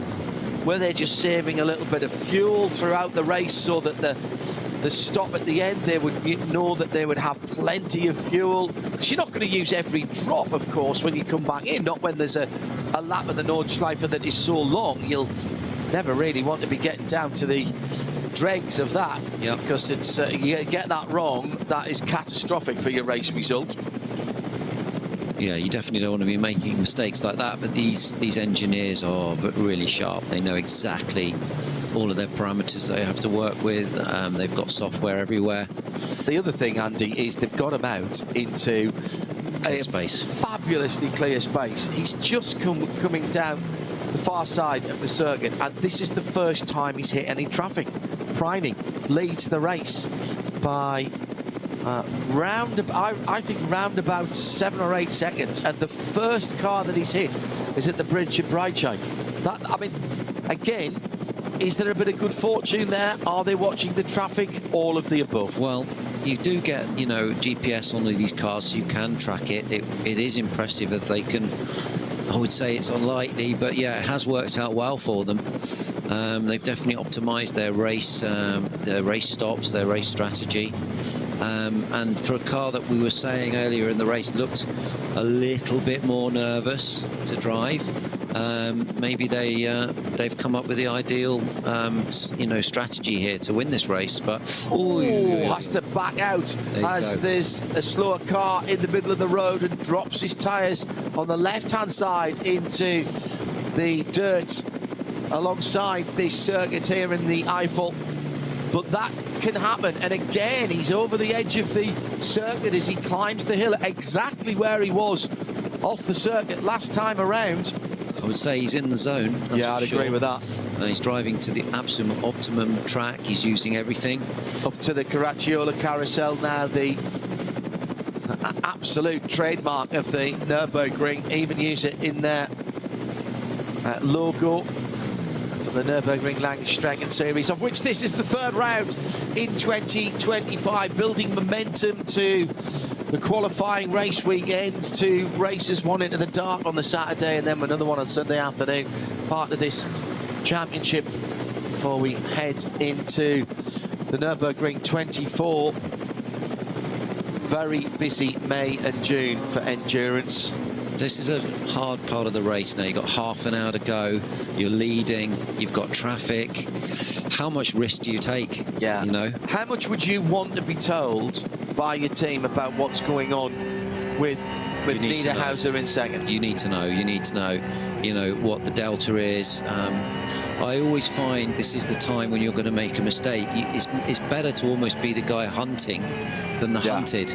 Yeah, you know, because you got nothing to lose. Nobody's going to criticise you if you make a mistake because you're driving flat out for the win and to chase someone down. As I said before, you know, you've got to be committed to the risk, and in traffic, if you're a little bit out, you know, you're likely to make a mistake and touch another car. So let's see what the gap is over the start-finish. We've still got another 2 or 3 minutes before they end the lap. Maro Engel in third, breaking up the Porsche, the pride of Porsches at the front. And the dominance, Porsche, Mercedes, Porsche, Aston Martin, David Pittard and Nicky Team have done their work very nicely. Just haven't seen much of them, haven't had to. They've not made that any mistakes. New slow zone at Wippermann. Been a busy part of the track today. Has. Yes, it has. And heading in towards Brünchen. Yeah, that Aston, I think they'll be reasonably happy with that. They've gone about their business nicely. Ultimate pace, a couple of seconds off the fastest lap of the race. But again, fastest lap of the race is fine. Don't get any points for that. I always thought you can never rule Aston out. They always seem to come good when you know, for the big races. Yeah. They're always competitive. So Walkenhorst are also a very good team. So you never rule them out, but for sure today that race has been between Porsche and Mercedes, particularly the obviously the Mante car, but also the Falcon car. Been a good battle in the SP9 Pro-Am as well, and it is the Durr Motorsport McLaren 720 GT3 Evo that holds an excellent 7th position. J-Mo Hartling behind the wheel of the Mercedes Schnitzelbaum car number 11 in 9th place, and 3rd down in 16th position is the Hankook Competition Porsche, the number 30 car. So those guys are all battling in the SP9 Pro. Hello to Alan Boddy, who, thank you for your comments at RSL_studio. Andy Preo is doing a great job. He wants you back. Oh, that's very nice. Thanks, guys. I love being here and listening to Radio Le Mans for many years, so it's great to be giving my bit of knowledge to you guys. And we're not letting Andy get away at the end of this race, because we're going to haul him back into what will become the Ford Performance Global Broadcast Centre for Mustang Challenge from Laguna Seca today, later on, much later on in Europe, and tomorrow as well. So if you haven't had your fill of Prio, good news, there's more to come. Installments 2 and 3 to come. Looking forward to that. Doing a bit of very different style of racing, because that's sprint race. Sprint race, one make. Let's see how the Mustang Challenge. Have you driven that car? I haven't. No, I've driven the Dark Horse, but not the Dark Horse R. So it looks like a fun car to drive, I would say. Those cars will be at Le Mans this year. They will. For the non-championship race. Absolutely, that is a real bonus for anyone wanting to get Le Mans experience. Has never been there before. It's a no-brainer opportunity. Well, let's have a word with Ford, John. See if we can get you in the car. That would be awesome. I think I'm rather too busy. I think you might be a little bit busy that weekend. I think the responsible adult Eve might just have a word to say about that. Seriously, I actually got an offer of driving in the Porsche Sprint Cup race that is at Le Mans in a Cup car this year, but I had already promised Ford that I would do the World Fleet commentary for Mustang Challenge, and it's too close. Absolutely. And I think you've got to concentrate on one thing if you're going to do that, particularly in a field of cars at that speed. You've got to prepare for that. You've got to have your head in the right place. Being able to do these big races and being a racing driver is a full-time job, you know, and that's why I admire these pro-ams, because the gentleman driver, I don't know how they do it, because, you know, if you're not thinking about it all week, preparing, you're not really ready. So don't forget, at the end of this race, we have more endurance for you over on RS1, where you can tune in for the bulk of the race of the FIA World Endurance Championship, third round of the season, last round before Le Mans. Very interesting qualifying yesterday, thoroughly enjoyed that. It's Johnny Palmer and Bruce Jones who are looking after that one over there. Stay with us here in sound and vision for the conclusion of this race, coming down to the last half an hour. 12-second lead as well, the Mante car has over Engel.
Sie sagen, es ist nur ein Auto, aber wir sagen, es ist Herzblut, Schweiß und Perfektion. Denn wenn du schraubst, dann zählt jeder Millimeter.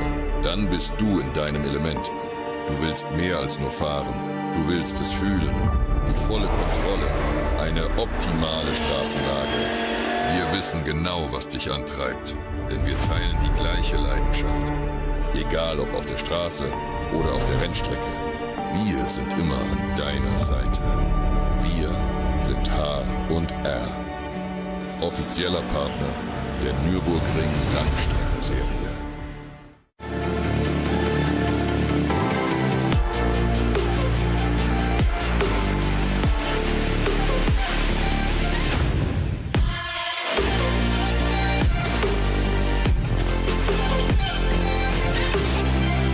Falkenreifen.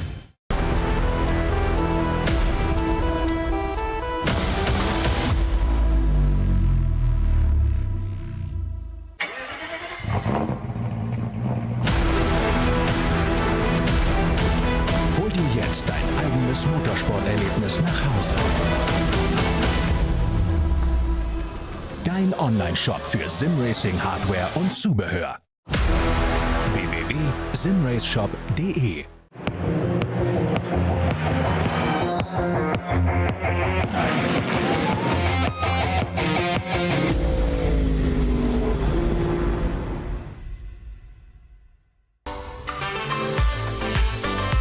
Liebe Fans, Lovely fans, besucht uns auf unseren Social Media Kanälen. Follow us. Auf Facebook, Instagram, YouTube und TikTok. Willkommen bei der NLS.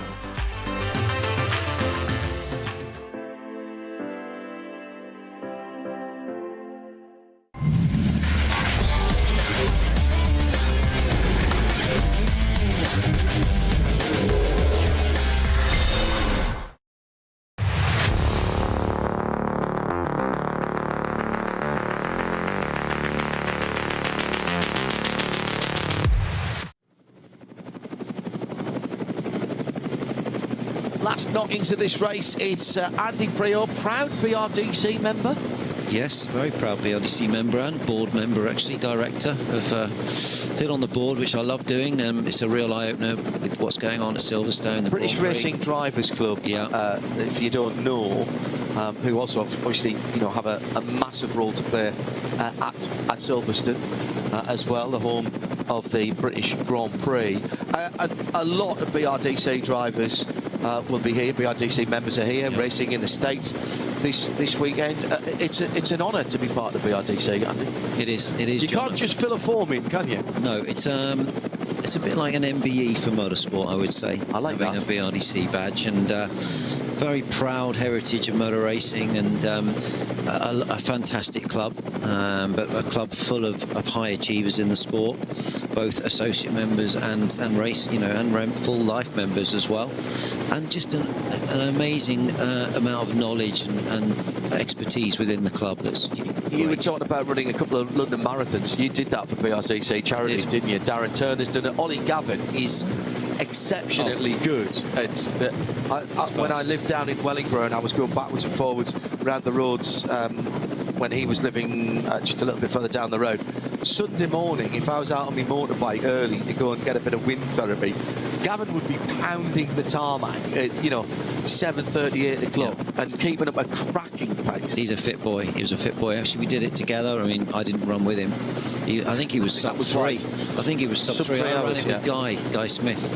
We ran together the whole length, and we did I don't know, 3:40 or something. That's pretty good. Actually, I was racing at the Nürburgring. It was that's with the ash cloud. Do you remember the ash cloud? Oh yeah. And I got stuck in New York. Well, I got stuck here, so I raced here and I drove back through the night, got to London at like 1 in the morning, 2 in the morning, and then got up and ran the marathon the next day, which is something I couldn't do now. That would exhaust me. But I literally remember coming from this race pretty much and going straight to the marathon. But yeah, the BRDC is a special club, and it's an honour to be able to put a bit back into the sport. There's a lot going on at Silverstone. We've got a new international kart circuit being built. That is a really interesting development, yeah. With Joe Bradley and Nick Damon. We're involved there particularly. In fact, they're televising a race in North Wales this weekend over on Karting TV, and I've done a bit of commentary for them as well, to bring that grassroots level of racing to Silverstone again. There was a kart circuit there in the past, and in fact there used to, think of this, I'm old enough to remember when they were racing supercarts on the Grand Prix circuit. Oh, yeah. Heinz. Yeah, these guys. And Stuart Zamelis and all those guys. Yeah, absolutely. Gearbox karts. I'm very pleased I like the fact that we're putting a bit back from the F1 into grassroots motorsport. That's part of my passion on board, is to be able to make the place a better place for youngsters to come through and have better opportunities. You've been part of the BRDC Rising Stars programme down through the years. Yes. You've got a good crop of new young drivers who are coming in from ever more diverse economic, educational, demographic backgrounds. Next week rather, we'll have Mackenzie Cresswell on the show. He's part of the Rising Stars. Yep. He's coming into sports car racing now. I'm talking to young Harley Houghton, who's another great up and coming driver. down through the years. We've seen them. I mean, I've seen a lot of them in the States, of course, coming across to the States and in IMSA, and whether it was, you know, the early guys who kept it to themselves, I've got to say. So people like Andy Wallace and James Weaver, they didn't want to talk about the States. They were having far too much fun. And then Johnny Moreland went over there, another BRDC member. But, you know, the old adage of the British are coming has happened. Big battle on the track here at the moment, and this is for position. This is the Dynamic GT black and yellow Porsche with the McLaren, and they are battling for overall position. So it's Joel Sturm in the black and yellow car, the SP9 Pro car. The Pro-Am car is the leading Pro-Am car. That's the Door Motorsport car, and the man with his name over the door is driving it. And they are pushing through the traffic to come on to what we've got left on 20 minutes. 22 My minutes. Goodness. Yeah, that's going to be 3 more laps. Yeah, exactly. Everybody's got the numbers right, side by side, and traffic's played a part. It's the Hankook Porsche into the pit lane. Another one of the cars ahead. They're still side by side. This is not over and done with, because the McLaren's got a little run as the other Porsche, the second Porsche, was pulling into the pits, went across 3 lanes. That would have caused some curse words, I think, if you did that in traffic on a motorway exit, because he went across about 3 lanes. And the McLaren just about holds on to that position. The number 69 car leading the Pro-Am. My goodness me, that was very tight as they were coming in. I'm not sure which of the doors it is, whether it's Ben or Phil behind the wheel of that at the moment, but has held on to the overall position. He is not under challenge at the moment from Jim O'Hartling, who is another, well, I say that, he's only another 7 seconds further back, so he doesn't want to lose too much time. And right now, the good news for the orange and black McLaren is that they've got effectively a tail-end Charlie behind them and the second place car in class. They've got a little bit of a buffer, but this is about pride and honour right now, isn't it? And I think the dynamic Porsche wants to get past. Of course, does not want to be beaten by a Pro-Am. No, that's a Luke Hartog car with Joel Sturm, who's behind the wheel. Bastian Buss, I think, started that car. That's right. And Phil Doer is driving that car. Thank you, Oliver. I think the McLaren is really pushing hard here and flashing his lights. I don't know even if he knows, maybe he thinks this is for track position potentially, if he hasn't had any information from his team. That could also be something. He's racing really hard here, but it's not for position overall. Well, the car that he's racing for positioning class, which is 2 cars back, not the next car behind him, but the next car, is also black and yellow, because it's the Snitch Alarm car. So you might... The difference between the front end of a black and yellow Porsche and a black and yellow AMG, to us, watching from the outside, is pretty obvious. But when you're looking in your rear camera or your rear view mirror, whilst trying to navigate the 100 or so corners of the Nürburgring and everything else, you're just seeing a colour of a car there. This is when you hope your engineer's saying, hey, this is not for track position, you know. And this is not for the class win, don't worry. Don't worry, because, you know, this is where the driver and the team communication is so important. But it just seemed to me, with him flashing his lights, he's under pressure, and he doesn't probably need to be so intense in this situation. I just want to, whilst that has calmed down for a moment, I just want to finish off the conversation about the British Racing Drivers Club, the BRDC, bringing that international kart circuit to Silverstone. So down through the years, we've had a rallycross circuit there. We've still got a rally school there. We've got the short circuit that is used for all kinds of bits and pieces, and Aston Martin have an experience centre there now. We've got various versions of the Grand Prix circuit. I redid my ARDS licence there on the circuit that cuts through at the end of the F1 start-finish straight and then comes back onto the Hangar straight, which is an interesting little track there. That was a few years ago now. Yeah. Absolutely. It's one of the few circuits in the world that has 2 proper-sized pit lanes. So in the old days when we had the WEC and the ELMS there, they could both have a proper pit lane, which is great for things like the Silverstone Classic Festival, which is coming up in not too long a time. And of course we have got sports car racing, international sports car racing, back at Silverstone this year with the ELMS, and that's great news. Very exciting. Not just for the circuit, not just for the BRDC, but for the fans of endurance racing. I'm very pleased to see ELMS, and I really would love to see WEC back. You know, we've got Britain's premier race, the Formula 1 Grand Prix, but I really want to make sure we do a lot of non-F1 racing as well, you know, whether that's club racing or grassroots motorsport, right up to, you know, international sports car racing, so touring cars, everything. It has, with the relatively recent addition of the museum, it's become a community resource as well. And indeed, during the summer, if we're talking about the fastest cars in circuit racing, which would be a toss-up between F1 and IndyCar, depending on where you are, but we're talking about the very pinnacle of FIA motorsport in F1. But there are evenings when Silverstone and the BRDC throw up Silverstone Open for you to go and run the track, to cycle the track. It is a community resource now on the border of those counties. Absolutely, it's a leisure facility as well as a, you know, leading racetrack, and an educational facility. Let's not forget now with the academy. Yeah, got the academy, UTC across the road. You've got the museum, which is well worth a visit. There's so much to see in there.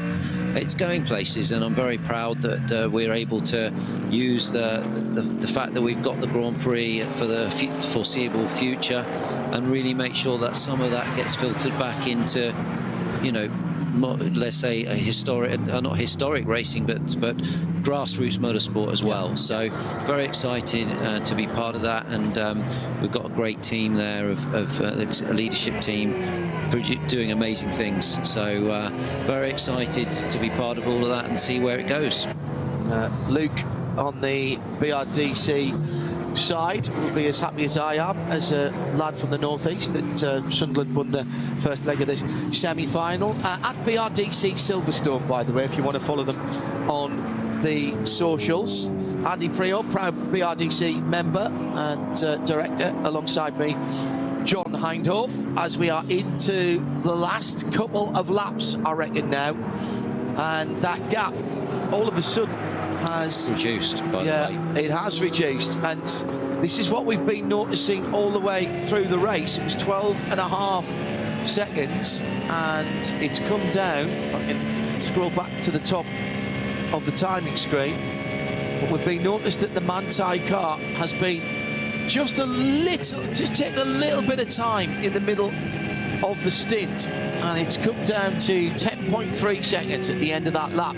However, Thomas Preining has just taken around about half a second out of Maro Engel on the Grand Prix track, because I'm now going to look at every split as they go through. It has reduced a couple of seconds, so with only 15 minutes to go, I don't think that's a realistic delta to close up on, but you know, it's always possible.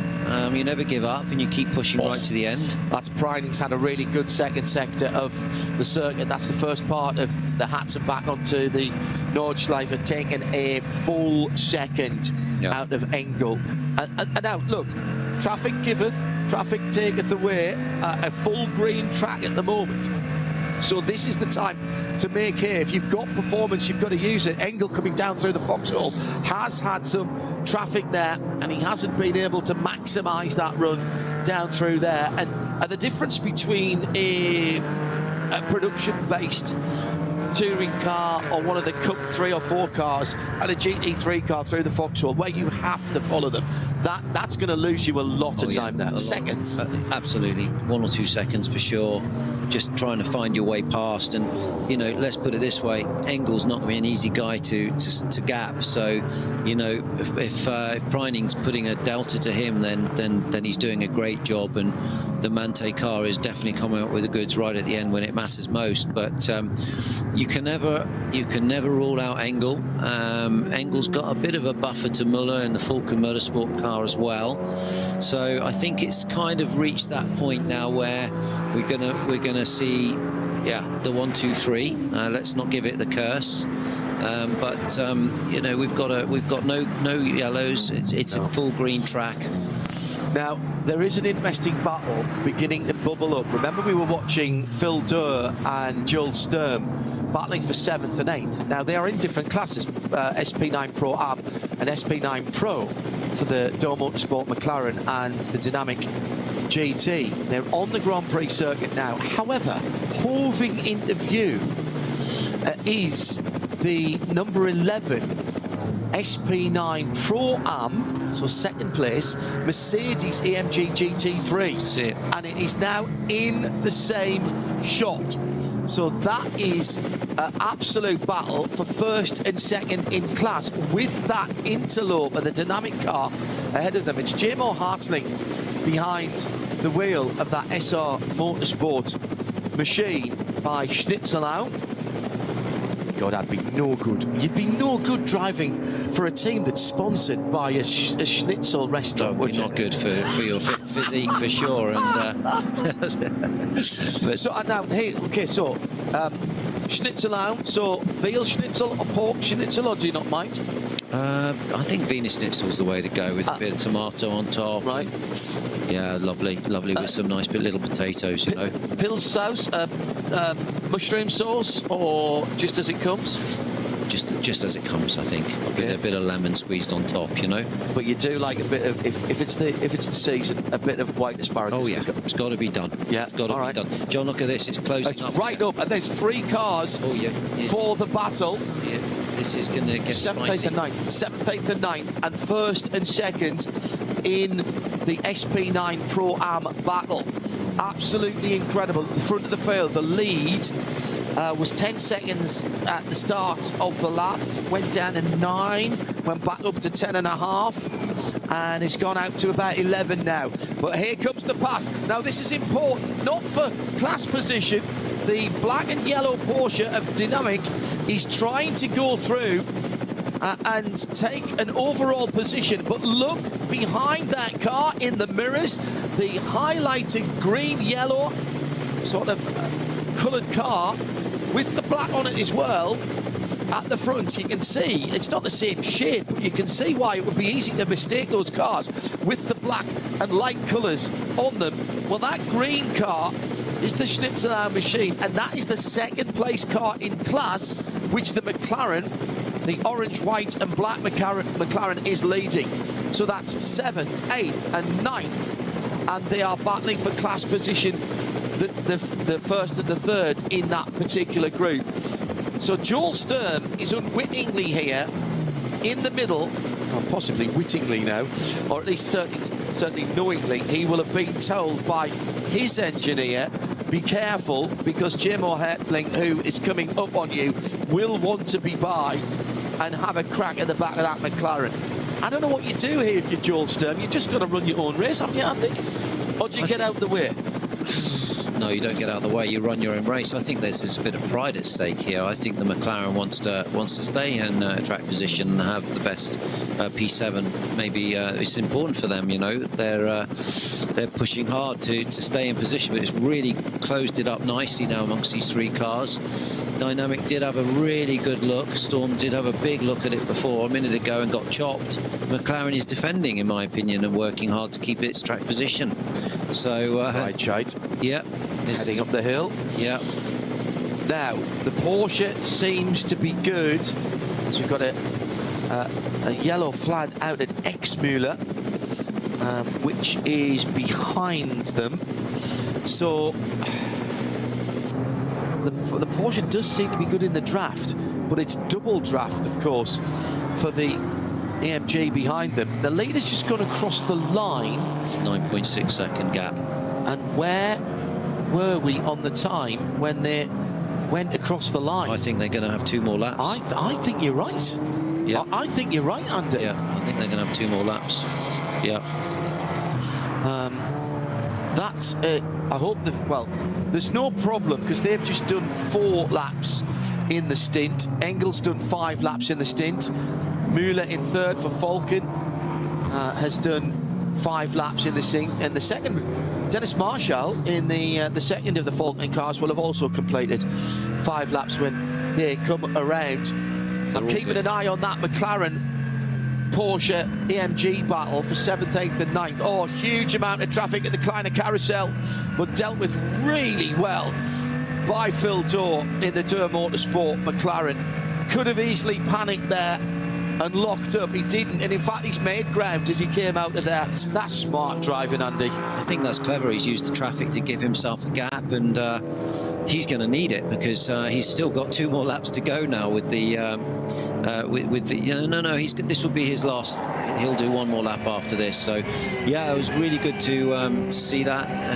He's using it, but he's getting pulled quite close now by Storm. Again, is reeling him back in. I would say the Storm car, the GT car, the Porsche 911 is a little bit quicker at this stage of the race, but finding a way past is not going to be easy.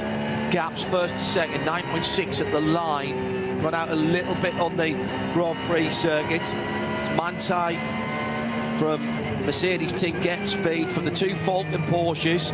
They're 11 and 25 seconds further back, respectively, for the top 4. So the top 3 at the moment, barring incident, accident, loss of concentration, or an act of God, I think are pretty much nailed on. Yeah, I agree with you. And at this level of driving, if it was me in the front car, there's always an opportunity of me getting distracted by a squirrel on the side of the track or something like that, and ending up putting a wheel off. Tracy Crone has just put the fastest lap of the Cup 2 category in the number 935 on an 8:43.0, and leads. Sorry, no, and is 11th in that class in Cup 2. But that is the fastest lap of that class. Now, is that Tracy behind the car? No disrespect to the tall Texan, but Johnson tends to be the quicker car. Although Tracy has a lot of experience now and has done a lot of GT3 Cup Porsche driving in other series. So here's this trio that is forming the 7th, 8th and 9th battle. Now, you might think, why are we concentrating on the 7th, 8th and 9th battle? Well, because it's the best battle on the track. It's 3 different manufacturers, but the McLaren as the first car, the leading car in that trio, and the AMG Mercedes, which is the 3rd, that is the battle for 1st and 2nd in the SP9 Pro-Am category. The dynamic GT Porsche in the middle of it, that's the Luke Hartog car, isn't it? The 54, yes it is. Joel Sturm driving that car at the moment. He is, well, he's got the best seat in the house because he's watching both of those cars. For the moment, they are equidistant as they go across the line. It's just on 7/10 between Durr and Sturm, and just on 8/10 between Sturm and J-Mo Hartling. They've got traffic, and of course, whatever else you say, Andy, if you're at the front of a queue, as the McLaren is at the moment, you're the one that hits the traffic first. Yeah, you are. You're the ferret that they send in and try and jump. I like that. Jump on a little mistake or whatever. For sure, you can, but you can also try to trip your opponents up as well, and place the car maybe at the inside of the corner and then get through and then balk your competitor. So you're definitely playing chess at this time. It amazes me always that you pro racing drivers, whilst driving the car at the very ragged edge of adhesion on, particularly here, the most demanding closed circuit racetrack in the world, and if anybody wants to disagree with me, you can, but you're wrong, I'm afraid. Absolutely. And you are really pushing the car as hard as you can. The screen is covered in bugs. You might have the sun in your eyes at the end of the day. 4 minutes left, by the way. So doing all of that, having to pass slower cars, and at the same point you're going, right, I'm going to have to get past this car, but if I pass him right away, it's going to give my opponent an advantage. So what I'm going to do is I'm just going to back off and sit alongside him until I get to the corner, and then I've backed everybody up. The fact that you have even got the excess mental capacity to think like that stuns me. It's amazing what you can achieve when you've got your contract on the line. You just want to win.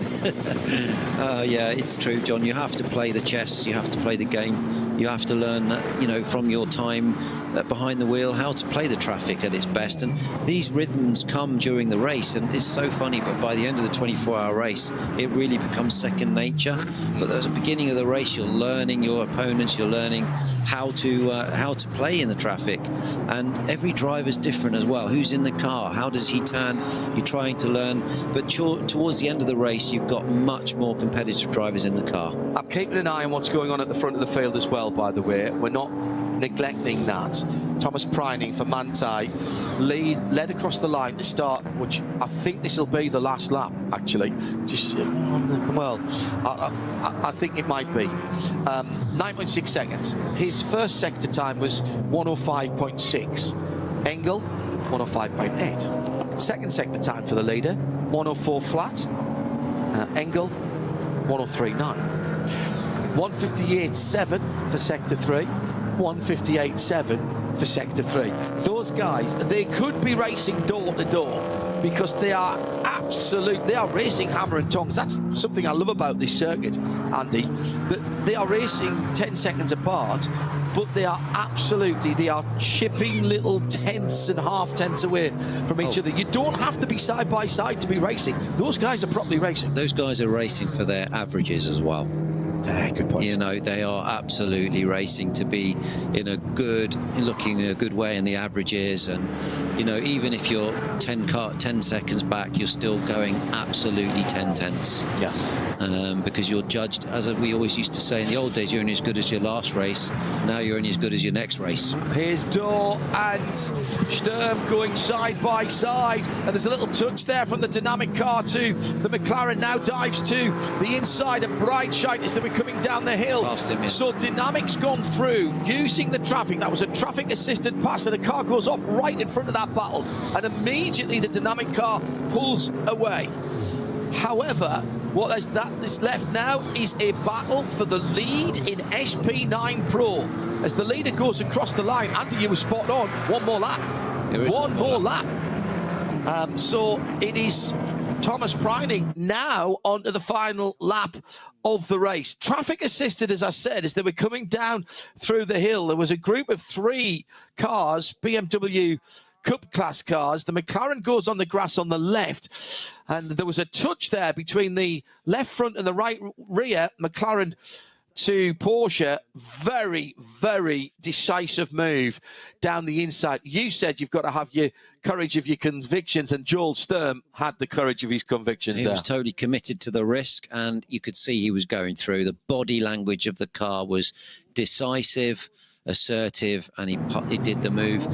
Now, of course, the McLaren is now going to have his mirrors full behind him, so this is now for position. So I would love to watch this last lap to see what actually happens here. They're in the Kleiner carousel, and a little mistake actually by Joel Sturm in the dynamic GT Porsche, and the McLaren's got a much better run towards Galgenkopf. There's more traffic ahead, but then of course the long run down the Duttinger Höhe, and the car at the back will get the triple run in terms of the slipstream. A little bit of movement in the McLaren there. Didn't look like Phil Dorr was overly confident on how he turned the car in there. He didn't look like he used all the road there. I think maybe he was a bit focusing on the traffic, and he didn't optimize his line. And you can see that the absolutely dynamic cars pulled away. Did you see how he nearly got spat out of the carousel? Yeah.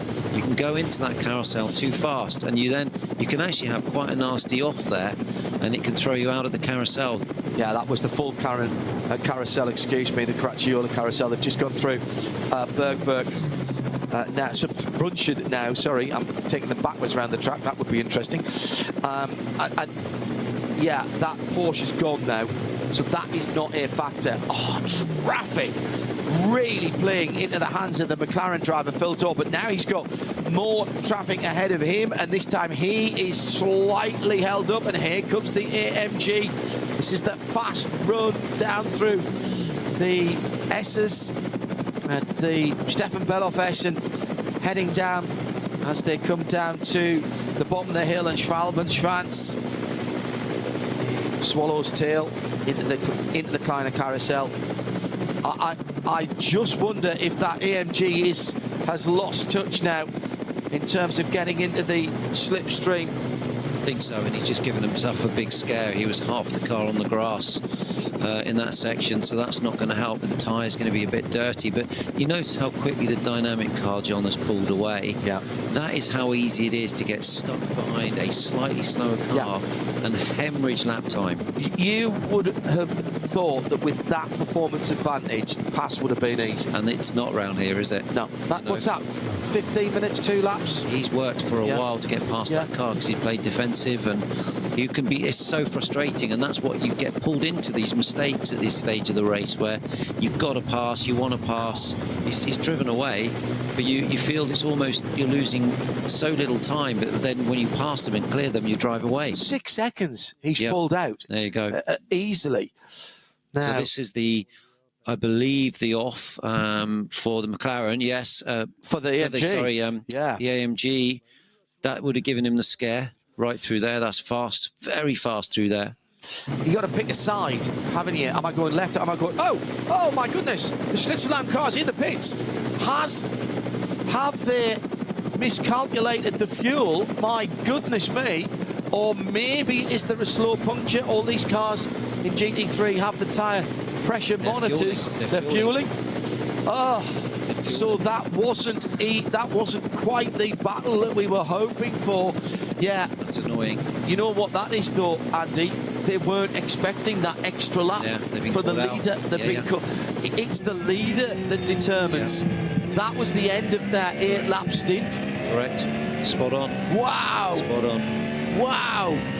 So that just goes to show how you can be bitten by the pace of somebody else's car. It's not over until it's over, hey? You're talking about a car that is 4 minutes up the road from you, going across the line to make you having to do another lap. Yeah. So half a lap up the road. That's it. And your afternoon's turned a bit sour. Now, the good news is J-Moy's not going to lose the second place in Pro-Am, but he's lost the opportunity to lead and potentially win that. So he was battling, he was hoping that the checkered flag was going to come out and he could have a run and that McLaren. So you got to be on the phone now to Phil Durr and say, Phil, back it off, mate. Back it off. Hopefully, back it off. Hopefully they will. Because he was really working hard the last 2 laps, so he needs to relax a little bit, otherwise he's gonna potentially make a mistake, you know. But yeah, so you're so right there, John. That's how the Nordschleife works for you, and it's all strategy. And yeah, you could easily still lose it on the last lap, so it's not over until it's over.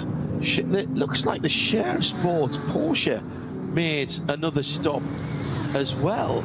Yes, it did. So that'll be exactly the same, I reckon. Although it's got to Patrick Niederhauser had only done 5 laps, so maybe they just didn't put enough fuel in, because they've done 4 stops to everybody else's 3 as well. Potential splash and dash. Oh, and another. Now this is the 444. Oh no, he's got going. Red, white, and black Porsche Cayman. That car is one of the cup classes. Had a little off. Oh, that's the Korn family outing there in that machine. Yes, just gather yourself back together at this point. Don't bother trying to make it all up on the next corner. It's never good. I tell you what, there's a lot of people heading into the pits at the moment. The Max Cruz Racing 644 AT2 leader is in the pits, and the Manthey 718 is behind. Oh, the second place car in that class. I was just about to say that car will come through to potentially take the lead, and it's off on the run. Has that run out of fuel? Well, that's on the run up the Starstrecker, isn't it? So that's Klostertal as well, or somewhere near there. Mundkurve maybe. But my goodness, that car's run out of fuel, or it's certainly come to a halt. It's Kesselchen. So yeah, that run up there towards Mundkurve, car pulled over, driver's left. So the leader now went across the line with 10, call it 11 seconds. Thomas Preining in his pocket.